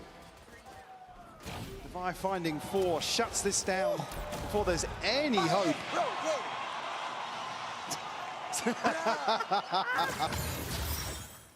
If that's any sort of appetizer. God, the main course. Yeah. Oof. 4 in the first round, and the 5th could have happened. Oh, well, well. Welcome back to playing these boys, eh? As said, some of Vitality know what it's like. The rest are now getting a really rather brutal introduction. As Forsaken, not looking particularly concerned, but gets his head taken off. Chronicle gonna find one back. Can't necessarily scale out main just yet. Timing not gonna be there. Chronicle's got a second here. How has he got 2? There's no right to get 2 there. Little Bulldog upgrade found. And India's got to be careful to not get isolated, but confidence is still in play, and the young gun, the new man to the stage, now to be tested. Something and Devi, 2 of the monstrous players in the small glimpse of what we've seen from HyperX thus far here in London. And Sayonara having to find them both. Not to be, Devi, safe pair of hands, and a second round. Hints of that disrespect showing already from HyperX. Happy to take the fight forwards. Chronicle finding 2 outrageous kills, though. Yeah. Him to be very comfortable with this sort of matchup as well. We talk about the experience. It's not often. It's not many players you put in the bucket of the level of experience versus a roster like HyperX. Yeah. But he is certainly one of them. Let's buy around here for Vitality. And stacked up on the other side here. HyperX outside double doors and still bodies towards top mid as well. That's pacey from the get-go. Oh, Something. Wind out the sails, but a quick trade there. Nice from Yampy, but the spacing is great from HyperX. Not going to let anything really go aside. Profek! Belter of a shot. This is just going to be a bloodbath, isn't it, man? Meanwhile, Chronicle's taking the space here. Spike not to hand, though. Got to shut this down to prevent a bonus conversion. Is sloppy. It's a 1-for-1. Chronicle now 62 HP. Envy way healthier. He's read it correctly for the first couple of seconds, but just turns back in time. Chronicles on today. Yeah, he is. And you need him to be. You need your Durkas, you need your Chronicles, your big boys to be able to step up to this, because it is going to be a bit of a welcome to the bright lights moment for the others, because everyone is hitting today. Envy's firing, Device there. I mean, you only have to look back at the previous game from something and see what a monster he is. It's a scary, scary roster. Again. Certainly some of the other rounds here. Again, HyperX just happy to brawl out the early round. Not necessarily here, though. We spread a little more thin. Chance here for Vitality to set something in motion. He actually takes a tag here off the drone, forced back. And prevented from really pushing any further forward. Device still here, but does duck away. They're trying to strong-arm the approach towards A, though. They've got plenty of bodies on the side. They haven't really tested much beyond that. And again, it has been Chronicle being the one to swing things over, but Envy again looking sharp. Great control from Chronicle, and a pause they haven't actually planted just yet. They've kind of taken their time here. Yeah, concerning, actually, that timing potentially passing them. Yampi trying to bait something out here, a push. Yeah, they're close. They might just go for it. Yeah, they baited it out, but here it comes, and they're losing! Vitality thought they may have had the upper hand. With the weapons being recovered, Jing is still on just that pistol, but there's plenty on the ground now. He wants it. I think he's got the upgrade. And Profec's still just on that Guardian. You're looking at Chronicle to help out here, but HyperX have taken back this side of the map, and they've got the spike there. And he overpeaks there. Well, it's not really an overpeak with HyperX. They're happy to show off that capability and talent. 30 seconds but left. Profec, I was gonna say, had gotten out, maybe unnoted, now certainly considered sharp on the first, needs 2 more. Not gonna get 2 more. Jing closing down the account, and HyperX on a lighter purchase, willing to fight for the space. Brute forcing off these 2 pistols. It's not even to play in the rifle. I mean, it's Jing to find one there with a pistol behind that. Beautiful stuff. Actually, I mean, a couple of these situations, you want to see Vitality maybe shy away. Wait things out. Be a little more equipped to greet this aggression. That's, I mean, it's always unorthodox. Gonna have your head on a swivel for sure. Chronicle Profec, early ultimates here. Sayonara 1 for Hunter's Fury. You're not gonna have the weaponry here to really contest in round 5. God, it's rinse and repeat though, isn't it? Not seeing too much different in the way of this. But again, the purchase, obviously the big differential. But again, this map, not unfamiliar with Vitality either, playing it throughout the majority of series. Against Heretics, and of course, in the first. Devi already going to deal with Sayonara, so easy stuff. Going to get a plant. That's in. Small silver lining. Any more would be surprising. Something in Envy looking likely. This is clean work. HyperX not looking fussed or phased. They look absolutely spot on. Run away with a flawless here. Again, this ult cycle going to be huge for Vitality, but it needs to net a couple of rounds. Need to be frugal in terms of investment. A missed dart here. Start off. Again, doesn't necessarily have a huge impact. Call an early timeout here for Vitality. Maybe just to check in. Said a couple of situations where they are just being caught off guard. I mean, the one thing you can prepare for is kind of leaning into that sort of playstyle HyperX. I mean, they are begging you to fight them in some of these rounds, especially on the buy rounds where there's we'll send somebody forward. It's like, so often we criticize, oh, you're peeking solo, there's nobody to trade off that. HyperX love that. Well, we'll send somebody forward. We'll solo swing something. Because it never quite feels as coin flippy with them as well, because they are so mechanically good and they do have systems behind it, such a belief system with it as well, and the Coinbase win condition hopefully being kind of chewed through by Vitality's coaching staff. And I think this is what I was kind of alluding to at the start of this game as well. It's very different facing HyperX in these environments and kind of coming into this. It's going to be hard work for Yampi, it's going to be hard work for the coaching staff. I don't think many teams globally and historically have always had HyperX's number. It's, you know, a couple of teams have figured it out once in a while. I mean, you can count on one hand the number of times we've had interviews where it's like, yeah, pretty confident going into this series. Yeah, we got great read. Easier said than done. So it is going to be a tough test, and it's not just on the server. Obviously, the visual element is that these guys hit like a truck, like every single one of them. But it's the prep behind it. It's, can you dismantle that? Can you disrupt it? So the ult cycle aligning here for Vitality, but HyperX are stacked up as well, only missing Forsakens. So they may be anticipating a set piece here. It could be, and into this round with Vitality, we are going to have a listen in to see how things are developing on their side and see how Yampi's handling it. So let's actually check in with that right about now. I think we know life comes are up. Boys, can we just do a Fnatic peace between stuff from this? With the ulti. Stefan, do you have drones? Yeah. Okay, The we can only just thing, do guys, I cannot send the orb. I need to take a... Okay, don't do orb damage, just smoke the mid cross. And can you see on double door? I'm ready. I smoke. Wait, wall, I'm anti. I'm doing C. I just want this down. Yeah. Could be elbow now, boys. Yeah, we will clear it, so we just do... I do C. Go up, David. Nothing. Let's go. I'm with you, Danka. 3, 2, 1. I'm running from there. Close mid clear. Top mid, He's top picking mid last. picking. And Omen, beat him. Oh, the confidence on Divide to repeat that, and then the push out as well. Doubling down, it's not just a solo endeavor. You can see where Jing is, willing to push further forward. He could slice behind them and saying behind them, something is hunting them down. Push through from OMEN, strangling them. This is just complete and utter destruction. Durka has no safety. He does not know where he can step, where he can walk. Something spots him. This is a vintage battle, and something has his number. Durka is just a split second off that glance into spawn to catch this. But even then, I mean, HyperX just running rings around the other backline of Vitality here as they're trying to set up desperately. They didn't even get to a point where they can really put a plan into place to invest something in terms of this ult cycle. As Envy in the Hunter's Fury applying so much pressure. Device sitting at 10 and 2 right now. It's a brutal display so far, and looking at the tempo of this, I don't think it's going to stop. You have to somewhat quell that aggression from HyperX. That was the one that Vitality slowed down. You want it to be a little more methodical. I love that kind of re-hit, though, almost. That kind of re-aggress from HyperX. Now they're going to just actually do it themselves. Chronicle overwhelmed. Jing's got mid. Envy does get taken down, so there could be an issue here, but Devi holding the corner well. Jing in support. This is all going their way. It looks too easy.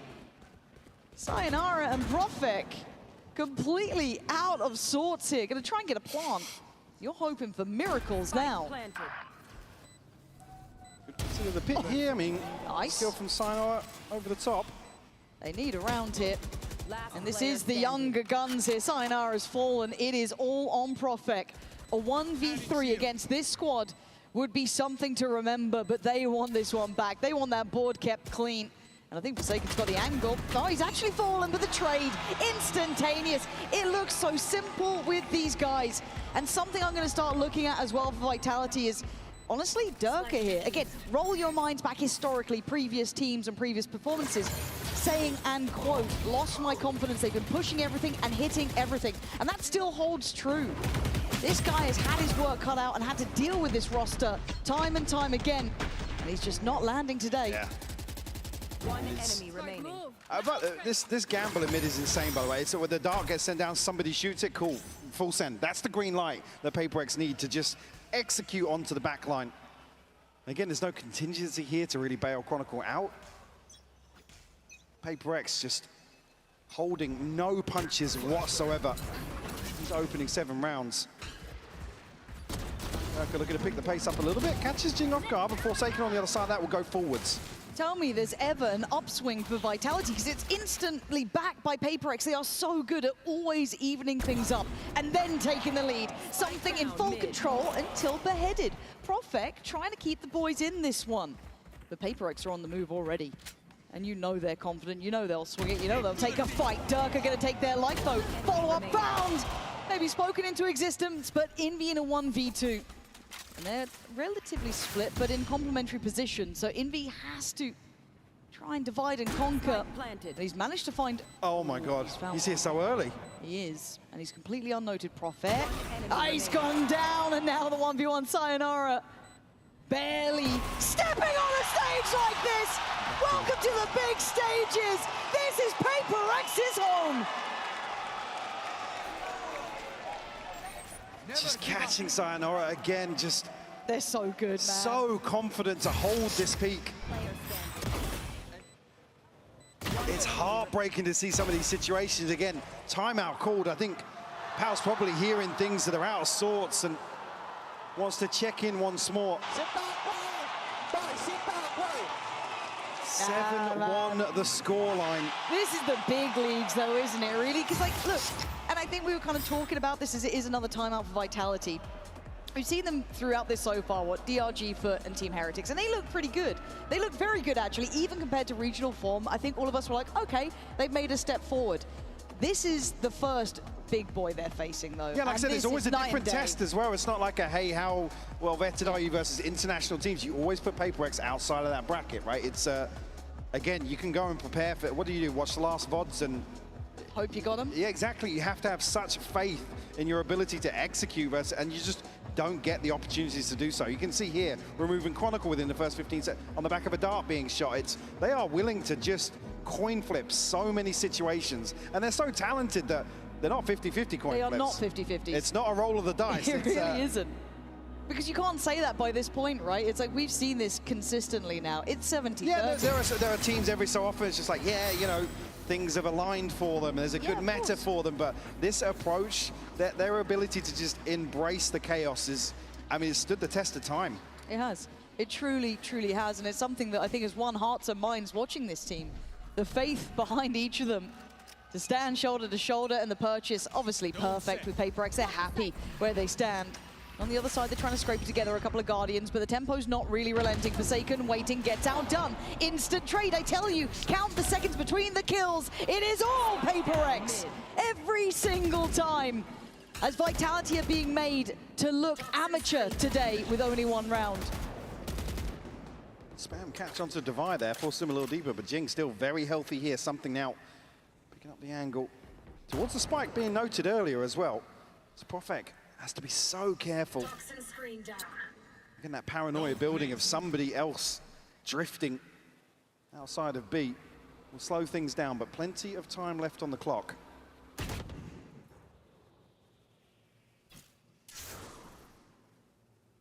Liquid and Sayonara just haven't been able to get anything done here. Nothing of real value either. It's been kept behind utility cycling. And then you've got to take on arguably some of the nuttiest aimers on the other side as well. Jing has no reason to really fall off this. Still very safe 30 seconds and very confident. It's sky high, it always is. Sayonara is at least going to get something back, but it is a 3v2 still. Numbers sit with HyperX. The site now getting a slight bit of pressure, but that shock dart's dangerous. Chip damage done, and Chronicle feeling a little bit of that. Devi goes looking, loses his life. 10 seconds, so they're running low on time, and they've got no one left to take the fight. 8-1. This is dominance from HyperX. Absolutely brutal. Vitality just can't get themselves a solid grasp on some of these mid-rounds. 30 seconds left. And again, HyperX just disrespecting it. I mean, Devi even here, 9 HP, walk in front side, just to try and challenge. Sitting at 14-4 right now. Oh, he's having a game. Yeah, running away with this half.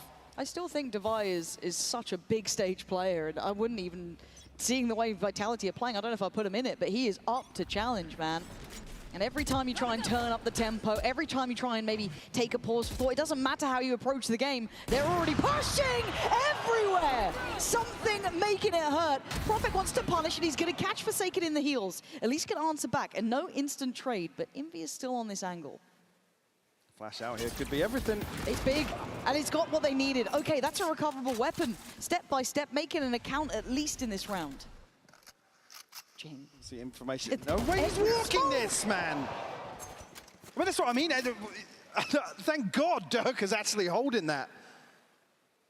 It's a lesson I feel that you have to learn in the server. Again, I know we talk about it, but still.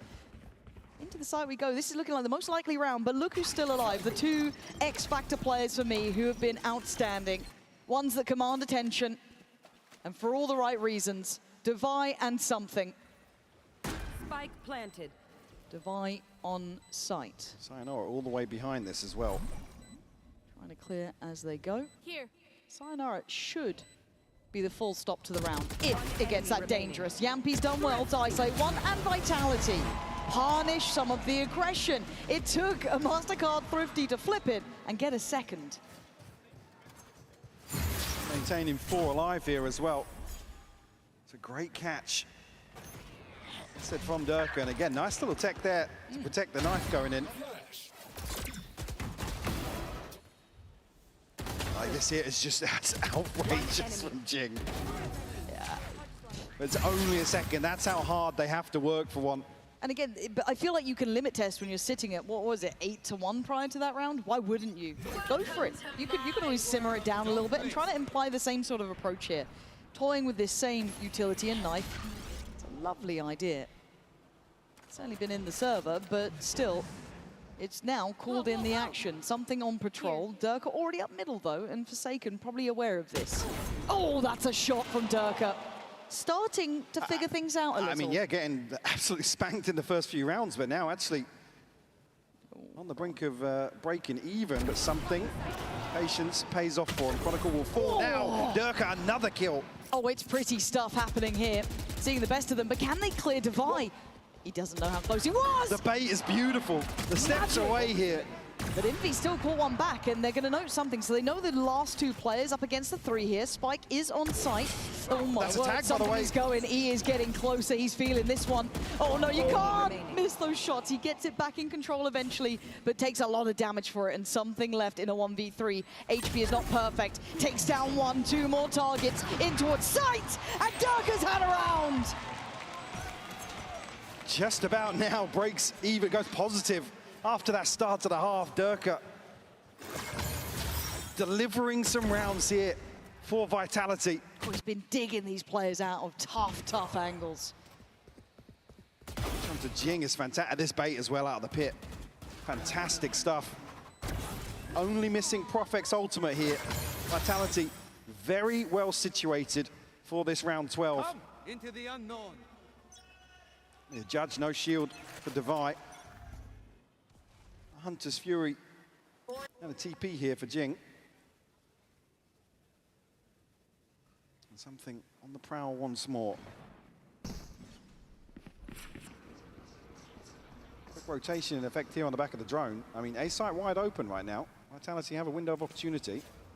Yeah, Jing, I guess towards double doors, and you got Forsaken nearby. That judge, I don't want to say it's going to be tougher for him, but it is Envy out of range. Just about now. Yeah, there we go. So going to hear that to deny the attempt. And actually finds a player. Profex fall, and that's a problem. Now down to 4 and barely even seen a pixel. So Durka once again required. Spots a player moving up, but Forsaken quick on his feet, making just pacey moves. He's already on site here. Forsaken looking to clear. It's Chronicle to catch something. Yampy's fallen. HyperX back on the site now, looking dominant. And they want more. Durka, the one to try and stand the ground. He's got to go wild, but he can't do it alone. Chronicle so far away. This might be too little too late. I don't think he can. Can he see any part of this? I don't think he can stop the inevitable. HyperX on 9. This is dominance, Mike. This is just an outclass. And again, wide open sight is contested by the Hunter's Fury, but the plant isn't good for Chronicle to play this late. He needs to make moves whilst all of this is happening. 9-3, a dominant display though from HyperX. Durka starting to get fired up. And they need it. They need every single player on because HyperX is looking lethal today. 9-3, a solid half. And you can see it, man. Like, you still don't want to let Vitality wake up. However, Frankie is going to be standing by and hanging out with some of the watch partiers. So she is going to be handing over to kind of chatting away with them up at the booth with one of the co-streamers, Temet.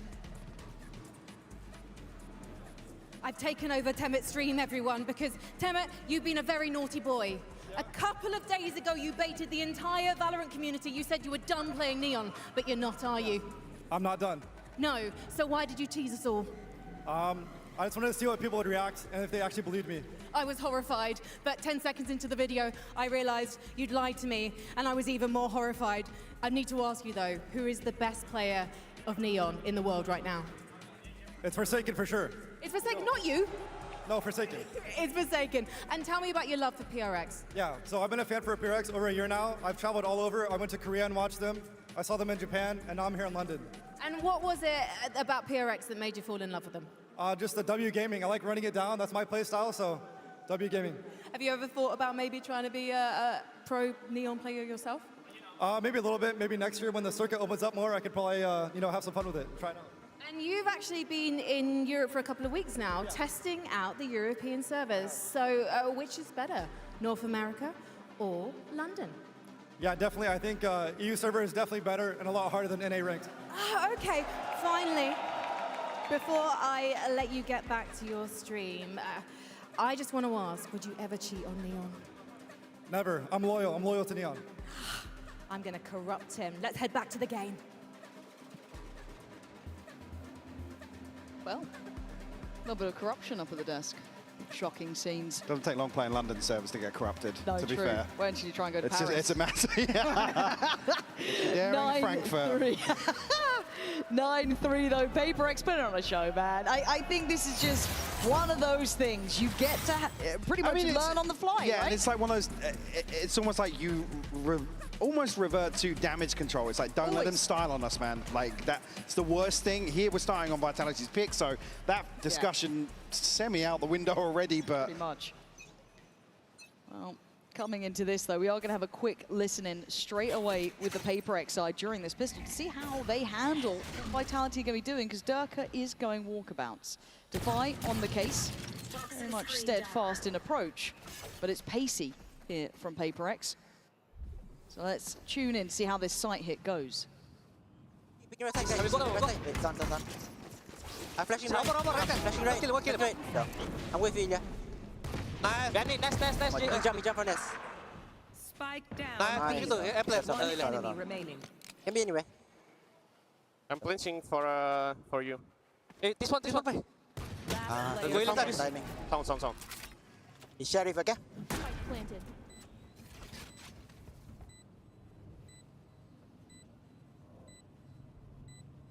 He's picked the right spot. Oh, what a shot from something!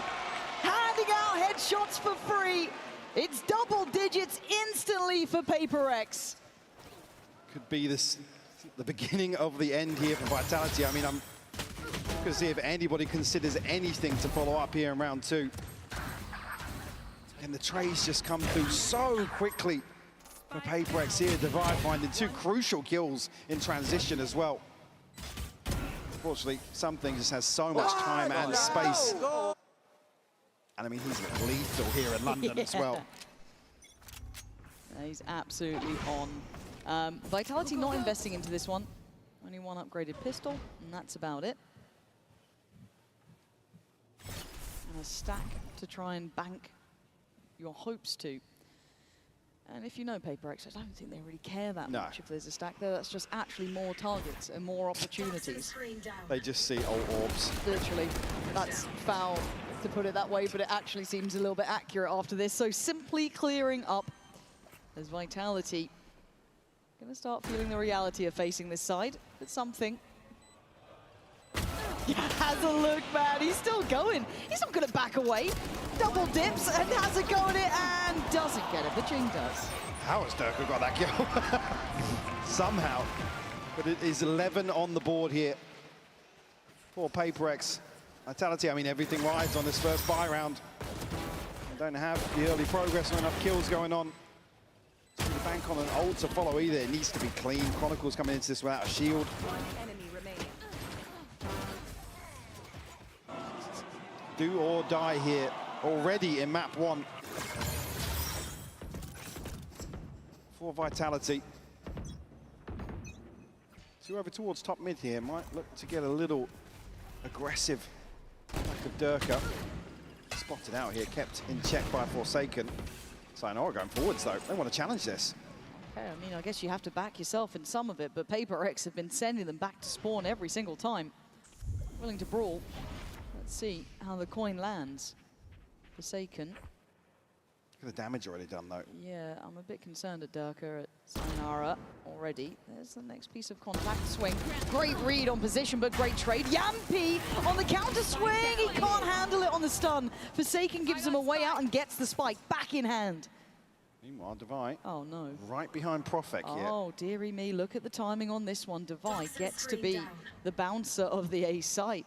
And he's got to be. Forsaken is low enough that it could be an issue. They could just double wrap into spawn. In Forsaken, 14 HP, they've got to consider where the other unknown is, which is Chronicle. Luckily, no Omen TPs to be concerned about at this point. Spike But planted. the plant is in. Here. And everything becomes an issue. There's no ease to this. First player spotted, they're going to note Divide, but they still don't quite know where Forsaken waits.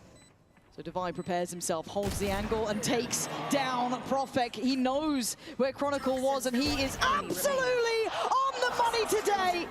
Just Sayonara left alive. It is stunning. It's sensational. It's all Divide. He is just magical to watch. 21 and 8 here, the opening map of this series. Couple of bailouts, but a couple of ways just looks. He doesn't care about who he's facing off against. Making them look like amateurs. Map point already here. And no ultimate I mean, Durka the closest two away to the Blade Storm, but nothing to really rely on behind this. Might just look to overwhelm the A site here. Yeah, they're going. I don't think they're going to be stopping for much now. They don't care, they're noted. Pausing for just a moment, but the bulldozers are in on the site. Profek trying to hope for a shot in the dark. And Yampi on the verge of something. Oh, it's only one! You thought he'd get more, but Envy again, great positioning! And it's just everything. Everything goes right as HyperX just look at this team. They are the underdogs. I hate to break it here. That narrative is dead and buried. They are the team to beat. Absolutely insane performance here. Vitality left scratching their heads. 13-3 here on Breeze. Do not go anywhere. We will be back with Split right after this. My ace, bro, yeah. Sorry, bang, sorry, I'm switching. Bro, that's my ace, bro. Alright, let's go, boys. Davai!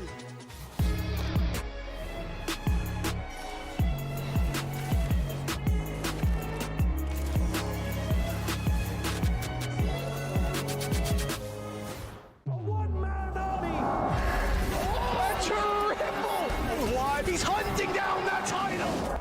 The time to write the next chapter in the esports history books is finally here.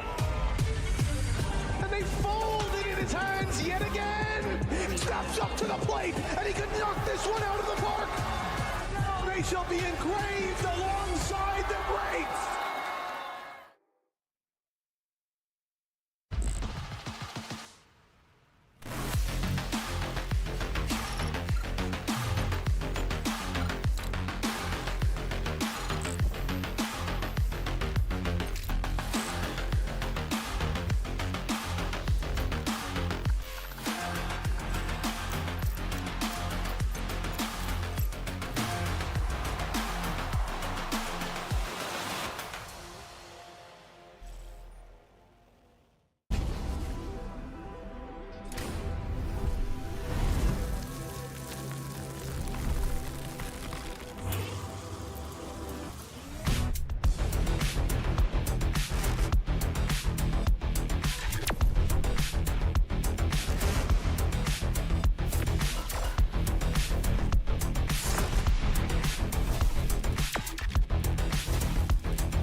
Tired of off-season blues once Champs is over? Fear not, because Valorant is coming to the Esports Nations Cup, where players split from their clubs and compete for national pride.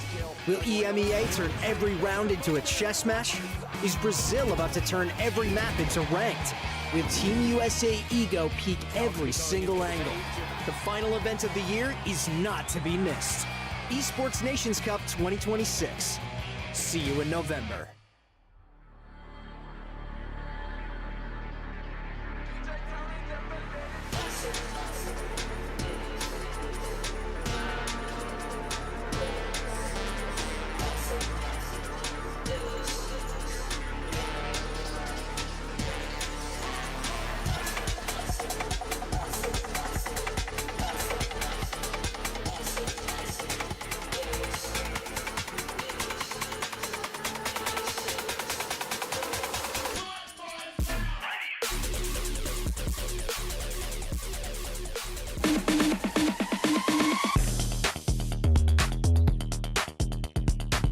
Hi, my name is Blake, or Vons. I've competed semi-professionally for Valorant, and I work on the game analysis team known as GAT. GAT consists of highly ranked players and ex-pros. We work alongside game designers to help them validate their gameplay goals, from agents, maps, to live balance changes, to even weapons and skins. Our day consists of test planning, full custom games, and post-game analysis through feedback and syncs. The planning revolves around setting team comps, maps, and designing strategies to best capture the gameplay goals we're trying to validate. We playtest every day, provide feedback for each piece of content. For maps, we work to validate their unique goals, moving from larger changes to finer details like how abilities interact with different spaces. At the same time, we verify that the map has strategic depth and intuitive gunfight expectations. 3, 2, 1, stunning. I've worked on a myriad of recent content like Vito and Neon. My favorite map I've worked on is Sunset. It let us address a key gameplay issue, players spamming from main into the site and post-plant situations, making them feel less dynamic.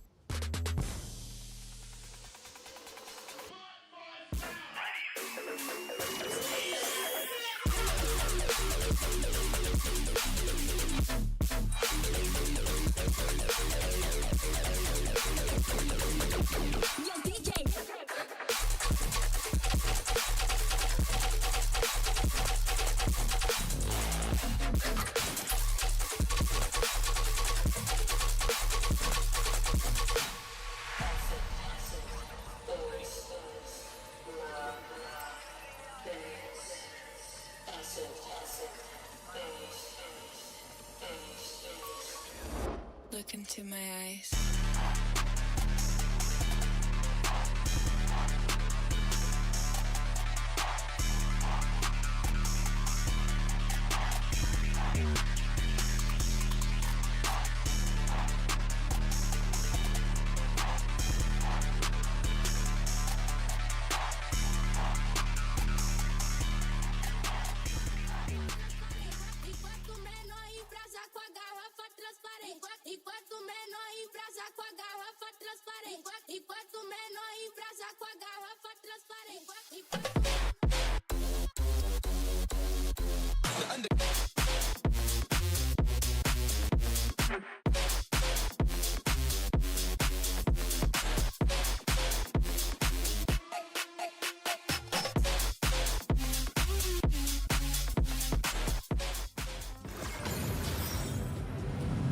Here with HyperX's Alex. Coach Alex, what is going on with Davai and how did you guys manage to make everything go your way?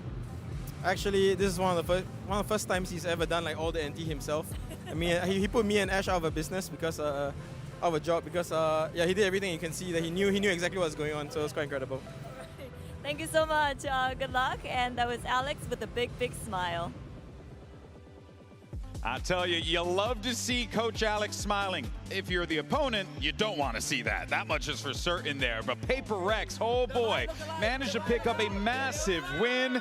And you also had some great clutch plays. You heard Coach Alex talking about Davai, what that guy brings to the table here. I mean, Minnie, you're familiar with him, with your experience working with the guy. What's your perspective on him? Because from what we're seeing on the stage, my guy just took over. Yeah, I mean, he's just an overlooked player. You look at their roster and head to toe in just talent, and it's nice to see him MVPing in some of these games. He did it in the first match where he was like, he had like one death the entire time. He is just delivering and delivering. I think he's just a phenomenal anchor player, but he knows when to big tiger, so to speak. He knows when to make those big plays. Yeah, I think here it was the anchoring that was really on display for Davai. What is so impressive about HyperX is you could look at any different tournament, and I think you could make an argument for pretty much any of their players to be the MVP. Yeah. So good on him. He was absolutely dominating this map. I remember, I forget which is the one when Forsaken got the MVP, and we were all just like back and forth on like, who the hell do we pick from this team? I thought it was Jing. You could have made a case for Davai. It was like so much. The talent on this team is insane. So much so, you saw it round after round. That, of course, brings us to our Verizon high-speed moment of the matchup.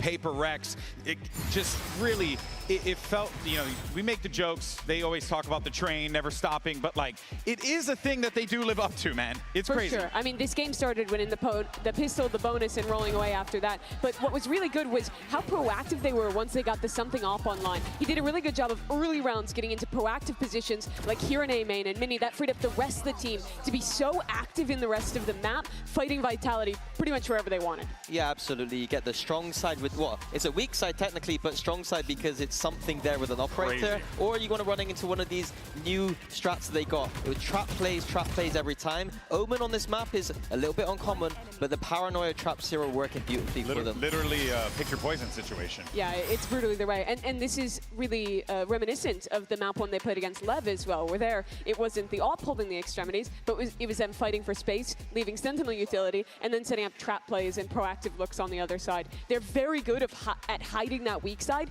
and being extremely proactive on defense. I think I have to give some credit to the new assistant coach Wendler this year. I think that he's adding some of that structure in. I wouldn't be surprised if some of those game plans are coming from him. Usually HyperX like to play very loose, but there was a little bit of structure in there that I saw. All right, well, HyperX, of course, should be feeling great after that win, but let's see what's going on the Vitality side of things as we have the coach standing by. We have Vitality's coach, Pal. Pal, what did you guys learn about handling HyperX? Because it seems like they were one step ahead of everybody. Yeah, you've got to have more fun than them, to be honest. No, I think they did very well with putting more guns in our face than we had in theirs. And at the end of the day, that can make it incredibly simple. So for us, it's just about looking to punish some of the aggression, not letting them just have a lot of the space for free because they're brave enough to take it, and then just making sure that when we are taking those fights, we've got more bodies there than they do. Well, it sounds like next map is going to be even more fun. Honestly, I respect it because that has been the bread and butter of HyperX for a hot minute. They go up there, they have fun, they do what they do, and they destroy you in the process. Vitality need to find that within them, but it's very hard, Manny, to do that when, you know, the other team's like just beating the crap out of you and then smiling the entire time. It's quite tilting. Yeah, I think this is unprecedented, HyperX's form right now. I think this is the best form we've ever seen from a team coming into a tournament, and Vitality have never been punched in the face this hard. It's going to be down to the experience of the individuals and down to the mentality here to bounce back. This is the battle of the new versus the old in terms of some of the best Jet players in the world. This is the first ever time that Durka and Something have faced in a match. And game one, despite Durka warming up towards the end of that, I think you can squarely say that Something was dominant in it.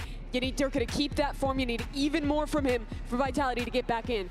Yeah, and I think the key things here for HyperX starting on this defense is they love to fight those extremities. We were talking about how they love to fight extremities this time. Middle is somewhere where Vitality can explore. Go towards middle, do a 1-3-1, and then decide later on how you want to commit. HyperX are just going to put 2 on one side, 3 on the other. They're going to be fighting for A main, fighting for B main. Coach Powell had mentioned putting the guns in their face. How does Vitality achieve that goal, Mimi? I think it has to come down to Sayonara and Durka and going for the proactive plays with them, being willing to get aggressive.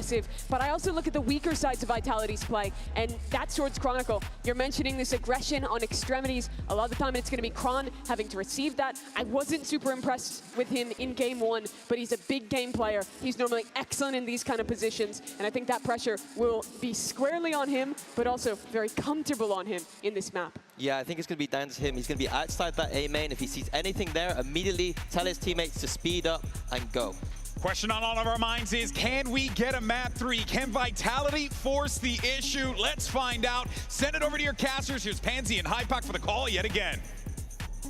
And how are you meant to be confident coming into map 2 supposed to say yes to that? Yeah, it's 13-3 on map 1, and it wasn't close. I think for me as well, hearing Powell discuss it, I mean, one of the things I said ahead of that map 1, the crucial member of Vitality here is Yampy, and his ability to call when HyperX go aggressively. Yeah, cool, you can bank on gambling, right? Let's put 3 to greet some of the aggression, but I mean, you think back to some of the listenings during stage 1, it's like when Vitality looked the worst is when they were having to frantically discuss options, right? What was going on in the mid-round. So again, for me, sure, Sayonara and Durka, but Yampy has to coordinate it. Profek. We'll be getting that game audio ready for you in a second. Profek doesn't know what's in front of him here, trying to set up the rest of the boys. Flash comes in, he turns, but he can't do anything about it. Jin comes flying out. They've set the bar of aggression high. Sayonara trying to help the rest of the team, but do they just scramble a rotation on this? Yampy's going for a plant, and he's so alone. He's got Kron watching the cross, but they don't believe that surely they haven't all walked B main. They certainly did. Yeah. Yampy going to get caught off guard here. Now a 2v4 for Chronicle and Durka. This will require a massive fumble from HyperX. Chronicles disconnected from this. I just don't see them making mistakes of this caliber. But again, Durka trying to do something, but he can't even deny the defuse. Again, we've been here before. This is simple stuff for HyperX. It's all too easy. As they walk in, they walk out, and they get the first. Another situation where it's like you can't just sit back. Yes, it's 2v4, but again, this plant just isn't something that's even a shred of certainty in the post. HyperX hyper aggressive here for the pistol, and Vitality made the right move. I mean, Mini talking about it on the desk, explore mid, sure, but you lose out like that on the extremity. Again, it's not a guarantee. No, absolutely not. And Profek put to what, just sit there and hope for the best at some points? It's incredibly hard. Again, HyperX, until you are going to force them to respect you, they will do these things. They will take such liberties. And it works out so often. How is he alive? 10 HP on Sayonara. Just to get the orb here. Vitality don't shy away. Forsaken's only burnt the one smoke, so we can cycle through here now. And that smoke almost implies a little bit of exploration. So Vitality probably going to sit here and wait for somebody to creep forwards, but now backing away from this. They're not going to be given much. I mean, that sells a second player close to B main. It certainly does. And something that I think maybe goes unhighlighted or uncomplimented is that HyperX aren't just the same old hold down W team. Look, we see it a lot, but it's refined now. It's refined chaos. They still have discipline. They have composure. They do outstay their welcome on that angle, though. Something is going to get traded on, and there is an upgrade in hand for Durka. Now, to do much more, it would be very surprising. The rotations are in. Envy down to one, though, just inside this. The flash out is perfect, though. Catches Chronicle. Anything else done here? One enemy remaining. No. Thing to catch this now, yeah. Durka just going to head for the hills. Hide the weapon. 10 seconds. Find the weaker target. He still gets one on the way down. Fair enough. Not actually the worst outcome considering the round. 2-0. HyperX once again not really looking phased yet. I just need Vitality to show me that they can at least control HyperX. Yeah, usually what we discuss is like, oh yeah, come back in round 3, but it's like you need like 4 or 5 rounds to start believing that, you know, there isn't just going to be statistically what the 4 out of 5 success rate that HyperX have of just running forwards. And it's bonus time, right? And for HyperX, they don't have a massive purchase here. They're not going to overinvest. They don't feel like they need to. Happy to kind of sit where they stand. And something anchoring a site with a pistol. Should be easy for Vitality. Only a pistol. And the rotations are pretty far away. So unless he goes completely unchecked, there's the flash. So they'll know that he is close enough. Bye! It's only a pistol, please! Vitality, you can't fall short on that front because here comes the rest of HyperX. That's a spike! Oh, God. What are you meant to do? They look petrified. Luckily enough, Profek's got the spike and he's got it back down towards site, but that could have been a nightmare, and that's where it starts. Devi with the Sheriff in the back. Chronicles fallen. Profek Sayonara gonna try and hold on to this. Devi, though, the last standing player, the final boss, the man in full form. Toxin screen down. Looking towards site. You gotta be on your A game if you want to fight this man. Oh my God! Oh, Profek, you are a brave boy going for that. They are going to get away with it, but that's what it takes to even just get a bonus round. Just to get one on the board. And Yampi caught completely off guard here. Chronicle, they're staring at ramp. Again, they're so proactive, and it's everywhere. It's everywhere across the map. You don't get any semblance of safety. Something even a little tilted, he can't get the second kill here. Yeah. And it didn't feel like he was far off it. No? Like, legitimately could have actually happened. But for now, we go into the meat of things, right? This is where we start really paying attention. Is there a reality that Vitality can push this one? HyperX have already set the standard on map 1 being a 13-3. And now we wait. I'm still scared of Devi, even just with a shot. Well, I mean, as well, and I'm just looking as well, something has an opportunity to punish 3 light shields, so It's not necessarily a big advantage here on the buyback in for Vitality. And Sayonara one away from a showstopper. Curious towards mid, but no progress made. They're so confident on these extremities. Again, you look at the fact it is just Forsaken on B. I guess like posted. And he's happily walking in towards B main, getting the orb, kind of They are going to crunch on mid here. Yeah, they absolutely are. And Dirk are waiting for it. They seem to wear. That's stunning! That's the Dirk you need, because Jing was right on the verge of getting a third. For now, it's a 3v2, but don't forget about Forsaken. He's been waiting the whole time, but they should have heard his presence here earlier. They should know that he's around, but it's one thing to know he's here. It's another to try and deal depth towards him. left. And it's going to need, again, miracles from the two classic players. So the last player should be considered. There it is. Chronicle and Durka, the two who know what it's like to face these boys, managed to drag it across the line. And get some ultimates in hand now on the back of that. This is just beautiful from Durka. If Divine had anything but a sheriff. If there was anything but a sheriff there. Completely shut this down. Again, it's the timing. I mean, Vitality are ready for it, for sure. HyperX, like I said, they're happy to roll the dice in certain situations. Both duelist ults, the TP here for Profek. Yampy and Chronicle missing theirs.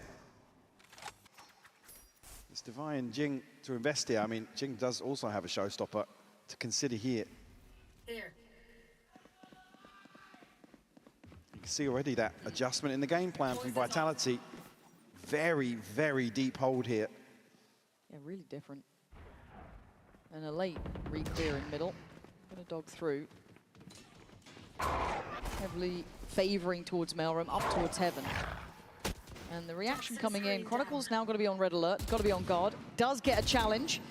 And, ooh, I thought there could have been another swing. Yeah, and I mean, they were considering it too, but they are coming back this way. Forsaken with a deep clear over towards B main. He's getting a lot of value, even though he's not necessarily getting kills here. Masses of information, allowing this three-play stack to hold position. There's the shot. Durka's dead. Showstopper can go crazy here. Oh my god, it actually might. Mine at Jing. Right place, potentially. Right time as well. Waiting for this one. When does he decide to go for this? Right about now. Doesn't even go for it in the end. Vitality given access towards Heaven. Leaving just two on the site, and with 30 seconds to Vitality continue forward. Do they want to try and face these sheriffs? Maybe they do.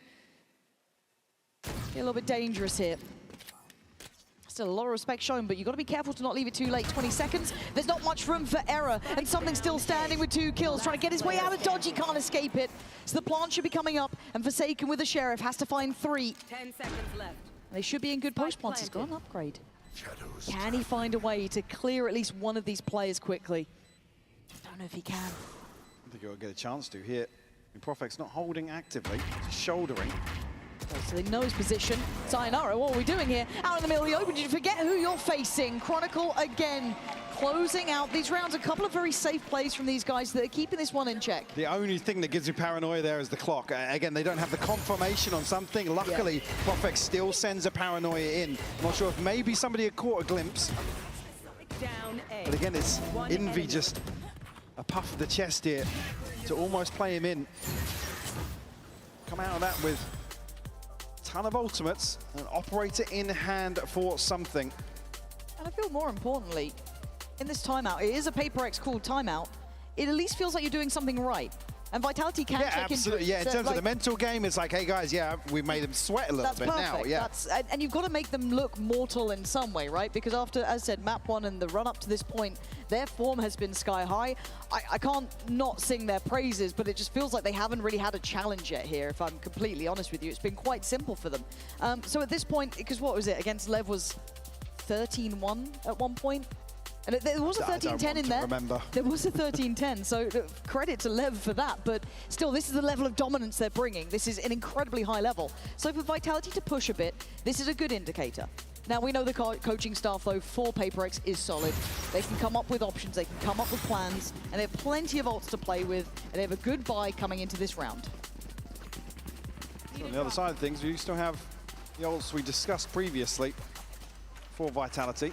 And Chronicle missing 1 Yampy alongside that. It's a very good position to be in here for Vitality. HyperX have so many ults to invest here. I mean, this would be a huge... Right over the top here, turn of pace, and will catch something. That's an explosive start, but Devi standing guard. He can't pivot, and what a shot! Beheading both as they desperately try and dive through those vents. The spike left pretty far away. That's a long way back for Kron, who's on the op now. Picking that one up. They've got safety in A, but I'm pretty sure HyperX will test this. Yeah, look at Envy. Excellent read already. And Kron's cut off. He can't make it there in time now. And Jing, oh, it's a miss and it's a death! That's a spike! They couldn't get there in time. Oh, this is a fumble and a half, but a key round for HyperX. Prophet, there's nothing to be said here. Instant reaction from HyperX. I mean, Sayonara, not spotted by the Seekers there. He wasn't moving. I'm not sure if I'm feeling the tech pause coming, but he was in a huge position to swing out of this smoke. But it's, I mean, a turn of pace here that completely catches them off guard. But Envy. God, that adjustment. And Chronicle's so close to landing it as well. But this is the thing, the pace at which HyperX can respond. It's just overwhelming at times. I do like the little IQ look there, but yeah, it is going to be a tech, probably because of what we were discussing, maybe something happening there. Just going to obviously let the... I mean, they look perfect as well. I mean, I didn't catch it exactly, but the Seekers went into the smoke, and I don't think noted him on Heaven, or somebody else shot another one, but he was in a massive position here with the showstopper.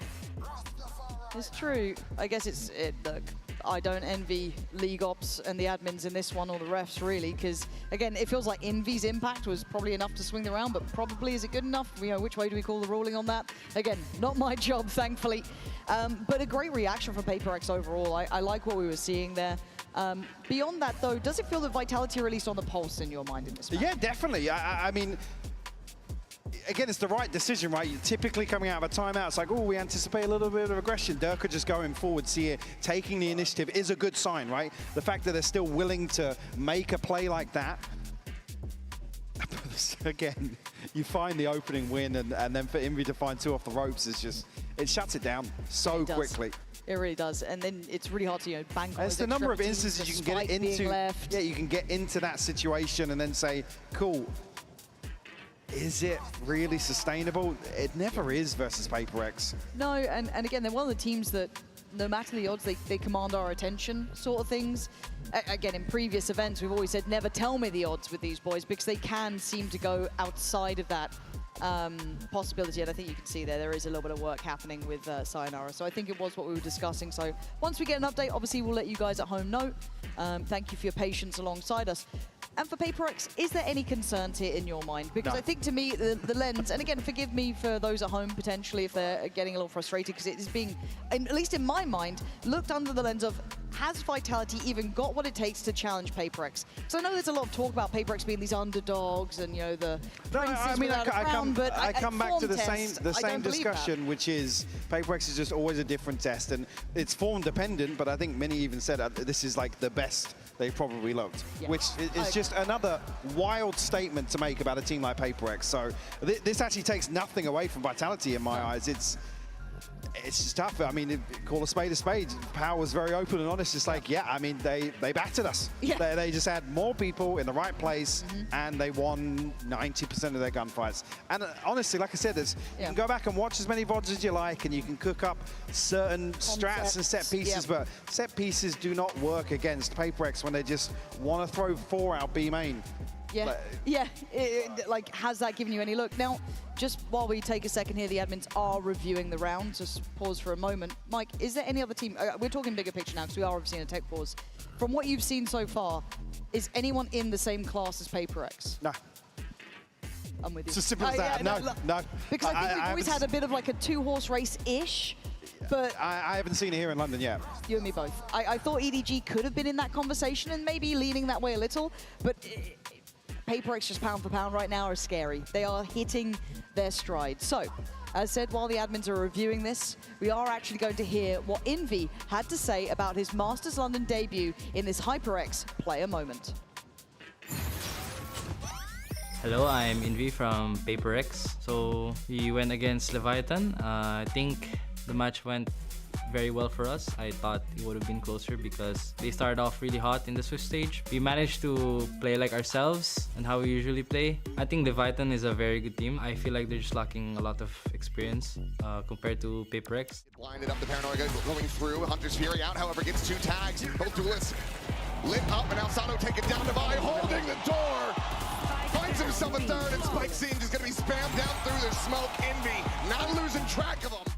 It felt honestly incredible to be back on the master stage. I mean, seeing all the fans in the crowd cheering for us every time we win, every time we do something amazing, it just gives us motivation to win the match. To all the fans around the world and to all the fans that came to support us in London, I hope you guys keep supporting us no matter what the results are, because we're gonna keep trying our best and we're gonna hopefully win this trophy.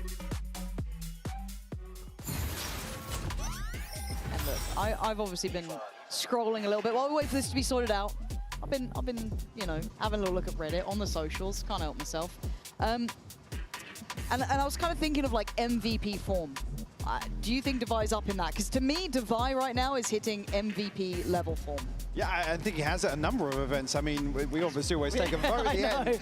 And I'm pretty confident in saying I'm usually voting Devi. Same. I think he's just one of those players that for a long time was underappreciated on this roster. And I think you think back to kind of his life cycle through some of the comp changes they've had, and yeah, some of them haven't looked great, but I mean, you think back to some of the Sky games way back. And, again, it's just always difficult to really shine on that role when you have the other members here, but I think Devi is just always one of those players. He's just, you can depend on him time and time again. I think in some of the peaks that we've seen from PaperX, he's been the hot prospect, to be honest.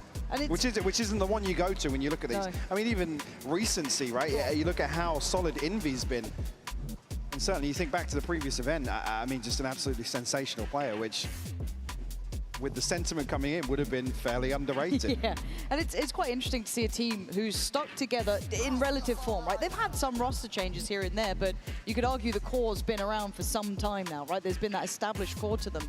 And it's so wildly impressive to see them maintain through various meta changes. We've seen so many other teams have these high highs and then just completely fall off the face of the earth. Their capability, maybe through their players and their versatility, that they can have various MVPs, has just allowed them so much of that. Just reminded me of something. We were just talking whilst that feature was on. Yeah. And again, big one for me coming in today is Yampy. And you were just asking who's actually beat PaperX before. We looked at it earlier. Yampy's best international performance was actually eliminating PaperX 2-1. Really? Yeah, he was on the chamber, and it was like a bonkers performance. Okay. Which is when you were like clutching at straws with EG. I was thinking, yeah, actually there was one that we looked up earlier, but again, for me, it's like as an IGL, how do you call versus this team? And obviously Power and Scott are very prep-oriented to an extent, but that's more around kind of, I mean, the big transition through stage one was what was discussed heavily in EMEA, which was, comms taking things away from this roundtable discussion, and Yampy really being the one to crack the whip. But unfortunately, playing against a team like PaperX is going to require your Durka, your Sayonara to feel something in a round, right, and not have to ask permission to do something. It needs a little bit of that kind of momentum and movement to it. And it's quite interesting because I was even going historically. I'm like, when was the last time I saw Durka facing off against PaperX like this? And there is only a little bit more time left, so hopefully we can get back on the way. You can see them kind of get themselves prepared. So thank you for sticking with us as we go through the motions. But again, Durka, even historically, numerically has always struggled against this team. You've seen this confidence in his previous rosters dip. That's the caliber that is. It puts pressure on your IGLs. It puts pressure on your superstars. There's been very few players, even individually, who've been able to shine against this team. I mean, what, you're talking like Demon 1 in his prime? And even then, I mean, I'm rolling back the clock a fair way to really find it. Nice one, guys. Nice one. Yeah, I see you. I thought we were doing no thumbs up for that. I thought we were on for a clean day, but hey ho, here we are.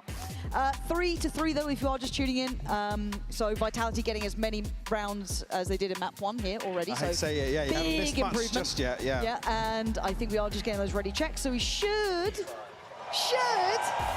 back underway in just a moment's time. Yeah, curious to see here, again, Vitality come out of a little bit of a break here with the same sort of pace. approach here. I mean, keeping things at least level for the time being.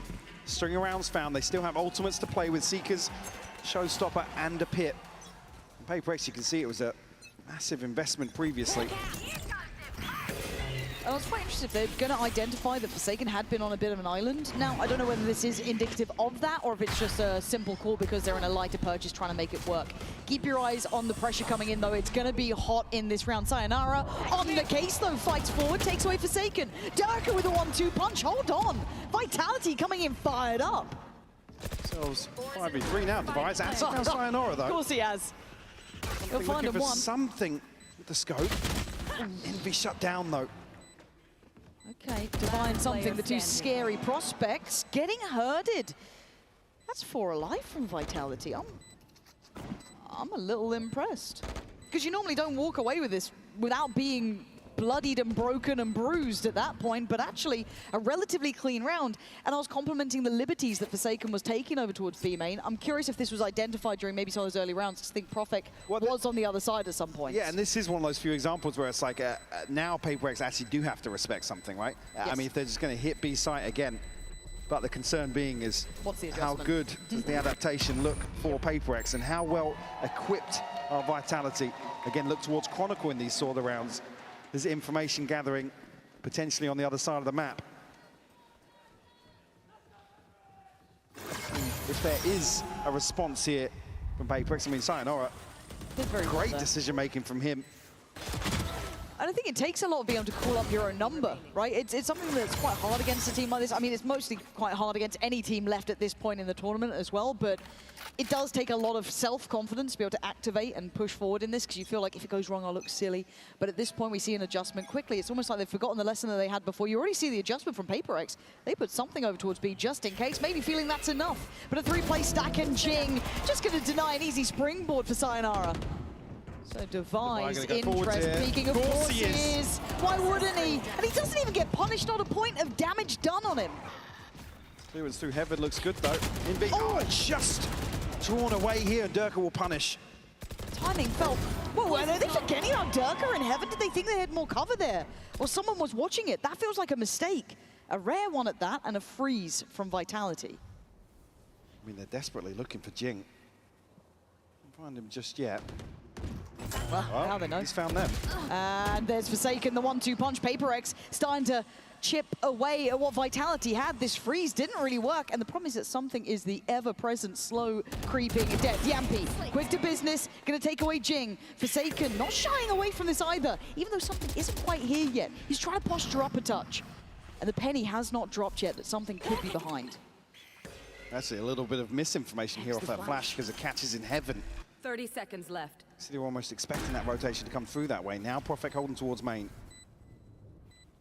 Forsaken already down on site now. He's going to hear it. Profek has to back away. They're going to hear both players now, surely. Noting the operator shot. Lands. Yampi holds the line as something left in a 1v2. This man is magic, though, but today, nothing to bring out of the hat in this round.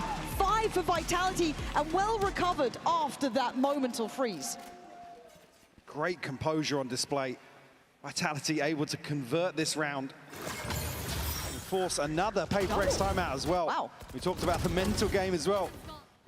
Forcing HyperX to adapt to what's going on here. It's only trailing by 2, but both timeouts to be burned here in the first half is a big win. That's a huge round. Yeah, Yampi desperately trying to rally behind that one. It doesn't even look that flashy, really, but you think about it, that freeze initially didn't work out. You saw that both players were able to fight back in, kind of clear a bit of pressure on Heaven. That flash that could have been a bit of an issue that maybe implied something, but again, for them to hold on to that is a big confidence builder. Now, I'm curious, though, what's the adjustments now? Because it does feel like that pendulum has swung. Well, I mean, it was the right move. Again, they put something on the operator over towards B main. There's a fake TP in from Forsaken.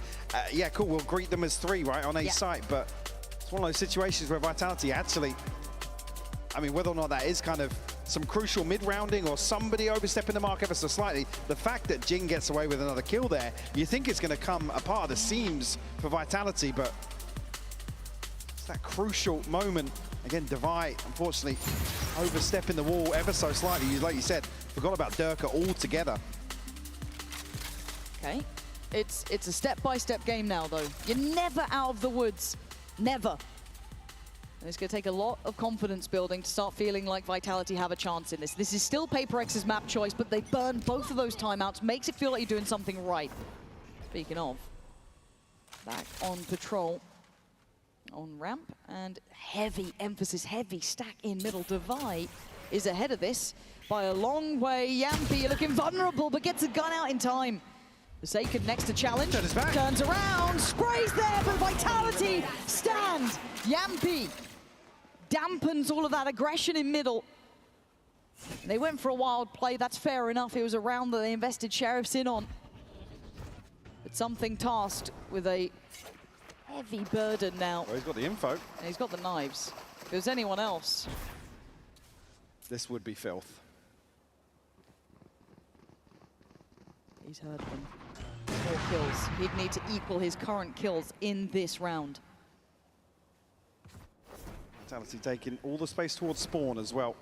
Don't want to leave this one up to chance. Like that. Again, though, to go too far. There's the flash to note attendance.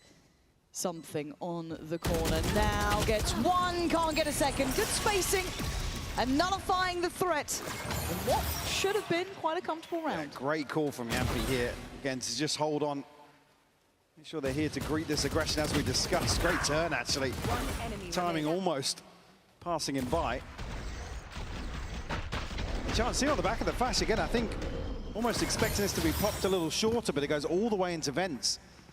That's when it could have been a death sentence for Vitality. Pit available Seekers here. Durka one away from the Blade Storm. Good position to be in, entering round 10. Welcome to my world. Pit on the other side as well. Devi locked down mid for the time being. Here. Okay, investing a lot more utility, at least to play on these extremities. But something's angle's bad.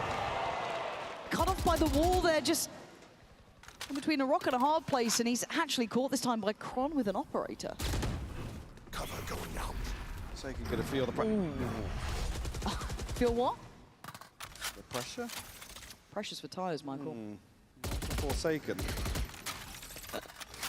Okay, but still, it's just a man advantage. He's still a pit in middle. He's still trying to figure out what's going on. Where are these players? What are they doing? Sayonara has to be eyes wide open. I mean, ping on the wall there, yeah, maybe just catching that info. So Devi still pretty posted towards this. Just Devi in almost, case. yeah, considering giving up the pit here to actually put an extra body towards Envy. I mean, Envy has had some sensational rounds anchoring this A site. I've got your trail. He's trying to play ahead of this now. Now he's in trouble. 3 players looking his way. Pain shells in. Yampy's cleared it, and Devi actually catching a touch of damage on that. They're already going to be on the site here, and look at Durka. Now, you don't see this one often. He is behind both players. Durka. That's devious. Gonna find one, and now can fall off. This doesn't need to do too much. He's a nuisance. Heaven doesn't feel so safe anymore. Gonna give this up, yeah. Second to Devi now. Reconsidering their approach, Durka already looking to hunt down.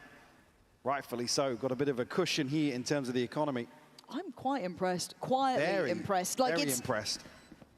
And it just feels like I'm waiting for it to all go wrong for Vitality, but they are finding the answers they need to. Is this where we look at Yampy to being one of those IGLs who's got a bit of a finger on the pulse here? Oy. Forsaken would like that weapon. He'd really like to yeah, I mean, keep it. Durka's already wrapped all the way onto B site. Feel like just a matter of time. Like I said, they've got the cushion here. They can go for this. There we go. We'll find it. My. Confidence on display here. In garbage time. Round 11. Showstopper here for Jing. A TP for Forsaken, but HyperX looking a little flustered in terms of this initial rotation. Once the pit is given up, it's why can't you just wait for him in a normal spot? Why are we trying so hard? I think that's probably directed at Envy. Again, you could see the point where Devi's considering giving up the pit, but he actually steps back into it. Then there's 2 rotating out of Heaven on B site. Very, very frustrating round for Alex to watch for sure. We're going up. Again, the Seekers just unravel that entirely. Oh, completely. Envy's looking to play spoiler on what? 1 kill maybe? Yeah, a little bit of a misread on that. And we were waiting for the, I guess, confidence to come crashing down a little bit, right? And I think these are the rounds you're going to start seeing it. Maybe those overpeaks won't happen. Maybe I'm being ambitious saying that about HyperX, but they haven't worked out for them in the last couple of rounds. So already, Vitality have done the slow and steady job, right? It's not flashy Valorant. It's not going to set your world on fire, but it's what's necessary. This is how you get a lead on HyperX. This is how you put them back into a position they have to work in from. It's a long, long game for them to figure out. An adjustment made. We haven't seen much of these splits through Heaven here, but something on this side of the map. Can try and work through Flash, unaffecting. So now there's a chance. Sayonara, great shot on that, but Forsaken playing it forward. This is lovely. This looks like his strong suit as well, and he gets to play like that. But Chronicle, fantastic pick. 30 seconds They've got side control now. Stopper to come through here, posted on, we'll find Yampi. Good trade. It's fantastic from Profek. Oh, that timing. Envy left now, Guardian in hand, a 1v3. Do not fancy his odds here. Has to wait out the smoke as well. You have to be so methodical in these games, right, to deal with that. But Profek, you could not have picked better timing for him there. That is a great round from the young man who joined, who's probably the least known player on that roster, really. You looked at all the others catching the eye, but he's done exceptionally well there. I'm going to give credit where it's due. And HyperX have been shut out of this map. Yeah, a string of 5 rounds now. Beautiful.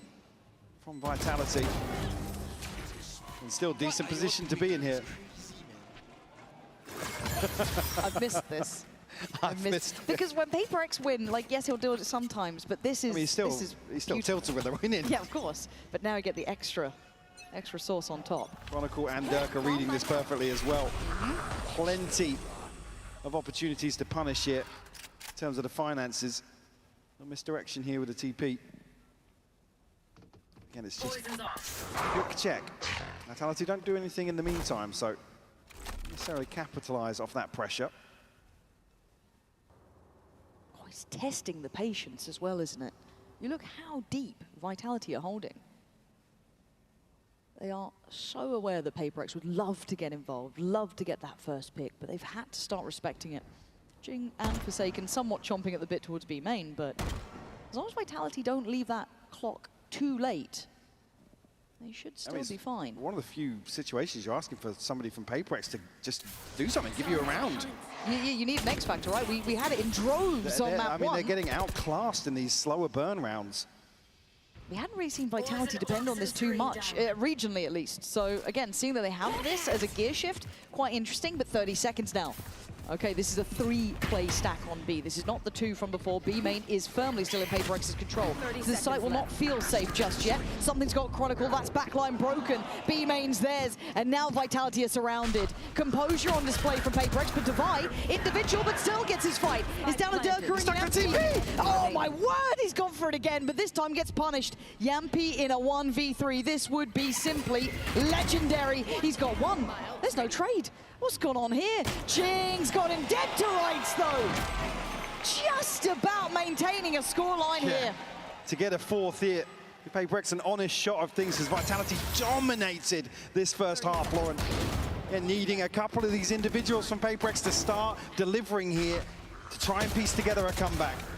It's impressive to see Vitality push them this far, but do not think it's over yet. On the side switch, things can always change. Do not go too far.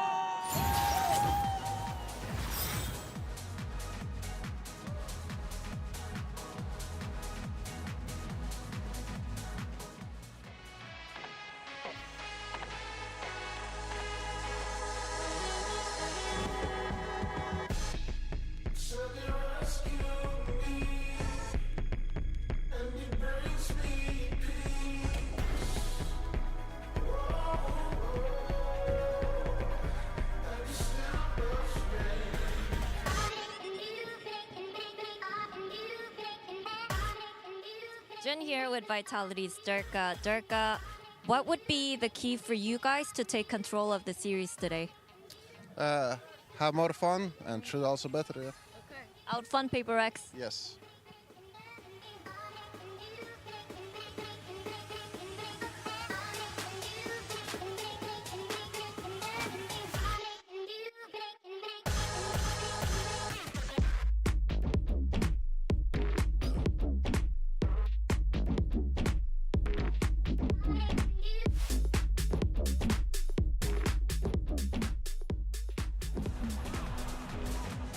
Okay, 8-4.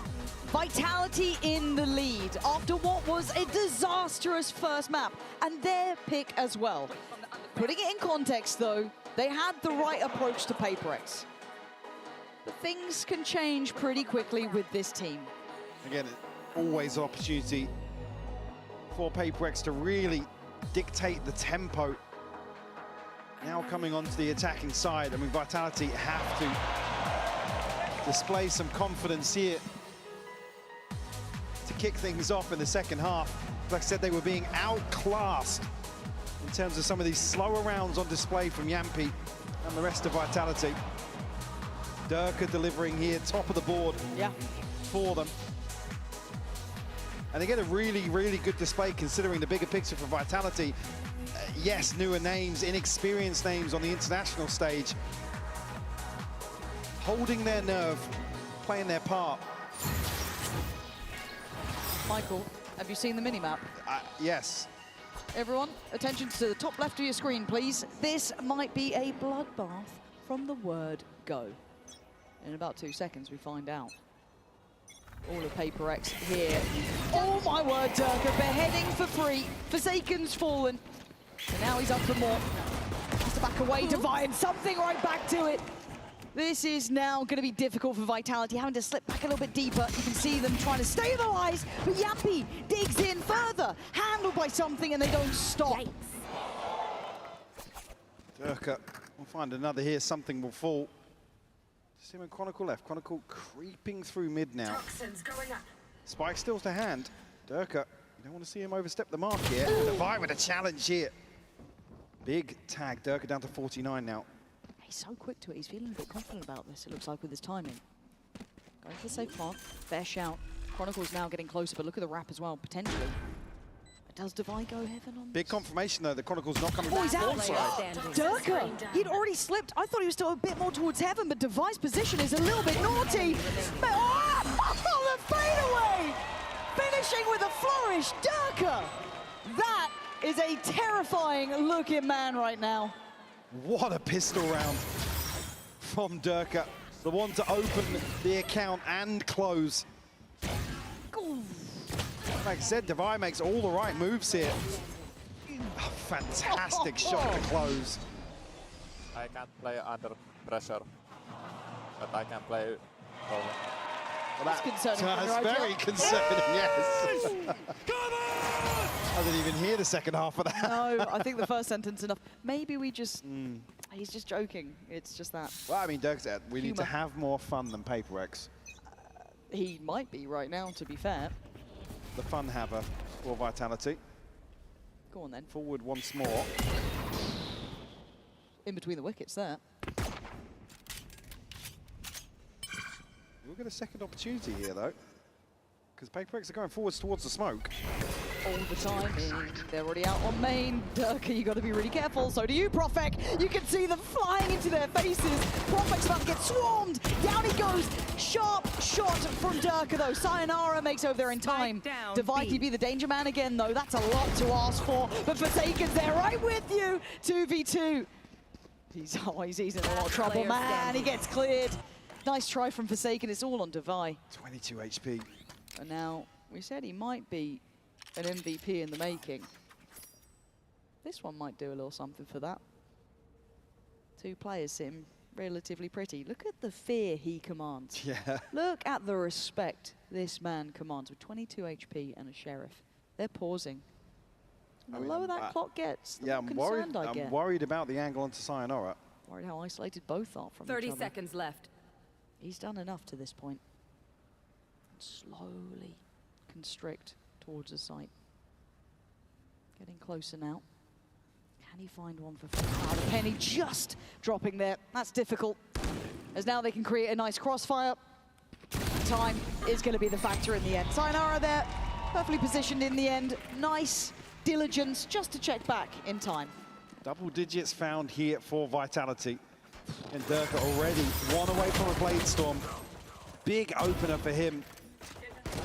Start this second half. One enemy. You have to ride this purchase through as well.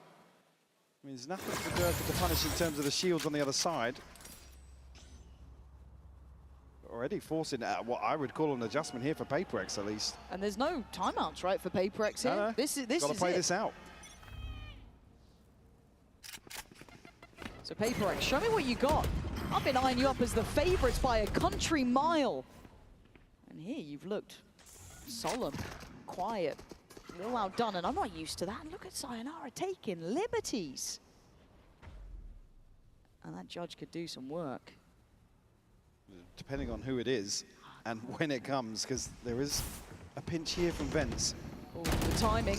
Quan needs help here. Does get away with his life. Going to slow down the roll.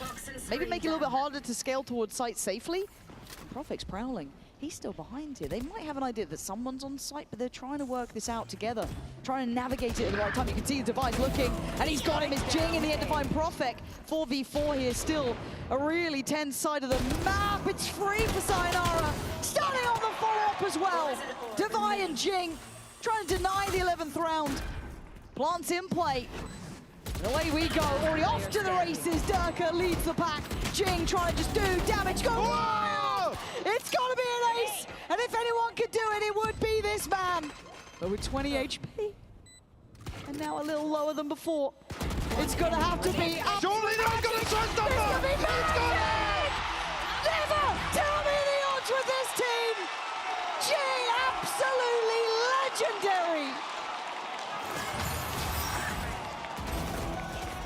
Simply unfathomable in this situation.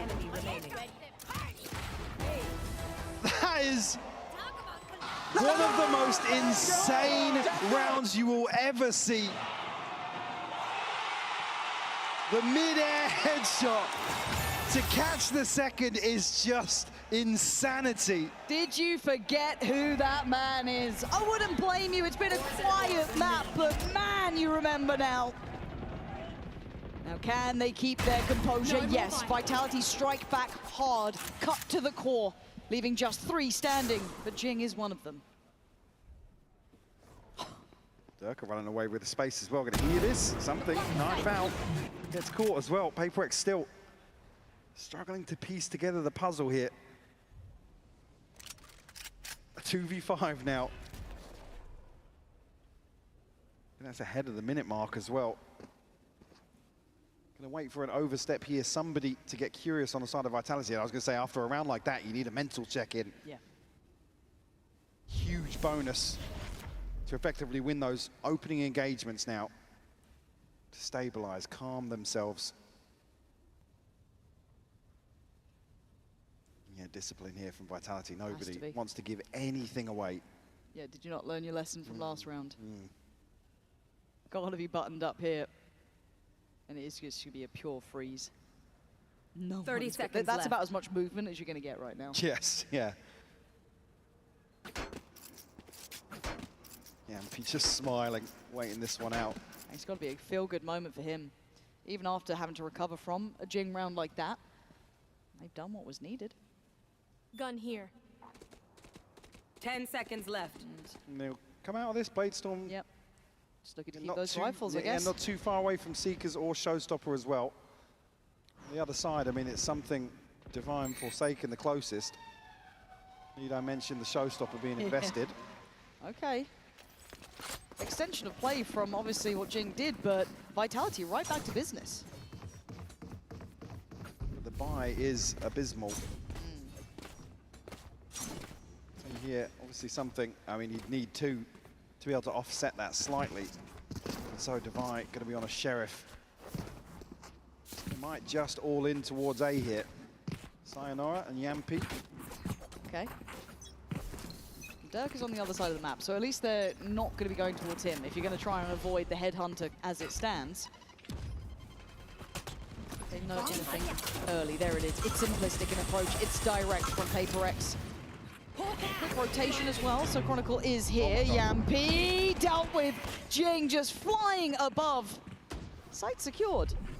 One should be next on the cards. Something not able to get the ball rolling yet, so not got those knives to depend upon potentially in this post plant.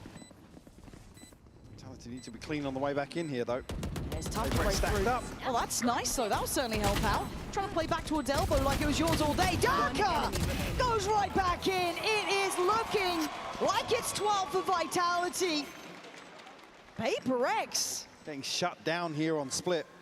Yeah, I think They've their gone quiet. Yeah, their record this year sits at, what, 12-2. Vitality overcoming the odds here. A 7-round lead. My. I guess we've got to start thinking about the third map, Fracture. One enemy remaining. Dirk will read the economy here. Can PaperX piece together a couple of rounds? Send them down, boys. Oh, it feels tangible now, Yeah. doesn't it? It feels like you might have made PaperX look a little human. Now that can change quickly. We've learned that. We've had to have learned that the hard way, but by all rights, Vitality have done it here. Can they close it down? Durka on duty, beheaded. Jing again, digging deep this time, and looking to open up on that B side, but slowed down by utility. Sayonara's got to be careful now, say is welcome. They've won middle. Heads up play there from Sayonara. Doesn't challenge back on here at Divide. Again then. Looking to pressure towards that position. Sayonara actually making his way back through spawn here. It's a double hold towards B main for Vitality. And PaperX call a freeze. Good progress in towards heaven though. Poison's off. I mean, they are out in no man's land. Yeah, completely. It's a risk, high reward for Chronicle, but the loss of Prophet, the site now under scrutiny. Swore you saw it, you saw the intention, but they're holding on, PaperX. 3 of them make it through, and an extension of play again as the score line will be held at 12. Take a couple more of those to chip away at the cushion that Vitality had. PaperX still showing grit and determination here. Take them when you get them. Ton of ults, Jing already close to another showstopper. Just missing 2 here. Durka, operator in hand now. And plenty of ults to invest here for Vitality to close. I've got your trail. Seeker's off rip. Sayonara just goes straight forwards. He's got him. He's got Jing down, who's been cracking open these sites. But something's deep on this. He's got on here so quickly. I don't know if they've got even any idea. No, they have no clue. And you're not going to think about that for a moment's time. Plant's coming in. I think Durka was still considering it could be. That's how early this is. Let's find Divide. 3 players put to dealing with him. Pain shot to force him forward. Handled. Beautiful. And it's really on something who's been tagged up. Durka was so late, they just didn't expect it. But Chronicle clearing house. This has defied all expectations. Vitality waking up in map 2. What a performance here. We're talking about the form of PaperX. They have been outclassed here on Split by Vitality. I almost can't believe that's just happened, Lauren. You and me both. I'm a little stunned by this one, and we will pause for thought, tied up at 1 apiece, going to map 3.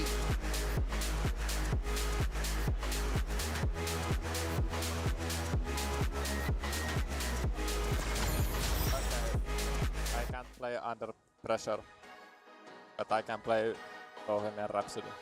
Alias, you are my kitten. I am. Can you meow for me? Meow.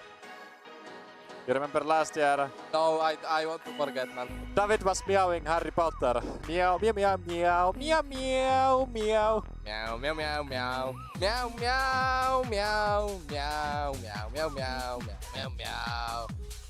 Meow.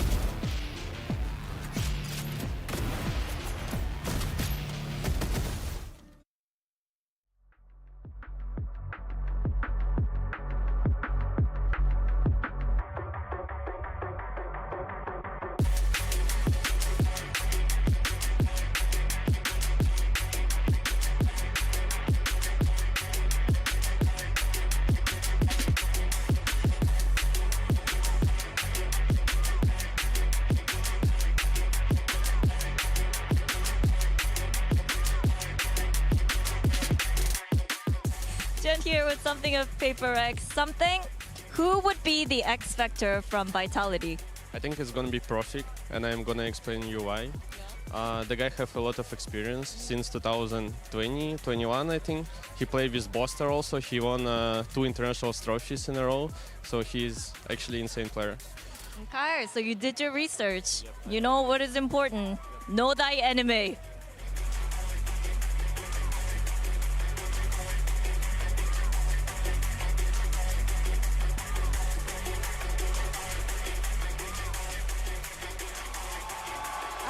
Vitality fans are getting louder. Remember what I always say when I'm up here. The teams need their fans to get behind them for this last map, because whoever wins this one is going to be guaranteeing themselves top 3. They will be 2 matches away from lifting the trophy on Championship Sunday. This is an opportunity that neither of these teams wants to miss out on. No one wants to go down into the lower bracket today. They don't have to. They're worthy of being here, of remaining at the top. So PRX fans, if you believe, make some noise! And Vitality fans, if you think that EMEA can do it, make some noise! Enjoy the game.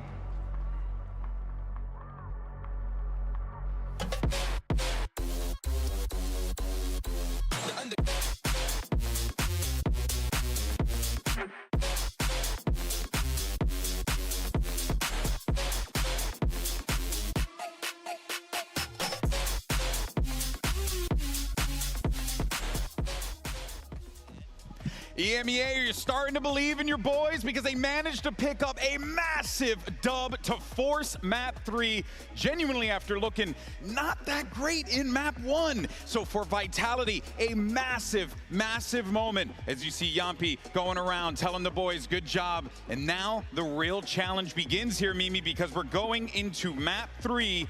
And this is truly anyone's game here, but you know Vitality have to be feeling good about that one. They have to. I think their game plan, execution, all of it ended up being absolutely perfect on this map. On their attack side, in particular, they gave nothing to HyperX, playing this very slow style, punishing them whenever they went for aggressive fights, and looking amazing at the execution on their hits as well. Yeah, it was almost hilarious. If you just pause the map sometimes, it was just 2 players almost sitting in spawn for Vitality, just waiting for something, whilst the other 3 were defaulting around. Yeah. And I think that the fundamentals were so good. Once they started grouping up, once they started scaling into sites, the trades were there, the back and forth was there, the entries were there. It was a very good game to contain HyperX. Part of that, though, was because, oh, my ball brother from another mother. You got to talk about Durka, because my guy was absolutely frying out there. Now, it's important to note that we were starting to see Durka Mini really come online toward the end of map 1. His start was a little dreadful, then he started to heat up, but you can see that momentum clearly carrying forward here to Split. Yeah, he was so important in some of these scalings, like I was saying, that he was, even here, he was like lurking one round. I think that he is just one of those players that his aim just looks so good. There's something just so clinical about the way he plays. And again, he has the most amount of first kills of all time of anyone at a global event, and he's continuing that kind of stuff here. Those Sheriff shots were crispy, by the way. Crispy shots. But we haven't seen him at a global event, despite that history, since all the way back at Bangkok. That was a year ago now, over at this point. And Durka, after making this step away from being the franchise player for Fnatic for their entire history, to take this opportunity with Vitality, to have it not work out whatsoever initially. They're finally here. They're finally delivering at the global level, and he's playing just as well as he ever has in these big games. His consistency, Mini, is just astounding to see. Yeah, and I love to see his development over the years. At the start with Fnatic, he had to be the only player going out and carrying games by himself. Maybe towards 2023, we saw a little bit of a more relaxed, balanced Durka, and right now that's the same Durka. But when the team needs him to go back to that 2021 carrying Fnatic kind of mode, he's doing it. Yeah, it feels like he's in his final Digi evolution. You know, he's getting closer. That's a shout out for the Digimon fans out there. You know who you are. But we would be remiss if we did not talk about the ace from Jing. You kind of got to address it. Now, something that I do think is important to note is, regardless of how good this play was, it was heroics. And that's the thing. PaperX were leaning on those heroics, but my God, give this man a comic book. This was their anti-eco, by the way. It came down to this in round That 3. shot, That is insane. I had to take a bath after that one. Good thing we have one in the green And room. to win this 2v1, well, he nades himself here just a little bit. Doesn't need 20 HP. 13's enough for him. 13, and to get that kill. And he also ate a couple of shrapnel or paint shells, right? Yeah, he ate yeah. a little bit too, so that brought him down to 13. go. That's just silly. This shot, though, is just unbelievable from him. That's just stupid. Honestly, as well. And this is crazy because he played so damn well in this game, dropping over 20 kills in what was a pretty brutal loss for PaperX. To this point, he had 11 maps in a row on Raze that he had won. That was the brunt of stage 1 for PaperX, was the turnaround on Jinx Raze, him being in the best form ever. And that still held true.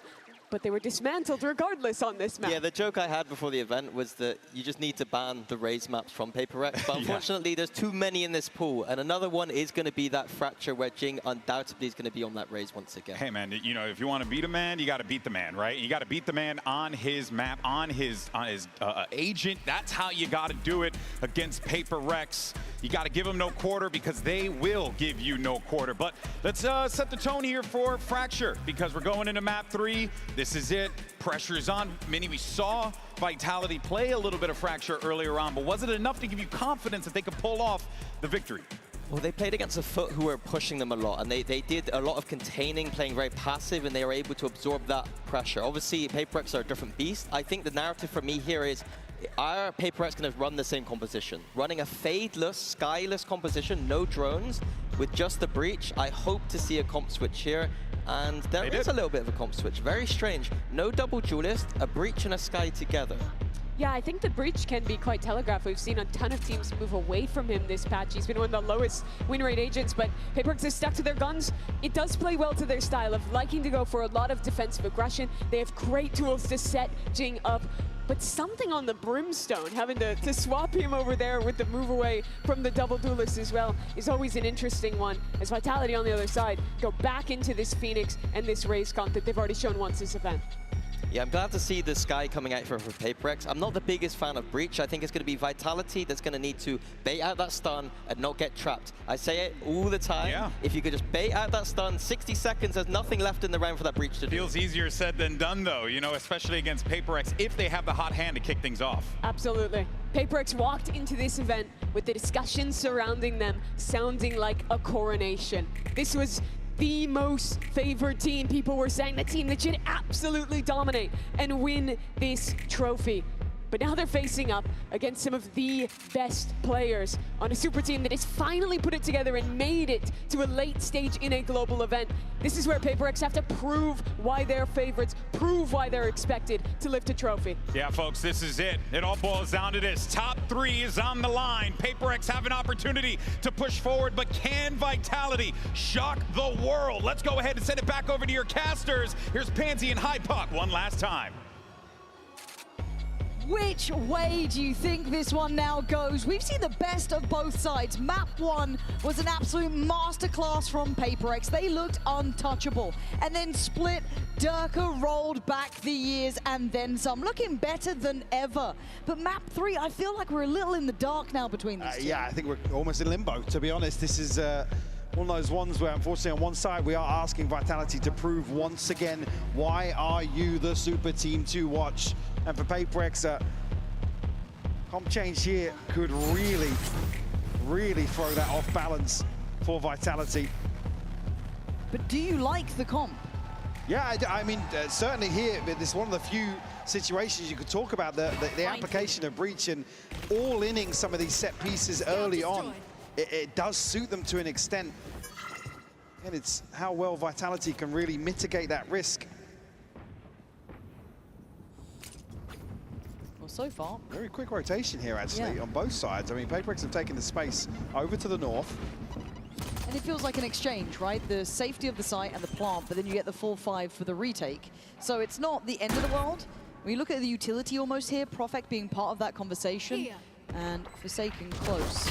Now, Profek prepared though, takes away Forsaken and gives them a man to the good, controlling some of this map space as well. Allows all eyes to be trained. The flash comes in, but it's ineffective to the extent they'd like. Profek unrelenting, holding that smoke again.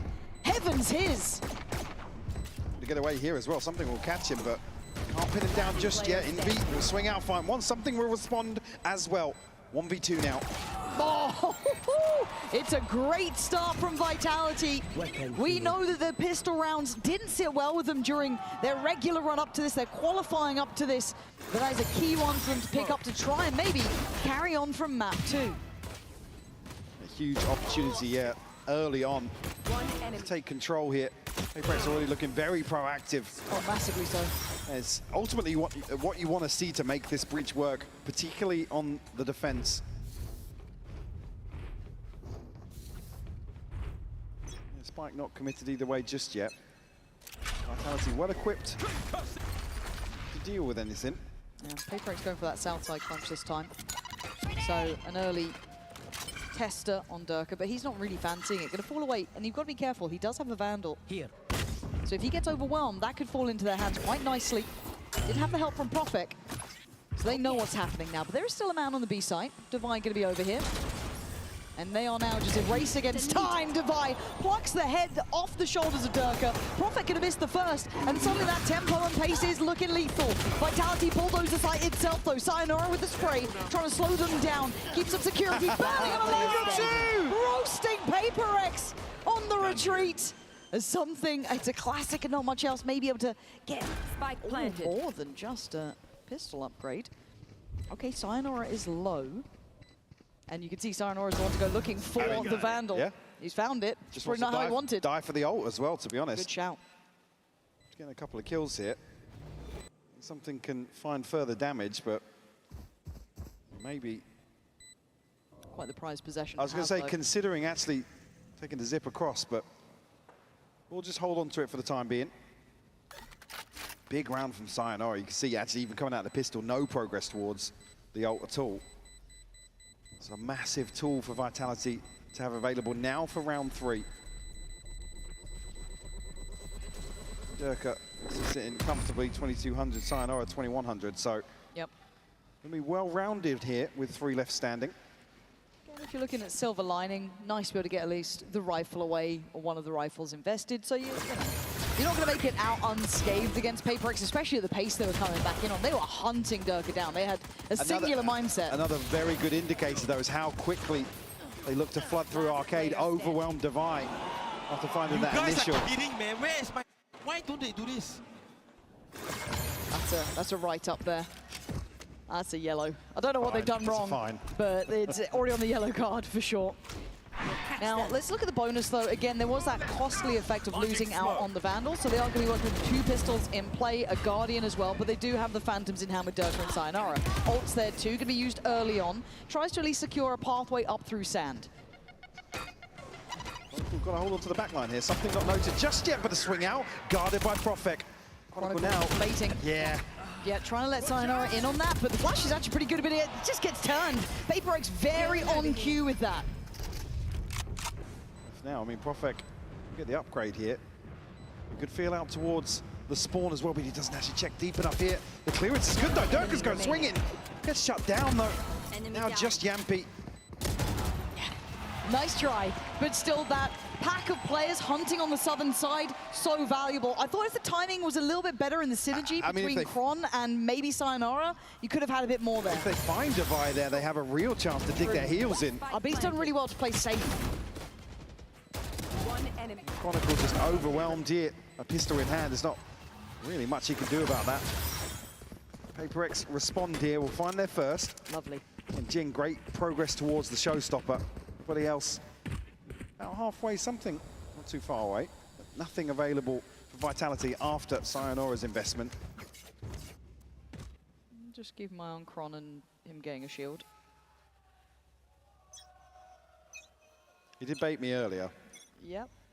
And he's done it again. Yes. So light shields there. HyperX once again on the prowl, right? You got to get used to this tempo. Jing instantly takes out Durka. If this could be the pound for pound battle between the two I of won't them. have noted this under either. Oh my yeah, God, catches yeah. Chronicle. It's beautiful. And that pick so comes, much control. The pick comes so early and so deep they actually don't catch that information. HyperX continuing to pressure. And they don't really stop. Even with a two-man advantage, they're making moves over towards Dish. They want to really eliminate any available space for Vitality. Jing will have the info here. A pretty good understanding of where this hit's coming. I mean, Envy already guarding the walkout as well.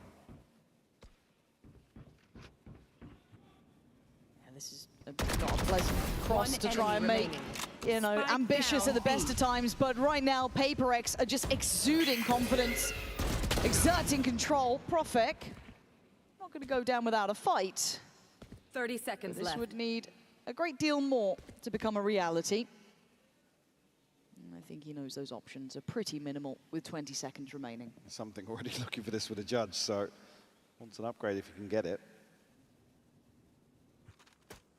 Nobody going to go, well, I was curious there if Profek was going to catch somebody over towards Arcade, but it's only now Devi.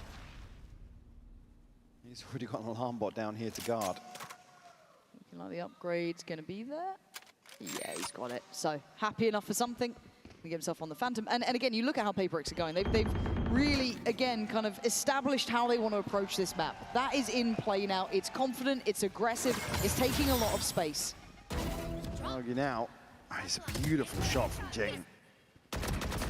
One enemy. Ask really if Vitality have any way of really addressing this. Been a concern previously.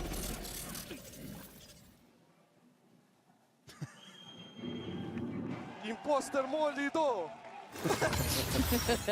All smiles, especially after these last two rounds. And the buy is looking shambolic for Vitality. They don't have really anything to offset that either. It's Profek and Durka to potentially have a say here, but much slower approach now on HyperX. Actually not on the aggressive initially here, but a drift out of Dish. Still a walkabout. Ooh, turret just getting taken down there. Spotted. Seeing it, yeah, but the spike looking where it is has got other issues because already HyperX have pushed out towards stairs. There's an exchange of space everywhere they go. It's not without a cost on some part of the map, but something will be brought back here. Yampi's been able to draw blood, but he's been hunted down by Envy.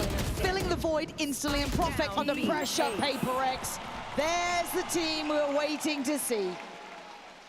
Finger on the pulse now for HyperX. Beautiful read of the situation, well handled anti-eco. Ultimate starting to come online now. Envy's missing one. Forsaken and something available here on the other side. It's Yampi and Chronicle. This next buy round crucial for Vitality to keep this within touching distance. And the default being really tested here by Vitality, but they're actually going to stack up now. All over towards Tree. I wonder when that penny drops, how it sounds. We will be hearing from HyperX this round, so we are going to dive into this right about now. Go back, Jason. Go back, JJ. Easy. Can go back? I'm trying. Sleepy. Go back. Can we go arcade, boys? Yeah, can we go arcade, boys? Ready to go? Man. Jason, come to us. Guys, if they go B, go push this arcade. Nice. Come on. I will duck. Two more. I think we just go city. Guys. Coming A, boys. Okay. Go. Hold it out. Yeah. Let's go, Ilya. Yeah, something still standing dutifully guardful on this site. It's going to be incredibly hard for Vitality to scale through here. The rotation's already in. You could hear them discussing how they wanted to approach this to support the site. Really, the options looking rough here. Jing, oh, actually going to get outdone by Profek, who's got a follow-up. And he's dead to rights here, but still took a couple with him. Open the window as well. I mean, Yampi down to 21 HP, Chronicle tagged up as well. Envy's got ult as well, though. That's something you can't forget in this. 30 seconds left. They're looking to go further. I like what Kron's up to. It's risky, sure. And that ult almost sells it a little bit. Does he get one? No, he'd love to have grabbed one just before they got to this position. And that will do it. But it's Envy, 1v2 and the HP is low. It's possible. Can he gamble They're giving it a spike. They want him to explore all this space. Great play here between Yampy and Chronicle. Beautiful calling. And it feels quite brave to do it in these scenarios, Yeah, going definitely. around the world. It's a real gamble. But it's a brilliant call because you've not heard that tap yet. And I think Envy knows that he's been slightly out-positioned on this, and the door's somewhat shut. Sat, lovely work late round for these guys. Again, Profex setting up a lot of that, making it even a reality. But HyperX finally feeling some resistance after a brilliant run of rounds. That's what I said. Vitality needed to win this one out to keep it within touching distance. I mean, HyperX going to run away with the next few, considering the ults. God, these shots. My ult's ready. And this is after a big win out towards Tree as well for HyperX. You see, it's only the mid and late round that really, they're left baffled. They're still flashing into main. Does this turn the tide, or do they get right back to business? HyperX have the opportunity here to greet it with a smile. They are in the right place for it. Up for a biff and up for a fight. Over towards Dish. They're not going to go. Want to follow. Jing, not noted. So still the freedom to play in. Stun there. There's problems. Chronicle suffers for it. They fall back. They don't have to go too far. They've once again got the opener. Let's win out these opening duels time and time again. Jing will shut down Sayonara. Just a mechanically gifted man. And now set up to go further in this series. But Yampy going to quell any further aggression on that side at least. Can they navigate another disadvantaged situation? Dirk and Yampy still curious. I mean, reading that a rotation happened on the back of that, but there is util here to notify. Look at the control elsewhere. Forsaken's just going to be posted. And it's so much info for HyperX. Yeah. With the alarm bot in mind, and then you add in Forsaken, they have half the map's basically theirs. It's why they can have a lot of faith now that they're coming this way. Yeah, the fake smoke actually might draw a rotation, but I don't think 30 seconds left. Devi's going to be close enough to know exactly where that is. It seems like Envy's shifting over that way, but now with contact, they can kind of get back to this, right? 20 seconds, just trying to shift up.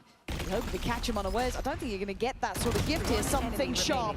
14 seconds. HyperX in such control here. Yampy's on for apparently nothing's free today. HyperX instantly answering back, and the scoreline staying on their side. Snappy from something to close out here. Yampy thought he had a sitter. Off your feet! Even here. Nice. Vitality to call a timeout. 10 seconds left. God, we got some shooters in Yeah. the server today. But again, it does feel like this is now, as much as the scoreline may look pretty close, the way these rounds have gone once they got into the buys and how HyperX are playing, Vitality haven't had a full answer. So looking at this here, good time for a timeout. Vitality needs solutions. And again, it looks obvious to us to a degree, but the aggression is landing so well. Jing's taking liberties everywhere. They've got great control over towards steps. They're just working the map perfectly. As well for me, Sayonara needs to get a little more active in the early round. Again, Dirk is sitting 0-7. Can't really fault it in the way he's getting shut down. Another chance here, though, with an ultimate for Sayonara. Not necessarily see it considering the finances, but they are your key stakeholders for Vitality for sure. I think it comes back to that same discussion we had earlier. HyperX are happy to send 1 or 2 people out. It's like, roll the dice. We're fine with that. Yeah, they tend to have the odds on their side more often than not. The way they play, it works perfectly. Good synergies there.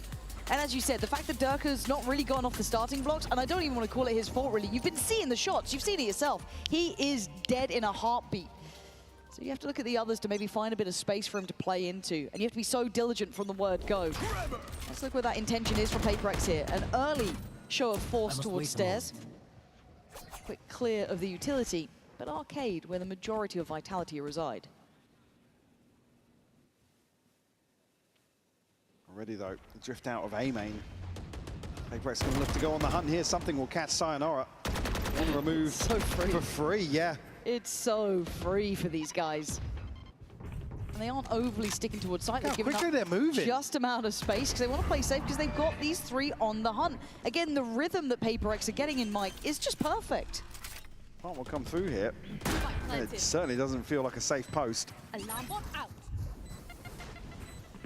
Shell to open things up here at a showstopper. No secrets about this on the way in. Oh, and once again, Durka down. There's nothing he can do. He's getting no look into these rounds. And there's a follow-up. Ching is operating on a mad level. Profek, you're not meant to get 2 there, man. And now the defuse started. I don't think Quan can do anything, so this round is going to fizzle out. But HyperX with a little bit of a reminder, but overall, everything coming up perfectly for them. If Vitality want to hit those sort of rounds on the buy, needs to be a little further commitment in my eyes. Do have some ults. Like I said, Sayonara's to consider. Durka actually pick up an operator here. Showstopper in the back pocket. Down and out. Oh, Profek's just Pretty with it. them there. Placing swamp grenade. But there has to be more of a mentality approach of how to handle this HyperX team. And I know it's easy to say it, it's harder to do it, but it's not aligning. Now, this was hopefully what the timeout was for, right? Because we had that timeout prior to them being on those lighter investments. And really, HyperX haven't changed too much. Here. There. Again, even just showing their face forces Chronicle to rotate. Now everybody over on the north side. They're forced into a situation where they have to just force the issue through Arcade. The flash is just not enough to force them off these angles. If they were looking to commit further towards that, which fortunately if they're not, but the tempo very changed now. Vitality having to cross the T's and dot the I's at such an early level, and look at this. They're going to hit this. Of course they will. 3 players ready, lined up, firing squad! It is stunning for Envy! Look at the headshot there! Profek, you're lucky to be breathing. And he's had a couple of good rounds, but the tempo read from HyperX is just something gorgeous to witness. Vitality just left in tatters again. Profek, 59 HP. Some time on the clock, but... Oh. 30 seconds left. He doesn't need help. He doesn't need any more help.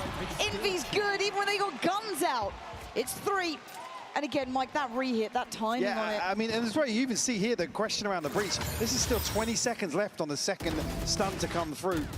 HyperX are capitalizing in that downtime where usually the breach would struggle, right? It's the perfect recipe.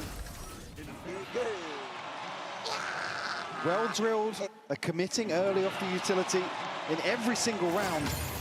It's the mid-round where they continue to excel. 3 rounds now, unanswered. Time to try and turn up, boys. Starting to feel like you're getting battered here. Dividers go down, but it's a trade out.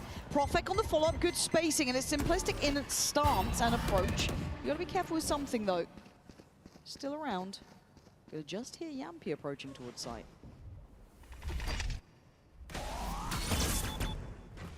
Spike planted. I guess something done here, held in place by this molly for the time being. 3v4.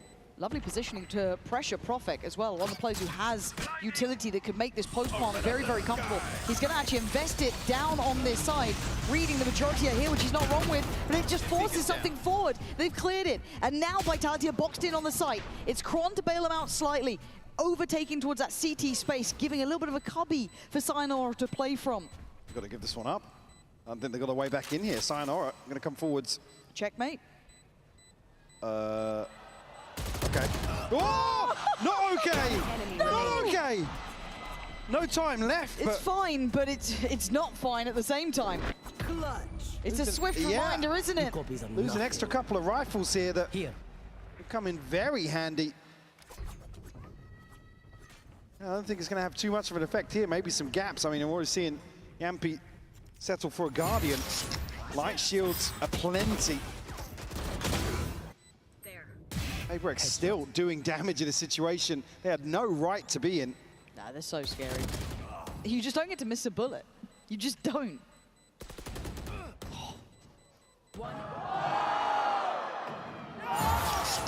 Yeah. Jing looking blip from every angle, basically. Another blip, though. It's not necessarily one they can stabilize off. And look at the freedom on some of these orbs early. Yeah, north side pretty much, I don't want to say clear because they haven't gone fully deep towards it, but they've done the early work at least. Vitality regrouped here towards tree, but Scout destroyed. Forsaken will sniff that out very quickly. One off the Seekers for him. Lockdown and Orbital Strike here available. That's a nice flash. I think they can put a bit more faith at no one's north side, so all eyes. Yeah, at you least see Envy already considering a rotation. Yeah. It's just whether or not Vitality get a lucky bit of timing. They're kind of banking on. Site is going to be clear. I don't know if that's even going to reach. It does. Okay, so Forsaken going to be noted. The rotations this time are actually further away, but Forsaken's not particularly deterred from going forward. Still holding towards tower. Still willing to fight on this space. Flash. Going to force Profik on the reswing, and these two in a bit of a battle now. Fighting forward. Takes a lot, but he does at least cause the ult to come down. That's a decent amount invested, and speaking of ults, they're everywhere. Jing on fire! Absolutely tearing up apart, and he could even get another. Yampi is just in the corner, desperate to stay alive. Chronicle trying to hunt him down. Forsaken's there. Kron's got Jing, but the defuse has happened. HyperX, a cut above on this side. Vitalities don't get a chance to breathe here in the post. They just get smothered by HyperX once again. It's so chaotic. I mean, where do you back off to? This is held by 3 players towards tree. Jing opens it up with a showstopper, follows up with a headshot. Heart-breaking rounds to be losing. And Vitality are just desperate to claw their way back in. Yeah. And look at the round 12 buy. I mean, HyperX have looked better. There's only so many ways we can cut it here. Vitality have done well to hold on to a respectable scoreline, but the way HyperX are playing is just lovely to witness. First time Vitality have a little bit more freedom to play out in a simplistic manner, but quickly HyperX are on the case. Does Sayonara get away with this one even? Envy's considering it. He wants it, fancies it. Not going for it. We're playing safer, but here we go. Lockdown comes in, and something just escorting out 2 players in the blink of an eye. Messy from Durka. You rarely see it, but you can imagine the pressure he's under. Profik trying to find a second to play within. It's not there for him, and a 1v3, a necessity to come out with 5. Profik, up close, personal, and buried. HyperX making it up to 8 in what felt like almost ease. Yeah, uphill struggle here for Vitality. It is only 4 rounds. I mean, they need to overcome the odds once more in this second half. HyperX setting the tone for pace to carry through here onto their attacking side, Lauren. This is a tough, tough comeback ahead of them.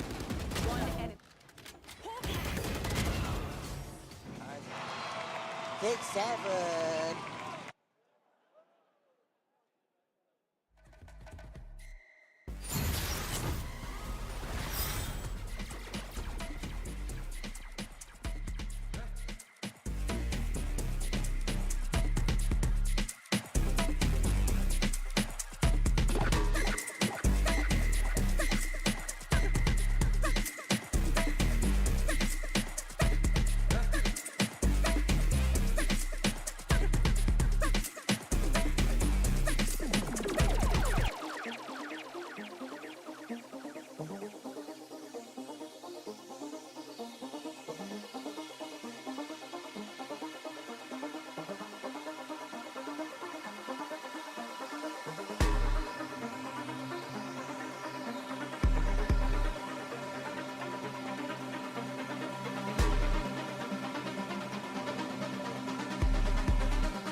It's one thing to challenge and even win 1 map against HyperX.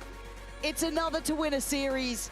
These guys have capability, they have experience, and they've been here before. But at 8-4 Vitality, looking like they're crumbling a little here on map 3. Yeah, I mean, still for me, this series has been so polarizing that there's a chance of Vitality can really put up a good fight here in the second half, but very few positives to pin any sort of faith to. Like I said, for me as well, it's the nature in which HyperX dominate this opening half of Fracture. I don't think they're gonna let their foot off the gas here. See already stacked up here to take this space towards Dish, with Sayonara and Chronicle potentially on the chopping line here. Durka currently sitting at 2-12. He's, I mean, been through a hell of a half here, but has to come online now. Yeah. Mark of a good player to be able to pick it up after a very difficult situation. And what a stark contrast in approach already. HyperX as 4, looking to crunch towards A. There's the info, lots of it. So you know they're coming. How are you going to stop them, Vitality? Because that's not worked. And that's not worked either! HyperX with the keys to the castle. They've got it all. Death ball in here. Paint Show gonna land, but won't convert. Deny the plant either. No saving grace here for Vitality initially. And we've got to fight back in with a frenzy as well.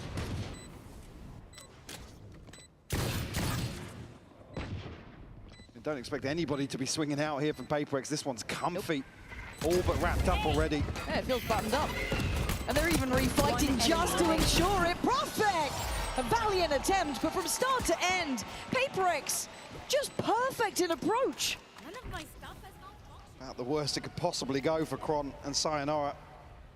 A real chance for Sayonara to farm from inside this smoke. Just missing the first year, and what? I didn't even know it was Forsaken that caught that one, although it was one of the initial players, but... Last player standing. Need to fight back here. The way you are. Karaoke later, I guess. Yeah. Got a couple of days probably to chill now. At this point, though, I mean, it's not even a light investment. It's barely there. Vitality, this is a rude awakening, right? It's that you get your hopes up on map 2, and you're brought back down to reality. Stack, and a little bit of something made. Does it change the approach now? I think with the space Devi's got. No. Bot coming back. Okay. Initially here, I mean, Chronicle not even called back yet. Exploring outside Dish. Plant's going to be for free.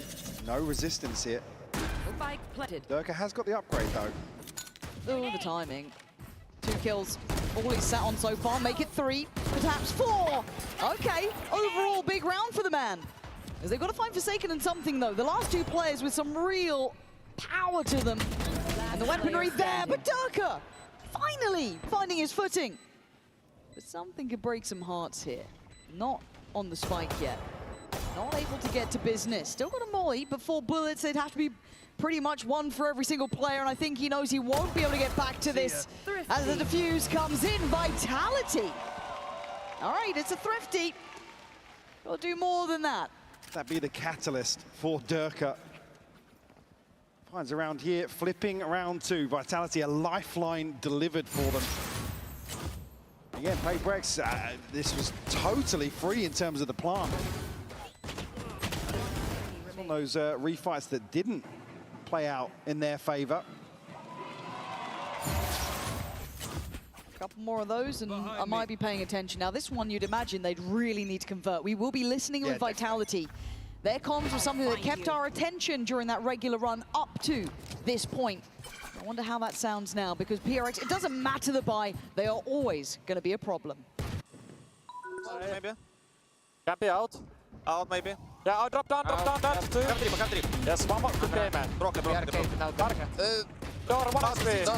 Wait, push. 1 HP, Killjoy. Oh, bingo there. Could be CT. Yep. Yeah, they're reloading close here. Killjoy 1 HP. They have no smokes though. They have no smokes. Nice. Один близко в сайте был. So, 1 HP Killjoy. This could be a tragedy in action. Divide tries to make the cross. Can they find the final player? Durka expecting the spacing to be closer, but something was on a different angle. And these are two of the greats. One having a big performance here, the other trying to rebuild. Denied on the first attempt, still has paint shot. Once disrespected for a second, takes a lick of damage though. And something gets to reposition. He's got the time on his side. Durka getting closer, and something posted. This has to be perfect for the man, and something really misses! Magic for the man, and HyperX pushing up to 10.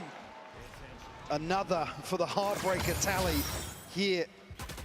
HyperX respond immediately.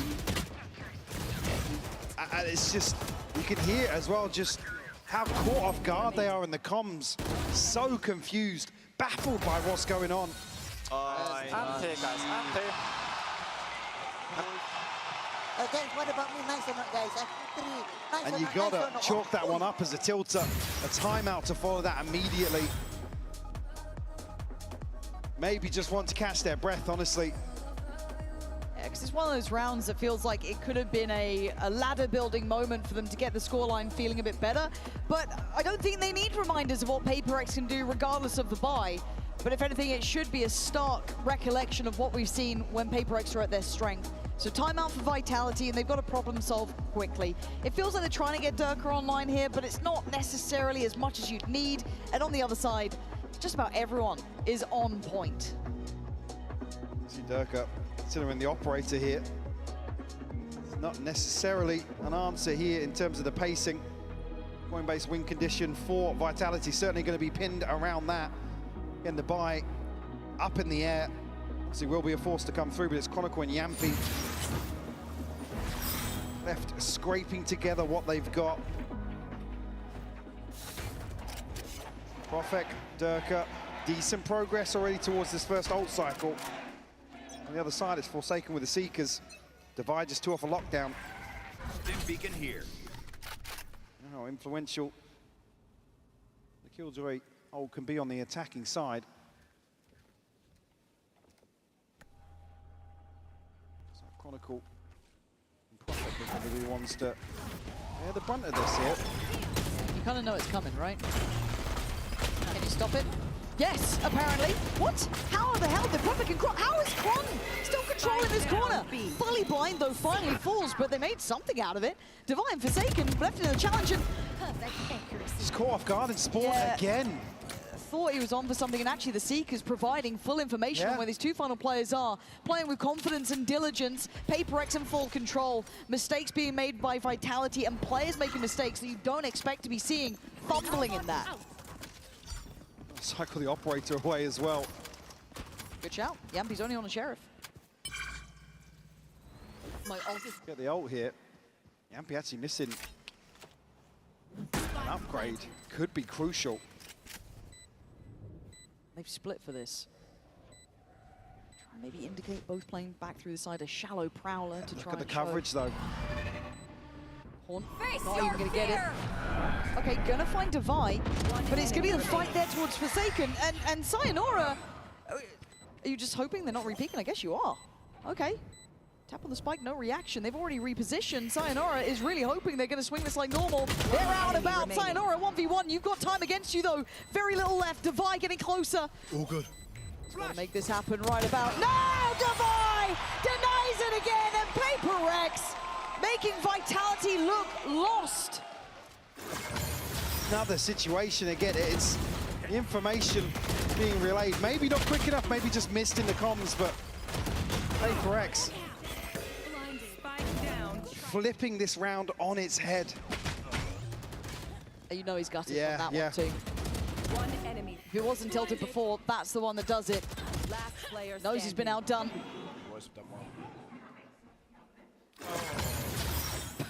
Well, 11-5. You're talking about HyperX, fair enough. Blinded. Can they recover anything? A little bit of dignity at the end of the game, perhaps. As HyperX are looking to just go on a victory lap, it feels like. The way they are in form right now is just magic to watch. Jing, straight on in, no fear. That's what you're seeing, is zero fear from HyperX. Sayonara here. Bulldog in hand, but by watching for the rotation will catch him. Beautiful stuff. Jing to double down. Showstopper here for Durka, but you don't want to send this in without something. They've got nothing. They've got nothing to work with.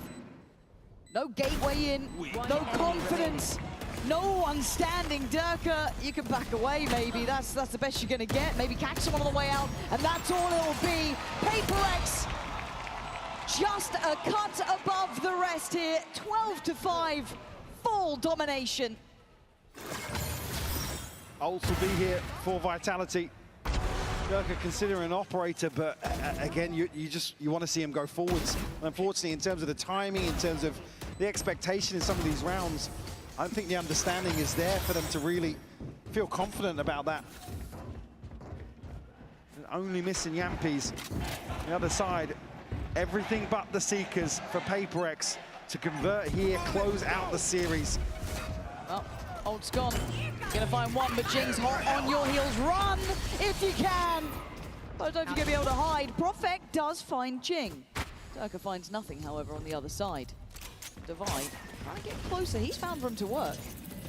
He's in spawn again. Of course he is. I told you, they don't care who you are. They are finding fights. They're getting that spike on the site now, Durka. This could be magic for the man. He needs it. Big work, doesn't outstay his welcome either. Paint shell good, but something repositioning. Durka does it this time. There he is. Little spark of that magic. They need a whole lot more though. Yeah, 4 left standing, a chance to maybe offset a couple more purchases, but there's no margin for error. Nice little camera over the top. That's nice. Showstopper investment here. Jing just desperate to find the opener. Well handled by Vitality across the board. But look what it cost. Off kilter with all of their ults. Still an upper hand here for HyperX. Did you think they were going to slow down? Red flag to the bull, but Profek gonna connect towards Jing. Sayonara on the corner gets handled, controlled, put to bed. Something. Devi powering forward. A site looking like it's theirs. The lockdown here for Devi as well. He can be a real nuisance. Getting ahead of this, something will find Durka as well. This could be it. It looks like it just might be Yampian Chronicle to try and step bravely forward, but Devi removing it, leaving it all to the captain to fall. And Fear has a new silhouette here in London, and it's HyperX. These boys look so much better.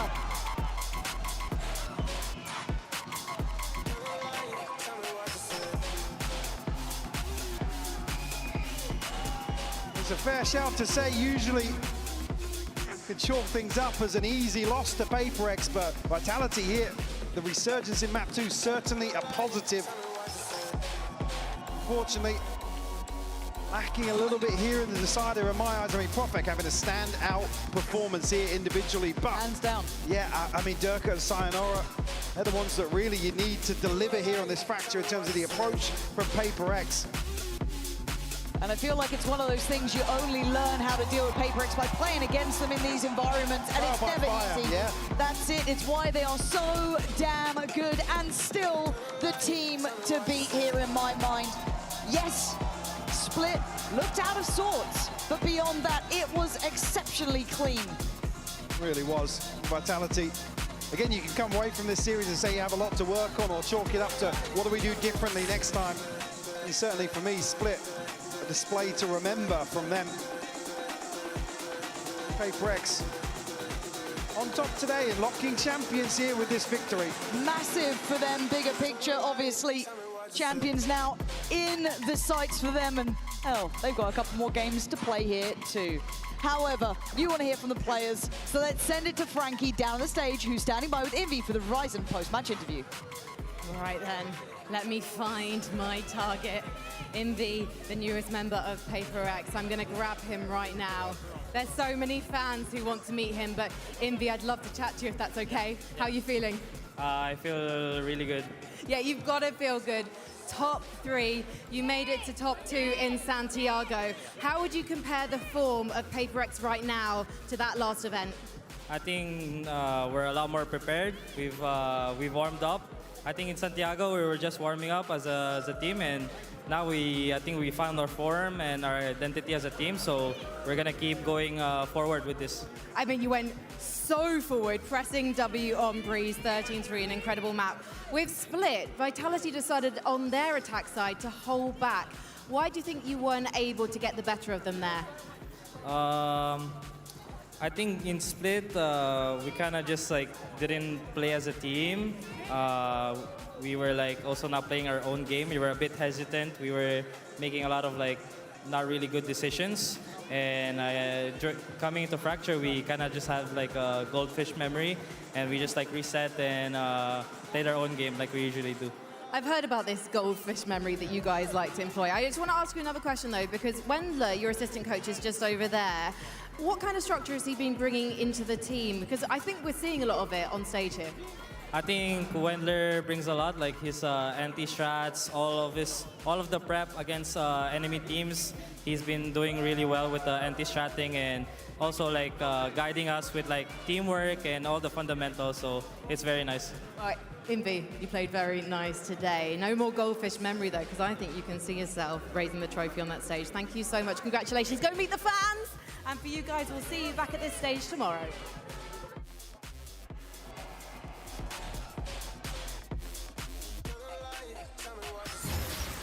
Oh boy, HyperX managed to pick up the win, and we're joined now by one of my favorite players. It's Forsaken here, brother. Good to see you, man. Congratulations on the victory. Want to get some quick thoughts on this Vitality roster. Obviously, that map 2, took you guys to the challenge there. What do you think of the team and coming out of it? How do you feel about your team now? Yeah, I mean, I think overall, I feel really great about the result. We win against Vitality 2-1.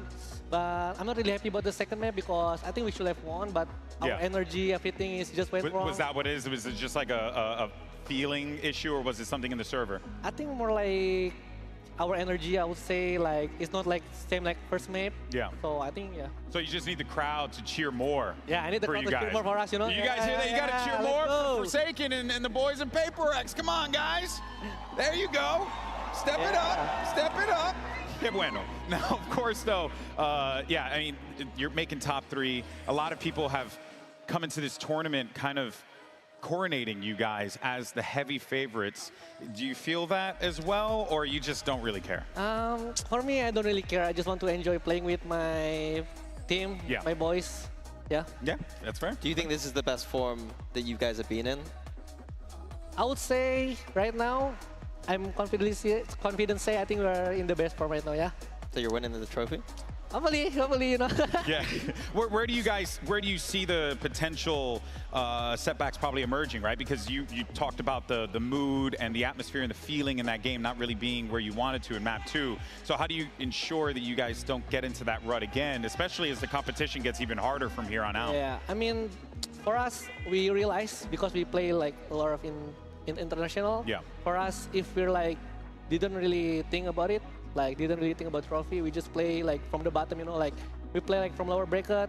We make sure like we have that feeling, like we are like hungry all the time, Yeah. Even though like last time maybe we need our bracket, but somehow we like can bounce back, So yeah, we will have that mindset all the time, I think. Yeah, I believe it. You were playing Sky on Fracture, which was new. Whose idea was that? Did you enjoy it? It was my idea because I'm not sure about Neon anymore on that map. I kind of like struggling on the Neon, so I decided to change the... How many agents is that now, bro? How many... You still got to play mix, right? We've heard about your Ascent comp. It's been leaked. I was about to play though. I don't know, like, I asked Wender and Alex, like, just let me play on mix, bro. I think we can rank them. No. I'm like confident, like I can rank them with this agent, Yeah. It's good. You feel it? You feel it? I This feel guy. it, but it's not happening, Unbelievable. Yeah. Did it surprise you just the amount of HyperX fans that are out here in London? Because it genuinely blows my mind seeing the sea of blue jerseys out here and the folks supporting you. I think it was crazy that a lot of fans cheering us here. I didn't really expect that a lot of people cheering us. But yeah, I'm really grateful, that they come to watch our match and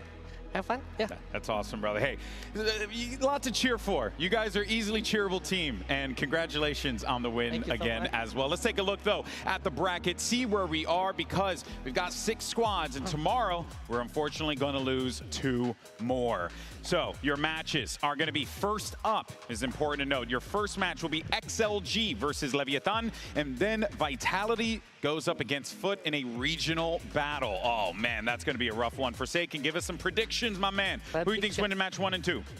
Ooh, for me, on XLG left, I think it's gonna be a bit tough on left because since like they're like new in like international, I think they're like first in the international. And this squad, they have a lot of young people, so I think for me, I think XLG. Oh, I like that. Maybe 2-1 XLG. Okay. Because I think they're really experienced. Yeah. And what about for the EMEA battle? You just play Vitality. You know about Foot. Thoughts? Oh, this is gonna be tough because for me, I think Foot, I can see that they're a little bit like us, and I think they're really sharp in terms of like individual play.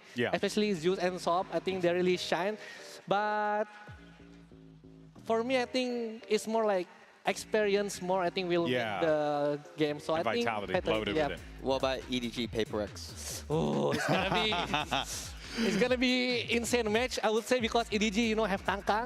He has a lot of aura, bro. It's like since last time, their team is like... That guy's just... I was saying earlier, I get starstruck by him still. Do you, really? Do you ever get... No, so you don't? No? You just see him just like, oh, it's just Kang. Yeah, he sees his match just an obstacle, you know? I mean, I really like Kang, especially Kang and Smoggy. I think Kang for me, like, even though like they're down and stuff, but Kang is still like have like the energy, you know, like the aura to bounce back, you know. So I think for me, I mean, I'm really confident with my team, but it's still for me, I didn't expect anything, so I just want to enjoy the match, you know, with EDG next. Well, brother, let me tell you, we're gonna enjoy that match. It's gonna be fun. I think. What do you guys think? He's gonna be a good one, right? We got a small group here. All right, yo, you guys are loud. All right, I respect it. All right, love to see it, folks. But that is going to do it for us here today. Congratulations to HyperX. They make top 3 here at Masters London. And we, of course, are going to catch you tomorrow. Big matchups. You don't want to miss it. We're sending 2 teams home. Who's it going to be? Only one way to find out. Tune in. We'll see you then.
slow them down. Keep some security burning and alive.